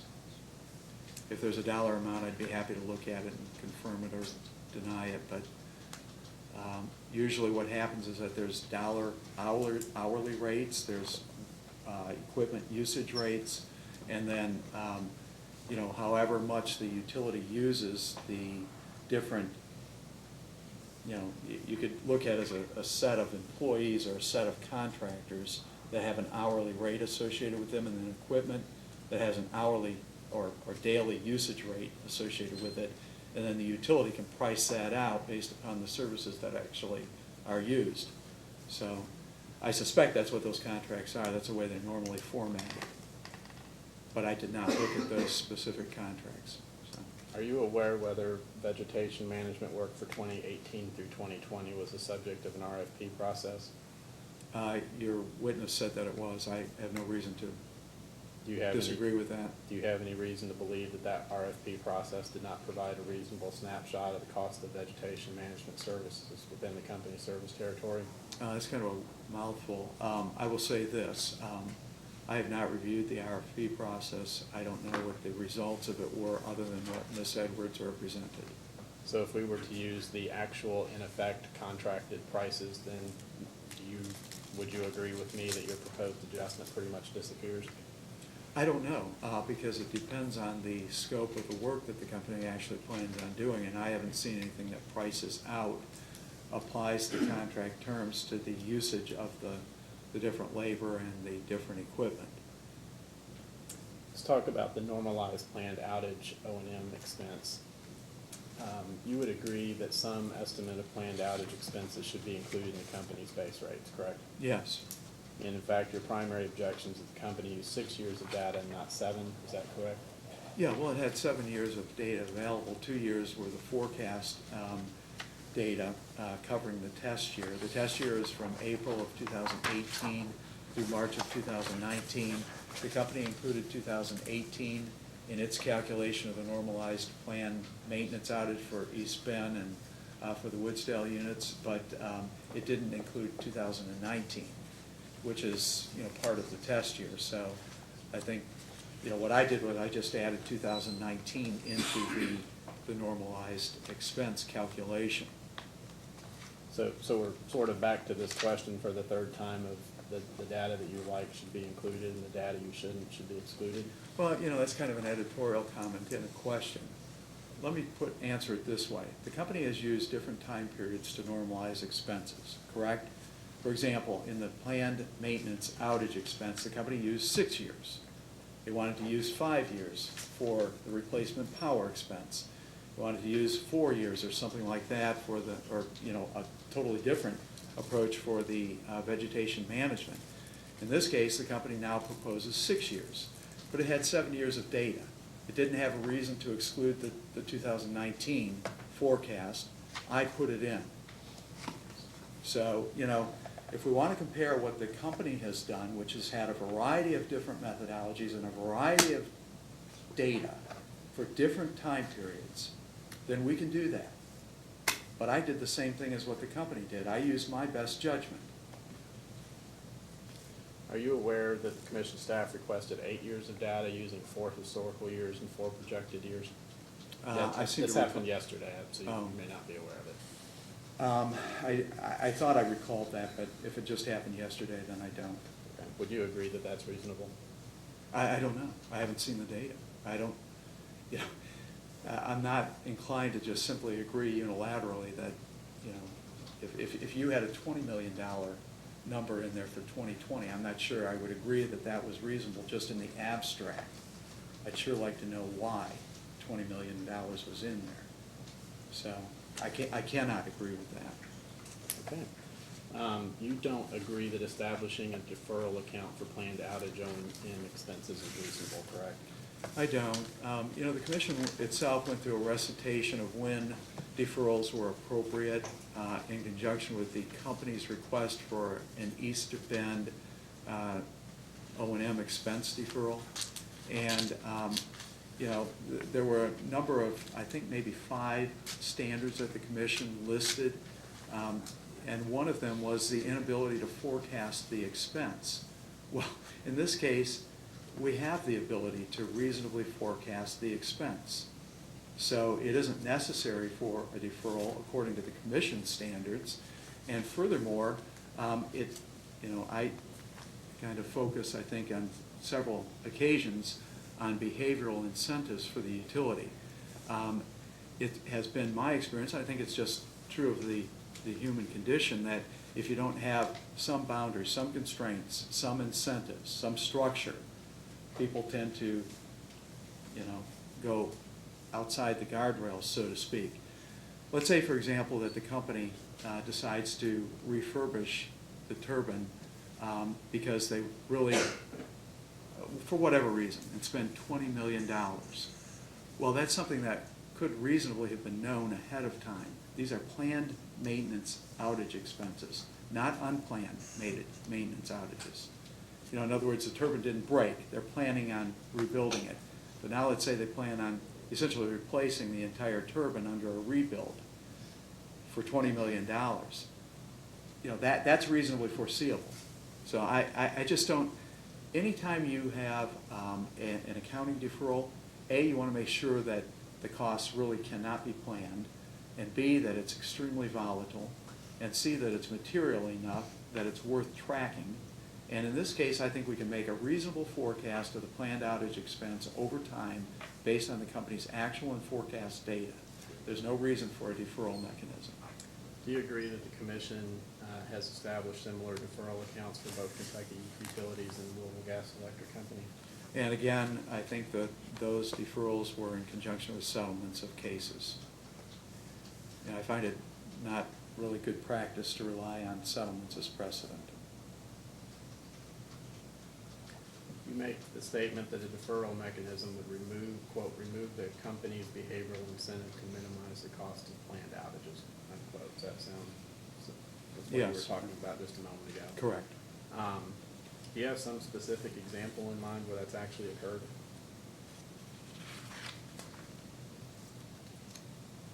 Actually, I do. In case of Southwestern Electric and Power Company, when they were going through a life extension process on their coal-fired units, and essentially what they did was they went through and expensed all of those costs rather than capitalizing them to plant. And at that time, I was doing some work for the Louisiana Public Service Commission and reviewing different rate proposals for SWEPCO. And we noticed that because there was a big aberration in their maintenance expense. We said, what happened here? And they said, oh, well, we're overhauling all of our turbines, we're refurbishing the plants, and in anticipation of extending their lives. And so that would be an example. The establishment of a deferral account, though, is not the same as actually being able to recover that expense through rates, right? That's a true statement, but as a practical matter, there's a difference between practical and truth. And generally speaking, if the commission authorizes a deferral without constraints, without limitations, then the dollars get hit into the deferral account, and the company comes in, the next rate case, and said, we want our money. And the commission is not in a position then normally to say, no, you can't have it, unless the company did something really outlandish. In the case of SWEPCO, the one that we were just discussing, what the company did was not outlandish, but if they had had a deferral mechanism where the O&M expense could have been deferred, then, and they would have gotten it over 2 or 3 years in a future rate case, that would have been inappropriate. Would such a deferral account be amortized in the context of a future base rate proceeding? I would expect so, yes. And And it could be, arguably, it could be either a regulatory asset or a regulatory liability, but in my experience, it almost invariably is a regulatory asset. The company spends more.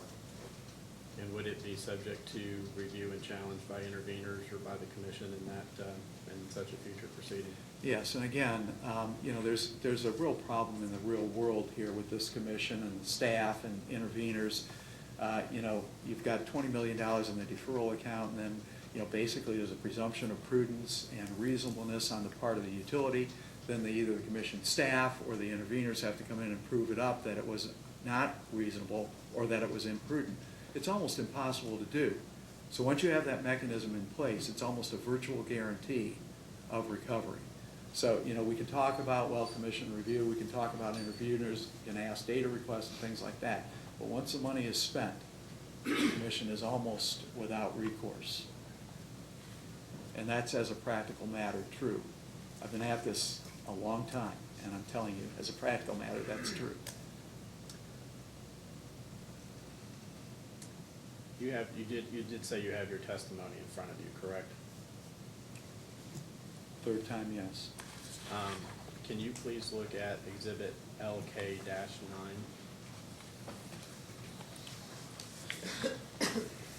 Okay. You include, one of your adjustments to the income is for compensation expense tied to financial performance, correct? That's correct. And you include the issuance of restricted stock units in your recommended adjustment for excluding the cost of compensation tied to financial performance, correct? Yes.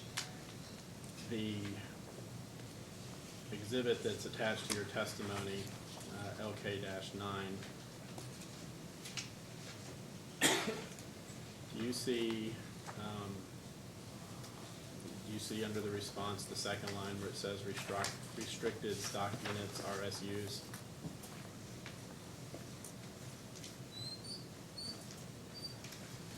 I don't.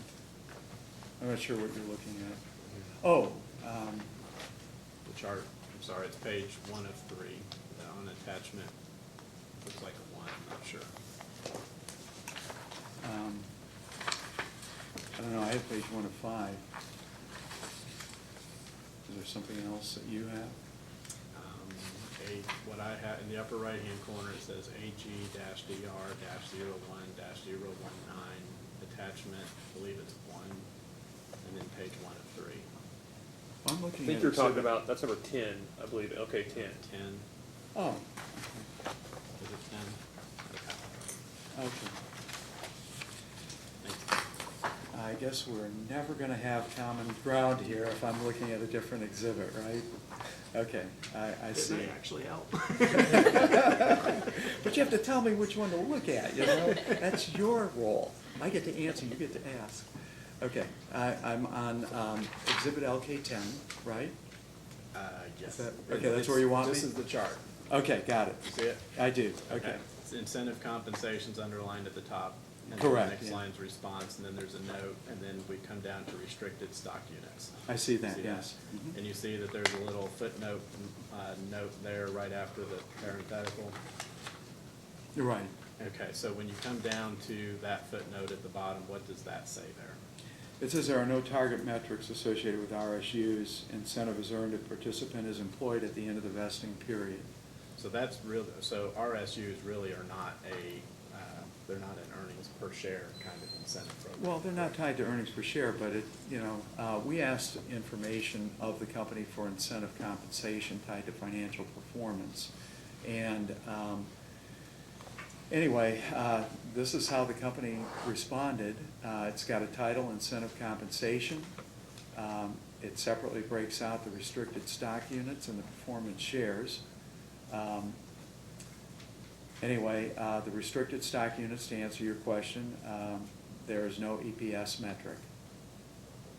And what it says there at the bottom is that the incentive is earned if the participant is employed at the end of the vesting period, correct? Yeah, it's a pretty big incentive, isn't it? So that would, if that is not well, let me ask you first, did you happen to read Mr. Solinsky's rebuttal testimony? I did.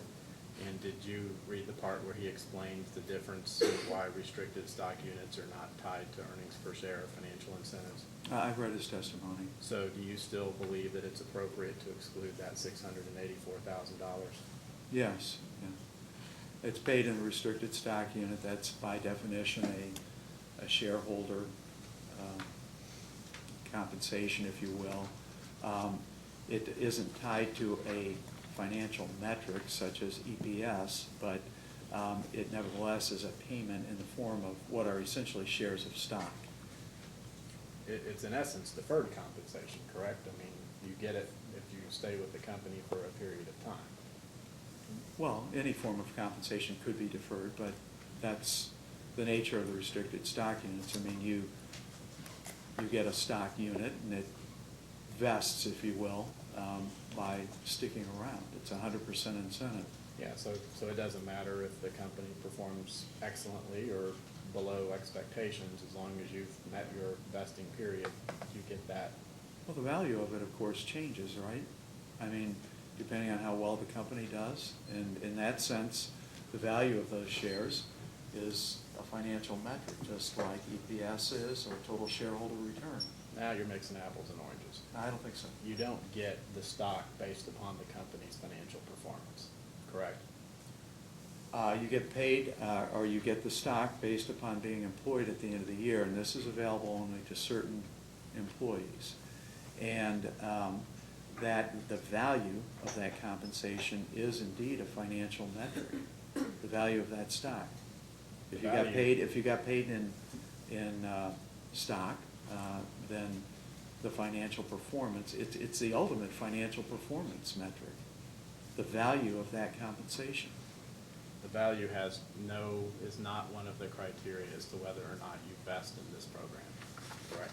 Well, that isn't the issue. The issue is whether or not the company should recover the value of the stock or the restricted stock units in the form of the revenue requirement.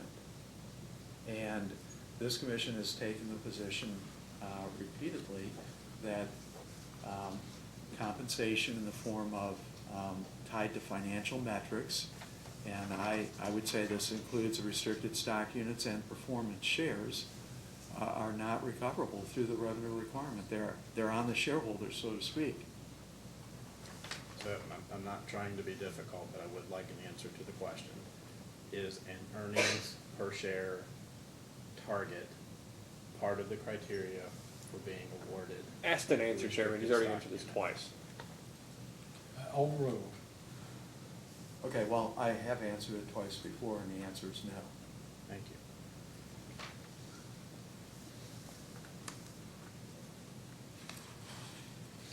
You've not performed any analysis of how Duke Energy Kentucky's incentive compensation retirement plans compare to the market, correct? No, I have not. The commission really hasn't used that, an overall compensation assessment to determine whether or not to allow incentive compensation. in the revenue requirement. You've not performed any sort of wage and compensation study as part of your work in this case? Wasn't that covered in the prior question? Have you ever, so that's the answer now. Well, why don't we repeat the former question, and we'll see once if it was covered. I think we're asking, you're asking a lot of the same questions, and I'm happy to answer them again, but, you know. Most of these are supposed to be yes or no questions. Well, I understand, but we can answer the same questions, yes or no, too. Have you know? performed a wage and compensation study as part of your work in this case? No. Have As you I ever- mentioned before, as I responded to the prior question, I have not done a total compensation or salary survey. And I also then answered in that same answer that the commission historically has not used total compensation to assess whether incentive compensation is recoverable in the base revenue requirement. They've just determined that it is not. Have you ever served as a human resources professional for a utility? Not for a utility. Have you prepared any sort of comparative wage analysis in this case? Well, if you want me to answer that a third time? The answer is still no. Have you received any specific training in human resources policies or management? I don't even know what you mean by that. If I've gone through a human resources curriculum for a degree program, the answer is no. I've had human resources training as part of my degree programs and part of my practical experience. If one employee receives $100 in wages and $25 in benefits, is that employee compensated greater than another employee who receives $90 in wages and $35 in benefits? I don't know. I don't know what their skill sets are. I don't know what their relative market worth is. And I don't know if this is a regulated utility or if it's a mom and pop C-store. I don't know any of that. Let's make it very simple. Let's assume that they are exactly the same in every respect. If one person, and it's the same position, if one employee receives $100 in wages and $25 in benefits, are they being compensated at a higher level than another employee with the exact same qualifications and skills for the exact same position who receives $90 in pay and $35 in benefits? Again, I don't know. I mean, you could say that the compensation adds up to the same dollar amount. I mean, I will agree with you with that. I mean, that's self-evident based upon your hypothetical, but as far as value, I don't know. Do you believe that utility employees all across the Commonwealth should be entitled to the exact same benefits?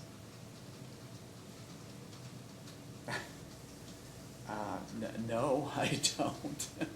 There are differences in skill sets, there's differences in metropolitan areas, there are many, many differences. Let's move on to talking about the East Bend operation and maintenance expense adjustment that you proposed. You stated in your testimony that 10 years was a reasonable amortization period for the East Bend L&M regulatory asset, correct? Right, and I also stated in response to staff discovery that a longer period would also be reasonable. And I gave a series of 5 reasons why the commission may want to consider a longer period, but in my testimony I said 10 years is reasonable. Did you have an opportunity to review the updated information provided by Ms. Lawler in her rebuttal testimony, or the updated information provided by Mr. Wathen in his rebuttal testimony as to the nature of these expenses?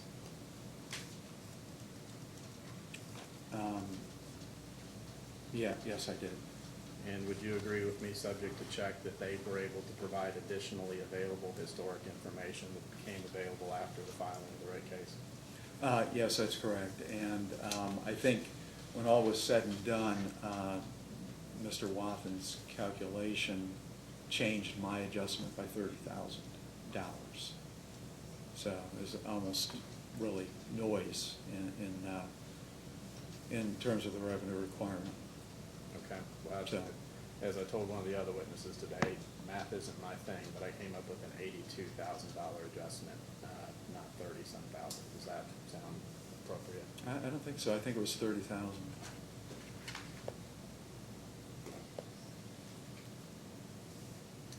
You did not perform a depreciation study in this case, correct? Not from the beginning. In other words, I did not perform an independent depreciation study. What I did was took Mr. Spano's depreciation study and I modified it based upon the study that he performed. Your recommendation is to use the ALG depreciation rates rather than the ELG depreciation procedure? Is that Yes, correct? that's correct. But that's not based upon any independent analysis that you performed? It's based upon the calculations that Mr. Spanos performed in response to the AG data requests, and he properly performed those calculations. And then what I did was I reviewed them, and I made my recommendation that the commission should use the ALG methodology or procedure as opposed to Mr. Spanos' recommendation to use the ELG procedure. You're not disputing that the ELG depreciation procedure is a reasonable procedure, are you? I am. I don't think it's reasonable at all for utility rate making. Both are statistical methodologies used to allocate the cost of a plant to time periods. And then that depreciation expense is recovered through rates. They come up with different results. The ELG procedure front loads the allocation of the cost to time period. So for example, you may have, if you look at the ELG depreciation rates for a given group of assets, they'll start out very high and they'll decline. Whereas with the ALG procedure, it's the same depreciation rate over the average life of all of the assets. So with ELG, you get a front loading of the depreciation rates and expense. With ALG, you get an average over the lifetime of all of the assets. And that is the dominant methodology used in the electric utility industry.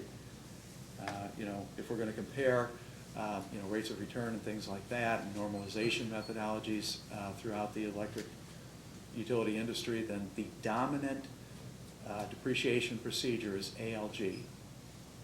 Almost no utility commissions allow ELG for electric utilities. Do you know whether the company's currently approved depreciation rates are based upon the ELG procedure, They are, but they were adopted in a settlement. which was approved by the commission, correct? Well, it was, but the issue of the procedure, the methodology used for the depreciation rates was not adjudicated by the commission. And now we're putting that issue on the table, front and center. Your Honor, I want to be respectful of your time. I know we've been going about an hour and a half, and I am at a stopping, kind of a resting point. I could move on, or I could. Let's take a 10-minute break until 3:10. Sure, thank you.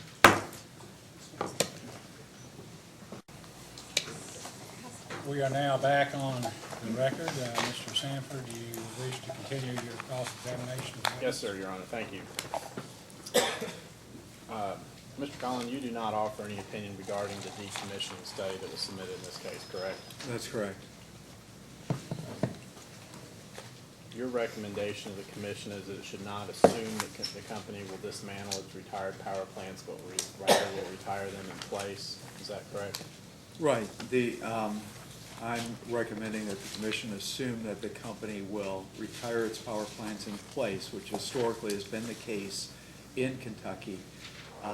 If the utility, in this case Duke Energy, wants to come in and actually dismantle and restore the site, dismantle the facilities and restore the site, and I'm talking about, aside from just the normal stuff of shutting down a power plant, draining the fluids, protecting the site, securing it, et cetera, et cetera.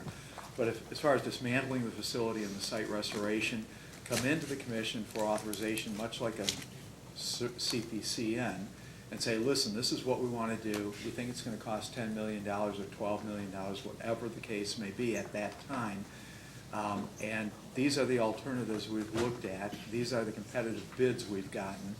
Then the commission can make the decision at that time.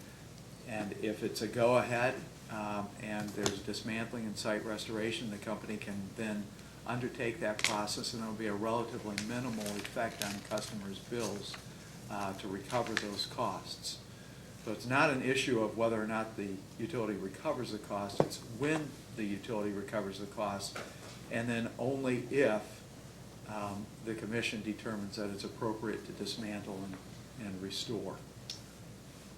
You're aware that the General Assembly has said utilities must come and ask for a certificate of public convenience and necessity prior to constructing a generation facility, correct?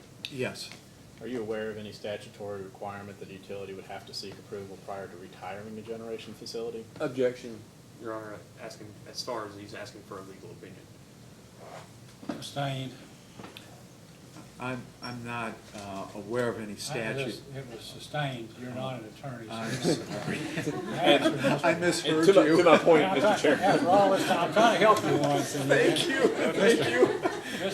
Thank you, Sanford Mr. will argue Chandler. that with you. Ask your next question, please. Rely on your lawyer. You know? Your Honor, he's been here enough, I just Yeah. figured he'd know. You said in response to, I think, one of the data requests that, in your experience, the commission has not included terminal net salvage and production plant depreciation rates historically speaking. Is that right? That's right. For KU and LG&E, the commission started including small amounts of terminal net salvage in conjunction with the settlement. May have been in 2010 or 2012 rate cases for those two utilities. But up until that point, there had been no terminal net salvage in the production plant depreciation rates. And, so presently, KU and LG&E's depreciation rates have terminal net salvage. Kentucky Power Company had a little bit of terminal net salvage in its depreciation rates. I don't know when that came in, but there was a time when it did not. And then in the most recent Kentucky Power case, Kentucky Power said in response to my testimony and in conjunction with the settlement, yes, we'll take the terminal net salvage out of our production plant depreciation rates, and we'll assume a retirement in place, basically. And as far as the company's witness, Mr. Spanos, claiming that this was a violation of the FERC USOA, that may be his opinion, but I don't think anybody from Kentucky Power is going to be prosecuted for that. They don't believe that it's a violation of the FERC USOA because they agreed to it. And the commission approved that portion of the settlement. So there clearly is no requirement to have terminal net salvage in the depreciation rates. And I recommend that this commission take that out of Duke Energy's rates right now, because there's an assumption, if you include it, there's an assumption that the facilities will be dismantled and the site restored. And I'd like the commission to take the position of wait and see. It'll be retired in place unless you can prove it up. You recall being asked in response, or in a data request, to identify any and all orders of the Public Service Commission that supported your position on this point? Do you recall that data request? I think I did. I think I do recall that, and I think I answered that I haven't done that research, if I recall correctly. Correct, and I think you said you had not reviewed specific orders that Right. adjudicated this issue. So, It's my recollection that it was in the 2010 or 12 KU and LG&E rate cases that terminal net salvage was introduced through the depreciation rates adopted in a settlement. but did you actually review those orders, or are you just going from memory? That's my recollection from being in those cases.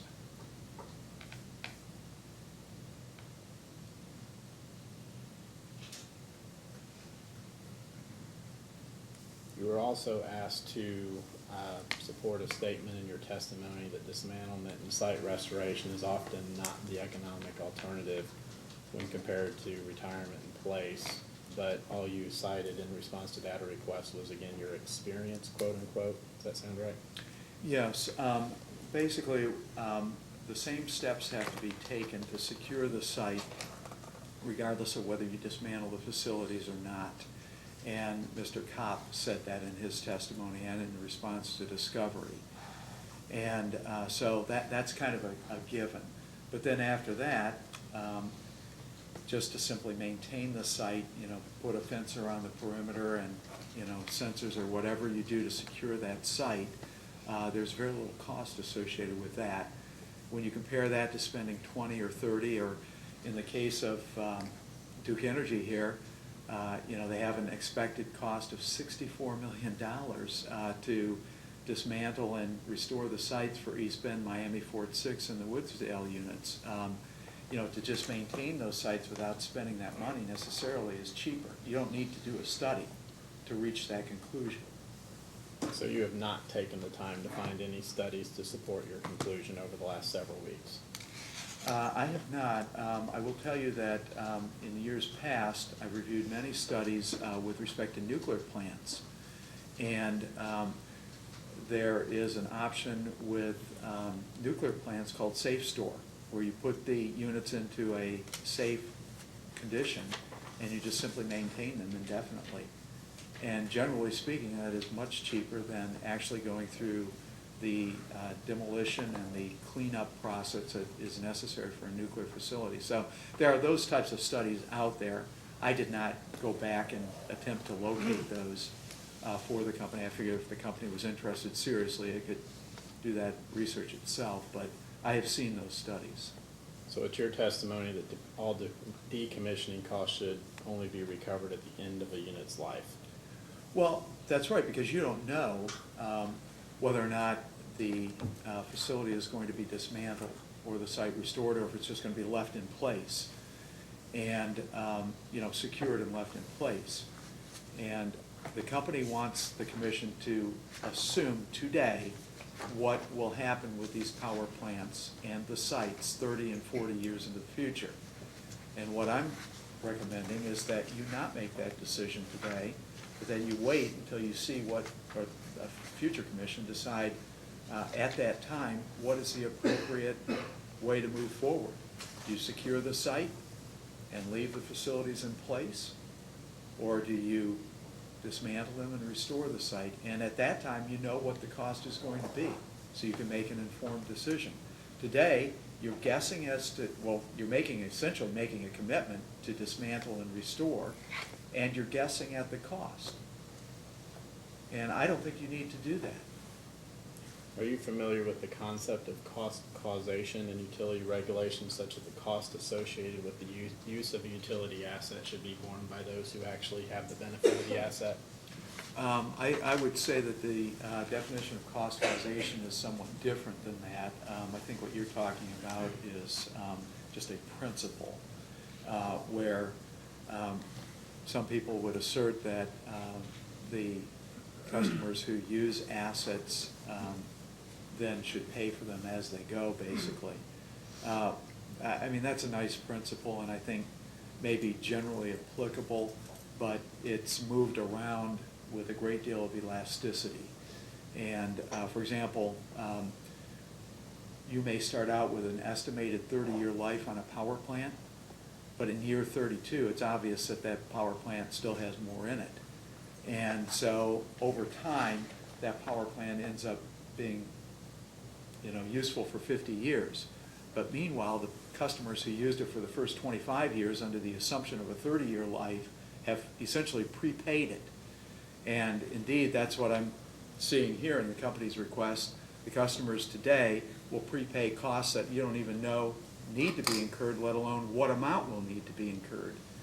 It's just uncertainty that isn't necessary to assume at this time. Under the method that you're recommending the commission to adopt, will new ratepayers at the time of the decommissioning be paying for the decommissioning of a production plant from which they've never received a benefit? Well, yes and no. For example, power plants can continue to operate indefinitely if equipment is replaced over time, just like a car could arguably continue to operate indefinitely. At some point, it becomes an economic decision to shut down a particular power plant and replace it with something else. So when it becomes economic to shut down a power plant and replace it with something else, and if you decide to dismantle and restore the site at that time, really you could view that as being part of the new power plant. And those customers should pay the cost of that because it's the economic decision to move forward. It's a lower cost option to move forward than, for example, to replace a piece of equipment at the old power plant. And that's done all the time. It's done all the time in utility rate making where costs are deferred, where they're capitalized and then depreciated over a future period of time. This decommissioning proposal or dismantling proposal, the terminal net salvage that the company has proposed, is really unique in the utility industry. Most of the time, you have dollars that are spent on plant in service. It's built, you know what it costs, and so customers can pay for it. But on decommissioning or dismantling this terminal net salvage, number one, you don't know if it has to be done or is appropriate to do 20, 30, 40 years into the future. And number two, you sure as heck don't know what it's going to cost.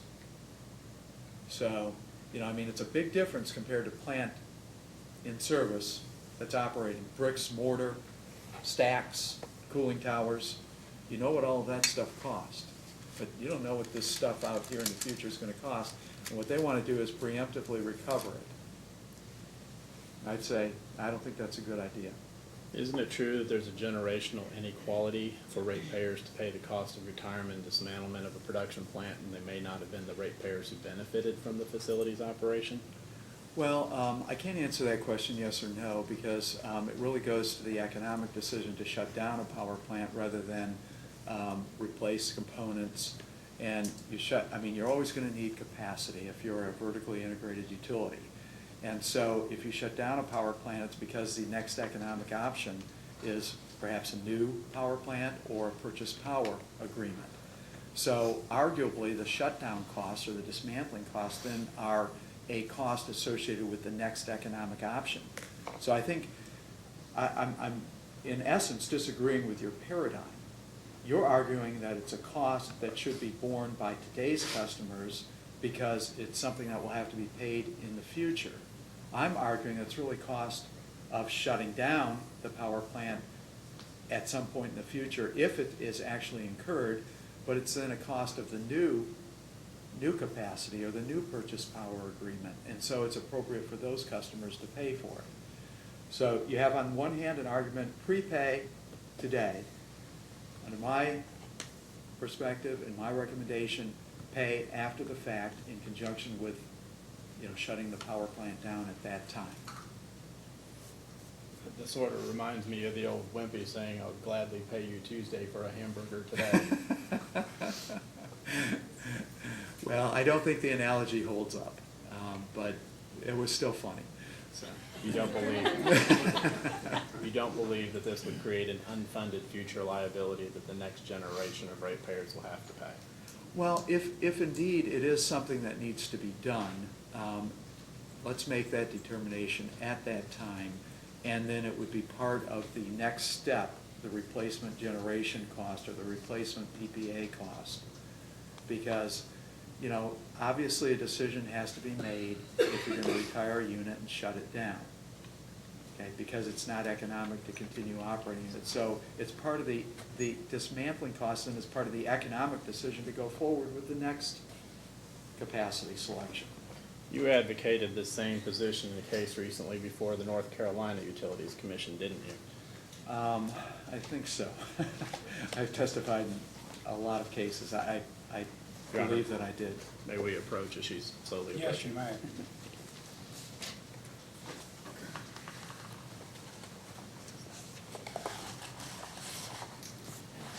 North Carolina order I've got over here.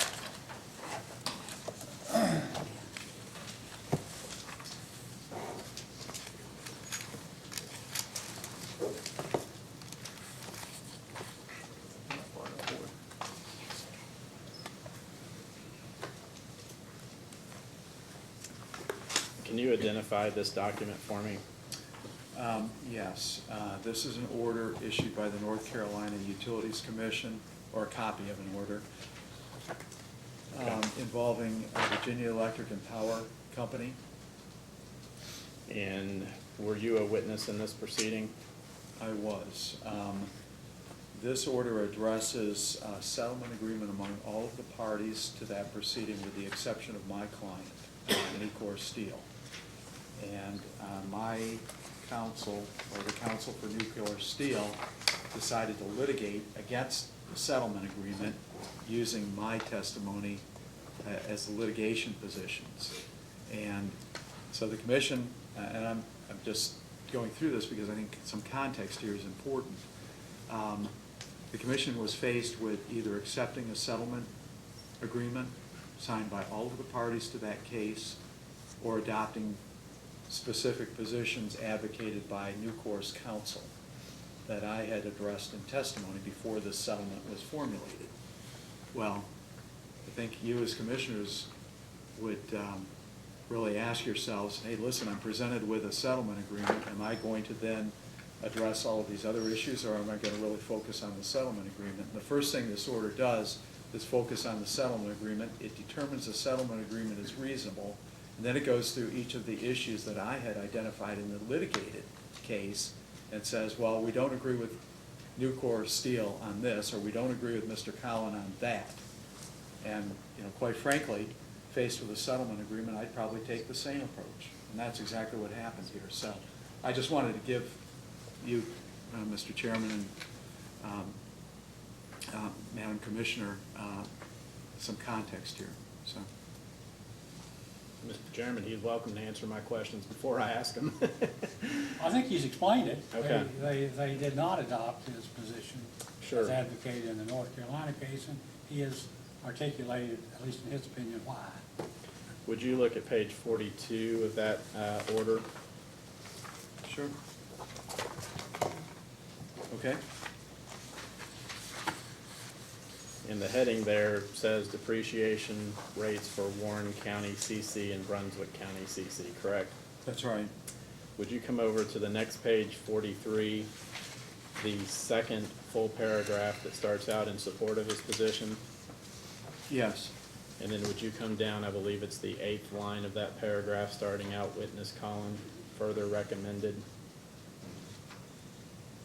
Yes. Could you read that sentence, please? Yes.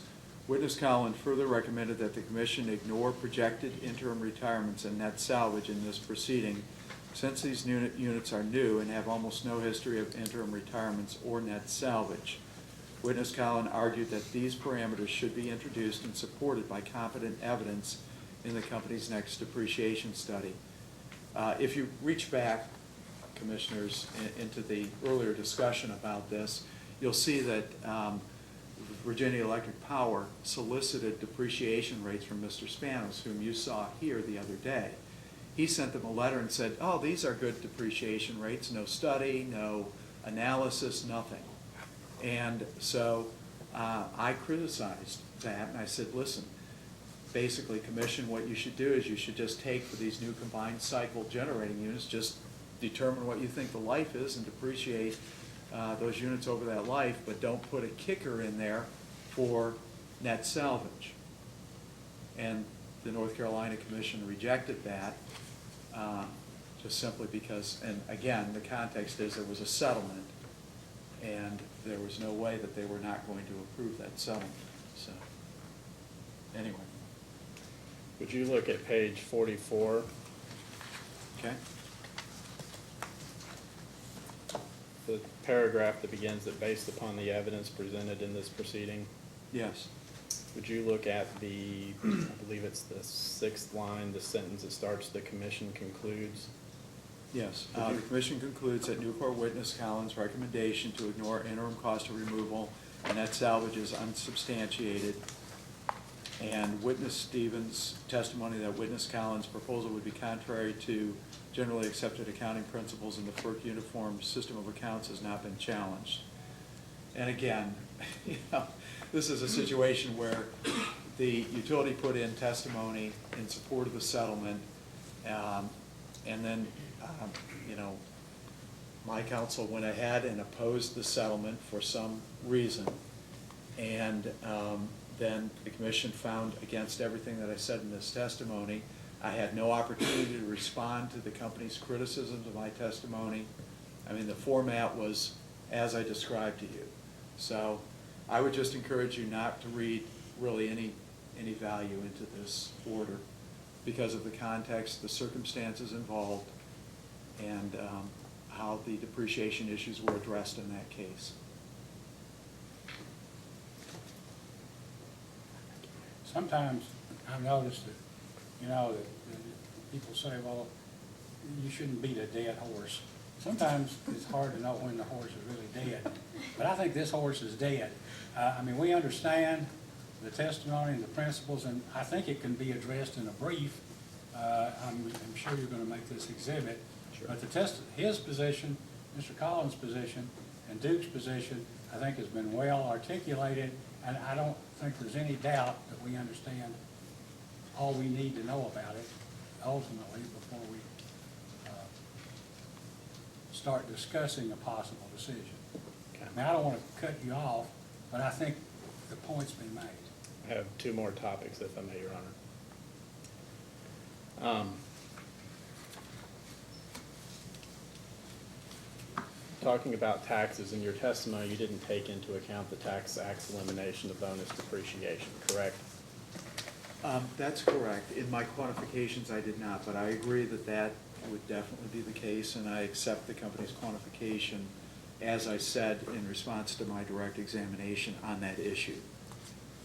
And you said earlier today, when Mr. Chandler was presenting you as a witness, that you agree with the company with regard to the amortization of the protected adits? Yes, excess ADIT, yes, I do. I disagree with the 20-year amortization that the company proposes for the unprotected excess ADIT and recommend a 5-year. Okay, so you're recommending a 5-year? Yes. And the company's recommending a 20-year amortization, correct? Yes, Do you on no believe- basis other than to assert that that was my position, but it never was. So, in any event, my position is 5 years. Would you agree that a 15-year amortization would be reasonable? I think it was reasonable within a settlement context for KU and LG&E. I don't think it's reasonable if the commission has to decide the issue outright, which it does in this case. Since the commission has to decide it outright in this case, I'm recommending a shorter period, a 5-year amortization period. Technically, that's money that has been collected from customers for the payment of income tax, federal income taxes in the future that now will no longer need to be paid. So you have to decide what period of time that goes back to customers. Nobody is questioning whether or not it needs to go back to customers. The company says 20 years. The KU-LG&E settlement was for 15 years. I'm recommending 5 years. I think the faster the better. I think you have to be somewhat balanced in the number of years that you do it over, but there's absolutely no reason, if you're going to make that decision, there's no reason to do anything longer than 5 years.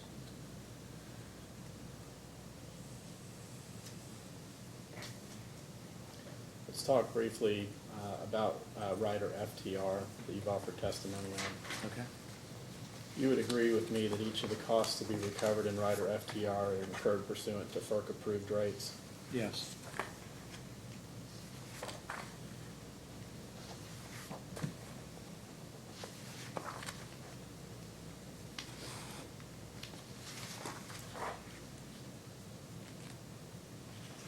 Everything else being equal, is the utility more likely or less likely to seek a base rate increase if one of its most volatile costs are tracked through a rider on a close to real-time basis? I don't know.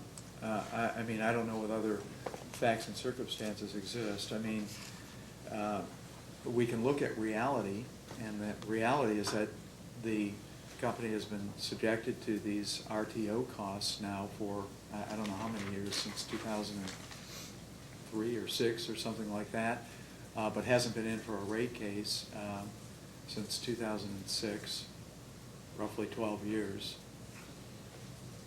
Your testimony assumes that Rider FTR will somehow create a negative incentive towards the company using its influence to keep expenses under Rider FTR as low as possible. Is that correct? Yes, that's correct. In your experience, do companies thinking about expanding their operations or making new investments consider the rates of utilities in making those decisions? I didn't understand the question, I'm sorry.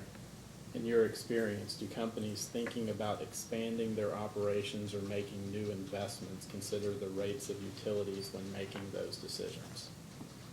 Oh, you mean, I thought at first when you said companies, you were referring to utility companies. So you're talking about businesses, non-utility companies. Do they consider rates where they would locate their businesses? I would say that some do and some don't. It probably depends on the significance of that issue to the operation of their business. I mean, if it's an electric arc furnace, obviously it's going to be a major consideration. You're going to negotiate a rate with the utility. If it's a storefront or a professional office, probably not as big of a consideration. Are you aware that Amazon just announced a significant expansion in the northern Kentucky Duke service territory due in part to its electric rates? No. Did you happen to include that in your revenues, your revenue forecast, or is that going to be sometime later? Just asking if you're aware. No, but that presumably would be accretive to Duke Energy, meaning that it would enhance its earnings, all else equal. Thank you, Your Honor. No further questions. Mr. Howard, questions? No, Mr. Chairman, thank you. Ms. Mulligan, questions? Ms. Cohen? No questions. Mr. Bain? No questions, Your Honor. Staff? Just a few. Really, just a few. Good afternoon, Mr. Collins. Good afternoon. I'll really try hard to keep my answers short and to the point. Do you have the book with all the rebuttal testimony available to you up there? No. Specifically, Ms. Lawler's. Oh, no, rebuttal I don't testimony. have it. May I approach, Chairman? Yes, you may. Let me ask Mr. Sanford while you're doing that. I may have missed it. Did you, we number this? I'm sure you want to admit it. Yes, Your Honor. I think it's number 12. Let the decision of the North Carolina Utilities Commission in the Virginia Electric Power case be filed as Exhibit 12. Duke Exhibit 12. Thank you, Your Honor. We have no objections.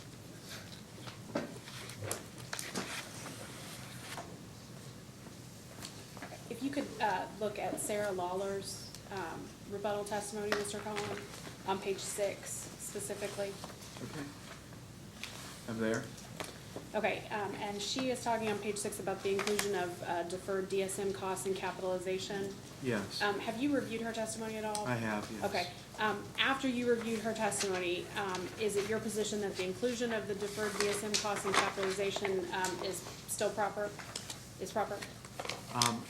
No, I haven't changed my position. I still believe that it should come out, just like any of the other rider over or under recoveries should not be in the base rates either. So. Okay, and then if you'll turn to pages 7 through 12 of her testimony, and that is where she's testifying about the comparison, AG's recommendation to include net margins from rider PSM and the base rates. Yes. So after you reviewed her testimony, are you still of the opinion that the test year off-system sales margins should be included in base rates? Yes, yes. And you know, as she correctly points out, you know, it could be revenue neutral, whether it was in base rates or in the PSM. But then you have to determine what you're going to apply the sharing factors to. You know, so for example, if you pull the entirety of the test year profits into the base revenues and then use that as the baseline, you know, just like the current base methodology that the company or the commission uses for so many things, in particular the environmental surcharge and the fuel adjustment clause, and then you share the increment or decrement of margins through the PSM, you know, that would be different than if you left all of the profits in the PSM and applied the sharing factor to all of the profits. So, I mean, you would have a difference depending upon where you put the profits and how you applied the sharing factors. Okay, and so are you also still of the opinion that net margins from rider PSM, which are attributable to Duke Kentucky in the test year, should be used to reduce its revenue requirement? Yes, and at least some of those margins will be used to reduce the revenue requirement, whether it's used in base rates or whether it's used in PSM, subject to sharing. So. Okay, if you could turn now to the rebuttal testimony of William Wathen, Okay. page 3 specifically. Just let me know when you're there. Okay. And have you had a chance to review this? Yes. Okay. Can you explain your rationale for using different time frames to determine the replacement power adjustment and the vegetation management adjustment? Yes.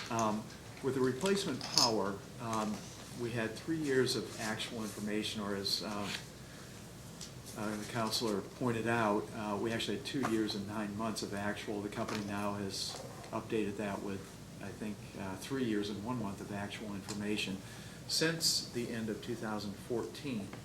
And 2014 had data anomalies, and so was unusable in my assessment. 2013 and 2014, the company did not own 100% of East Bend, so unless you modified the replacement power expense to reflect that, you wouldn't be able to use that. So I think at best you could say, well, we could use 2013 grossed up to 100%. We could use 15, 16, and 17 using the updated actual information that the company provided. But you certainly can't use 14. I mean, it's just an outlier. But I think that you have other considerations as well. The markets are very volatile in time cycles. Okay, right now the markets are relatively low for capacity, value, and energy.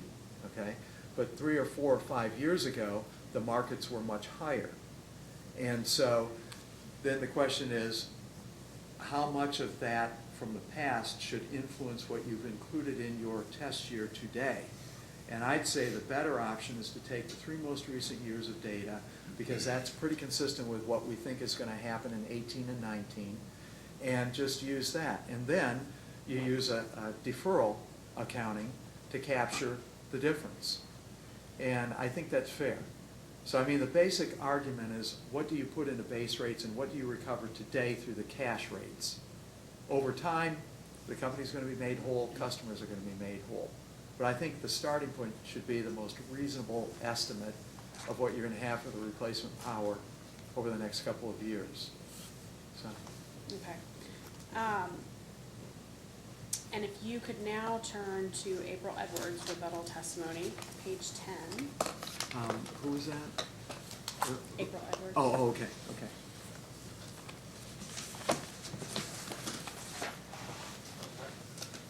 Okay. And you may have actually already answered this, and if you have, I'm sorry, but there was just a lot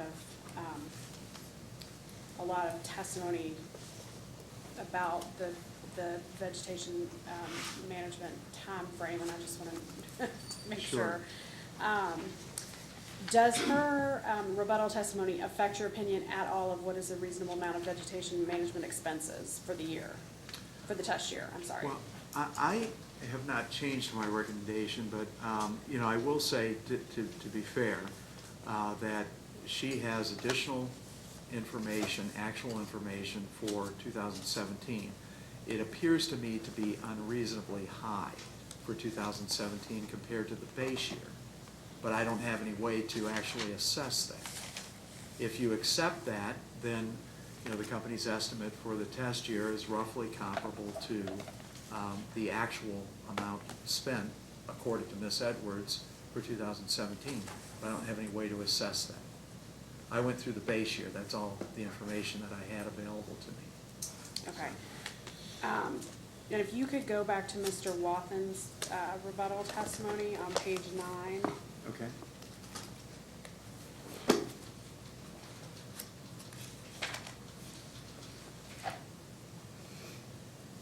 I'm sorry. You said page 9. Yes.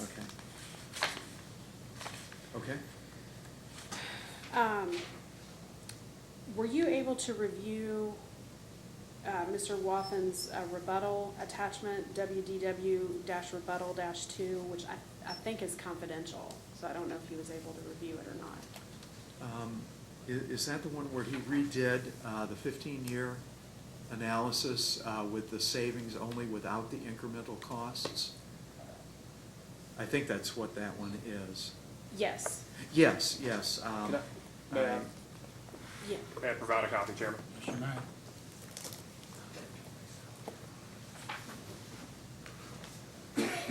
Yes, that's correct. That's what I reviewed, and that is now what is reflected in the table in the summary section of my testimony. it reduced my adjustment by about $500,000. Okay, so it did change your position? The quantification, not the Okay. position, but the quantification of it. Yeah. Okay. And you have provided that to the commission? I did not provide the update.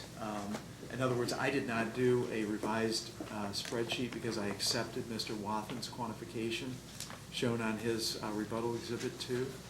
Okay. For a 15-year levelized quantification of the savings only, without incremental costs.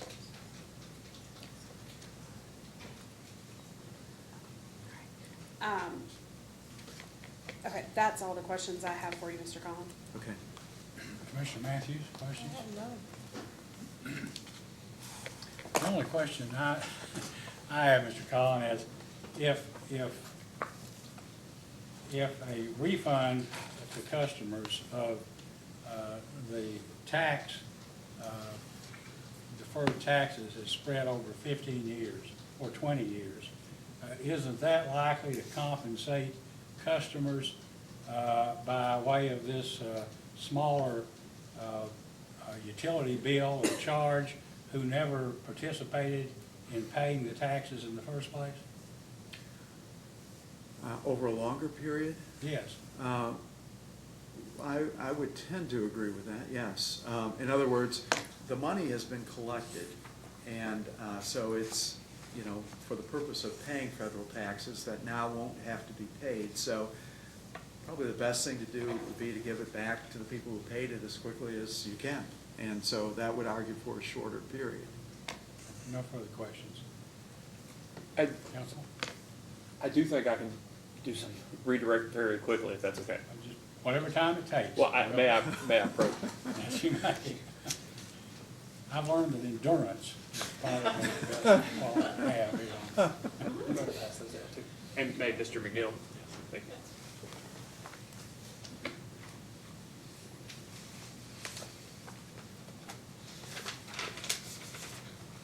Thank you.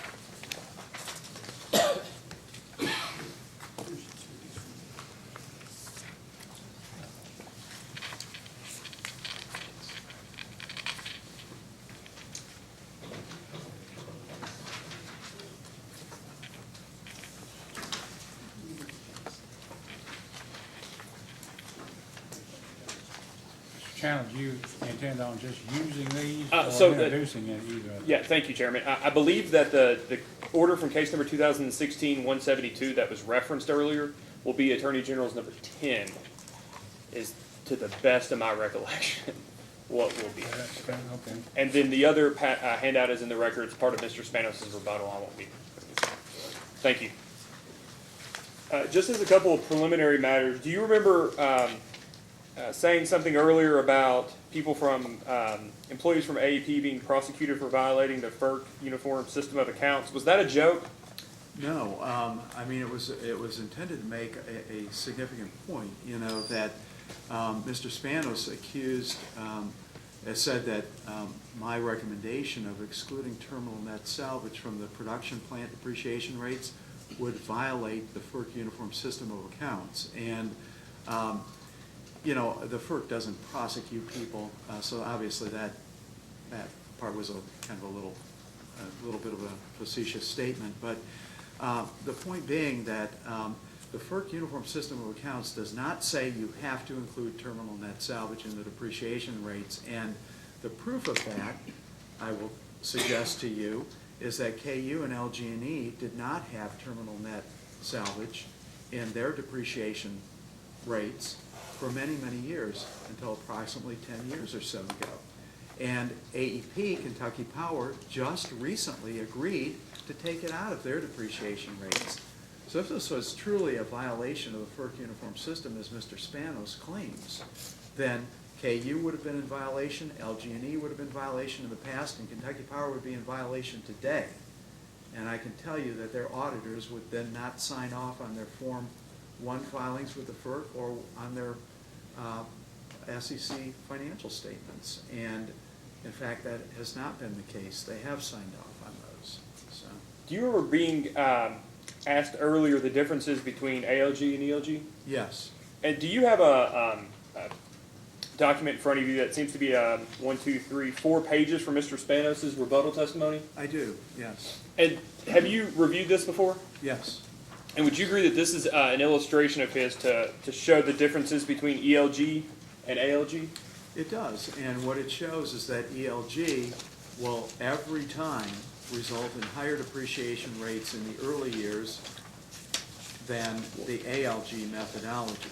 Well, let's run through that just Okay. to see how it comes out. So, for his illustration, he compared ALG and ELG by taking two different units.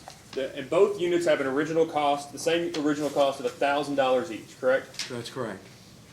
And Unit A and Unit B. Unit A and Unit A. Unit A, Unit B. Unit A had an assumed life of 5 years, Unit B an assumed life of 15, correct? Right, and if you were using the ELG methodology, then use a 20% rate for Unit A and a 6.67% rate for Unit B. If you're using the ALG methodology, you just use a 10% rate. Because what you do is you average the lives of all of the plan.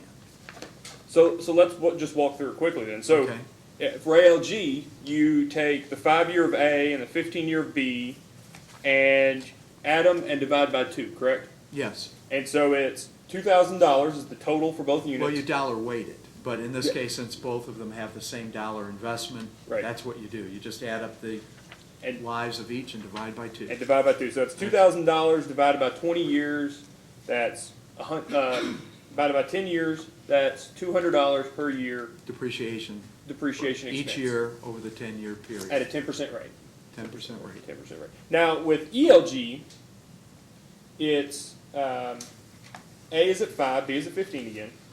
And like you said, A is at a 20% rate because it's $1,000 over 5 years, right? So you depreciate, just Unit A alone is $200 a year for the first 5 years, and then in years 6 and thereafter, it goes down to 0. And B is over 15, so it's 6.67%, correct? That's correct. And so if you're doing rate making, for instance, if you bring this into rate making and you set rates so that year one gets year one of this depreciation expense, using the ALG method, your depreciation expense is going to be $200, correct?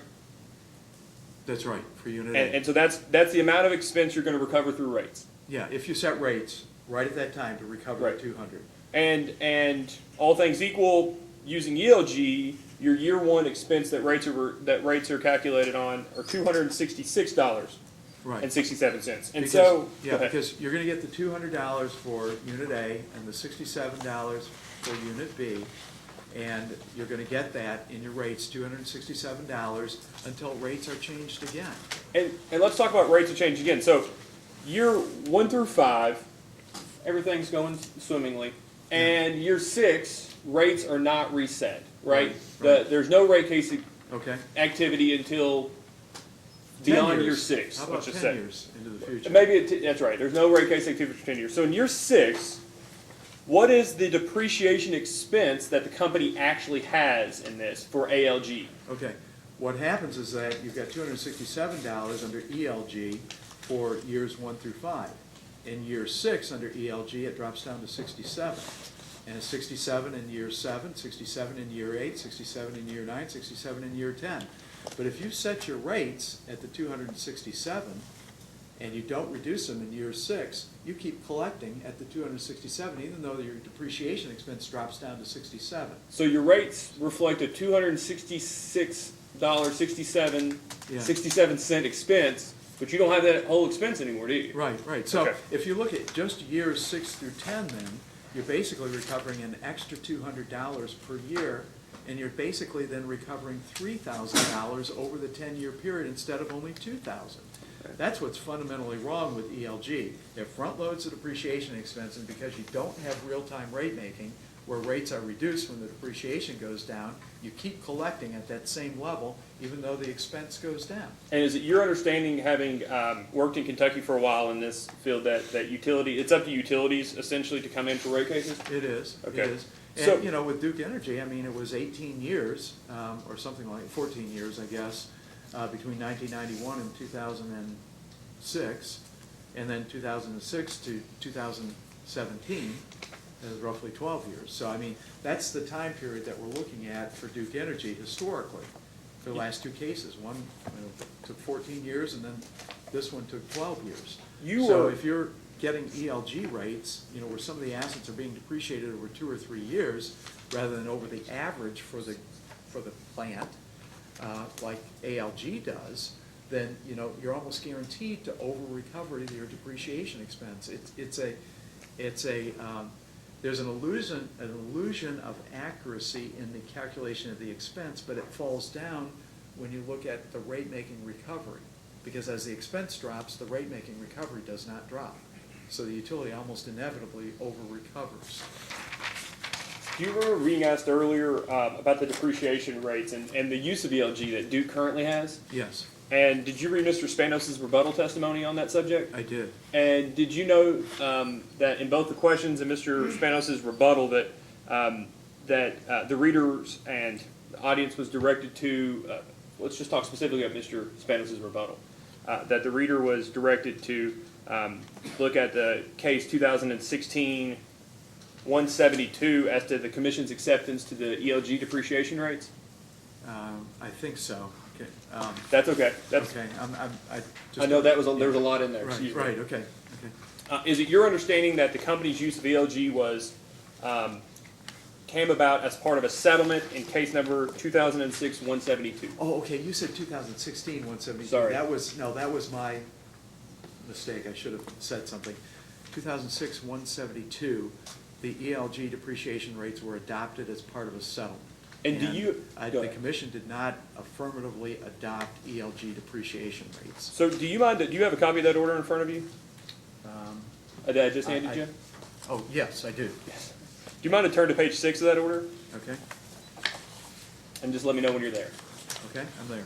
Do you mind to read the first full paragraph that starts with "based upon a review"?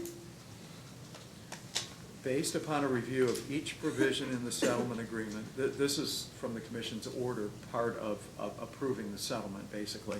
An examination of the record and being otherwise sufficiently advised, the commission finds that the provisions of the settlement agreement are in the public interest and should be approved.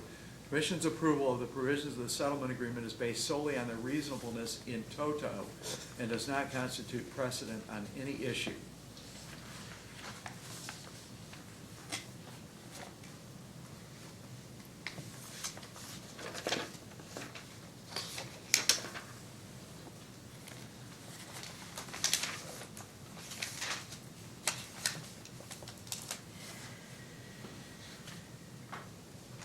That's all I have, Chairman. I would like to move to introduce AG Exhibit Number 10. Any objection?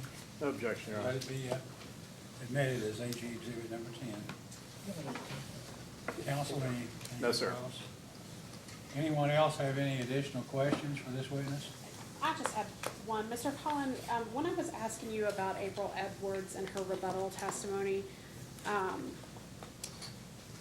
did it affect your opinion about what is a reasonable amount of vegetation management expenses for the test year? And you said that she had information that you had not been able to review. Yes, among other things, she had actual information for 2017, which I did not have. Is that all the information that you were talking about is just? No, in addition, she had the results of actual competitive bids. Then how she applied the results of those bids, I don't know. You know, because, as I mentioned to the Duke Energy Council, these contracts are usually written on an hourly basis or a daily hourly rate. We've seen both for the different tree trimming or vegetation management crews, and then an hourly or daily, usually a daily equipment rental rate. And, you know, then that somehow has to get translated into dollars. And I don't know how Duke Energy translated it into dollars, but obviously they did. But I don't know how they did it, Okay, so. all right, I don't have anything else. Commissioner Matthews, questions? I have no questions. Anything further? No, Your Honor, just want to make sure we got all of our exhibits admitted. Why don't you go ahead and you want to take a look at them before we... Can I ask Can we again? excuse this witness at this time? Yes, sir. And you may stand down. Thank you, sir. Can You're I ask excused. counsel for Duke what they intended, and I think it was my fault for not mentioning the North Carolina case? Order? It's Exhibit 12. Thank you.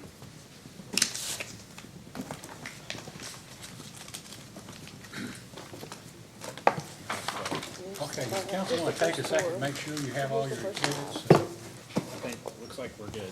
She's got 12 as we got All right, 12. okay, good. If somehow you find after we adjourn, there's a problem, we, you know, let us know, we'll take care of it after the fact, because it was the intent, I'm sure of everybody who has their exhibits introduced. Now, Pam has indicated that she, as I advised earlier, off the record, that the transcript will be ready by Tuesday, Wednesday at the latest of next week, so it'll be available.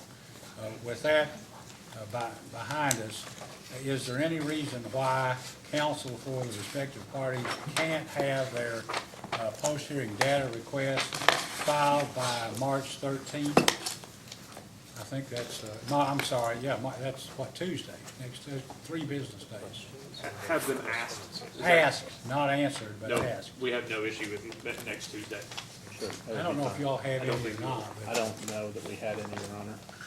okay, now, then, post-hearing data request will be due to be filed on March 13th, and what about having them answered by March 23rd? That's Friday, by the end, that's 10 days. That should be And- fine, Your Honor. Okay, and then the briefs due simultaneously or on the same day on April 2nd. And then that would give us a week, or give us 2 weeks to have the post-hearing data request, and a week for the briefs before the decision has to be made on April 13th. That would be fine, Satisfactory? thank you. Is that a Monday, Chairman, April the 2nd? April 2nd is a Monday. That's fine with us. Day after. Well, any other parties have any suggestions or any objections? The only thing, I guess everybody knows, Duke's counsel is in a position, they've made a number of requests, or there are a number of issues, and I don't know whether some intervenors may only address 1 or 2 of those issues. I'm not sure. I just want to make sure that Duke's counsel has an opportunity to be able to address every issue that you all address. I don't know exactly how to see that's done unless you don't have a problem with it. You assume you can. I assume this brief's gonna look somewhat like War and Peace, Your Honor. Well, I thought so. I thought if there was, you know, I didn't want you to, I wanted you to have an opportunity to make sure you knew before you had to write your brief what all the issues were. It seems kind of unfair that you have to defend, but we don't have a process here Chairman, that allows you to file a reply brief and still give us enough time to do anything with it. We appreciate So, that. okay. Thank you. Chairman, if in our brief we address in any significance at all, anything outside of what our 3 experts addressed in direct testimony or data request responses, we will notify Duke counsel. Okay, thank you. And we'll promptly move to strike it. Depending on how much time, just do that as a matter of course anyway, right? That's what lawyers do. All right, if there's nothing further, then this hearing is hereby adjourned. Thank you. What's that?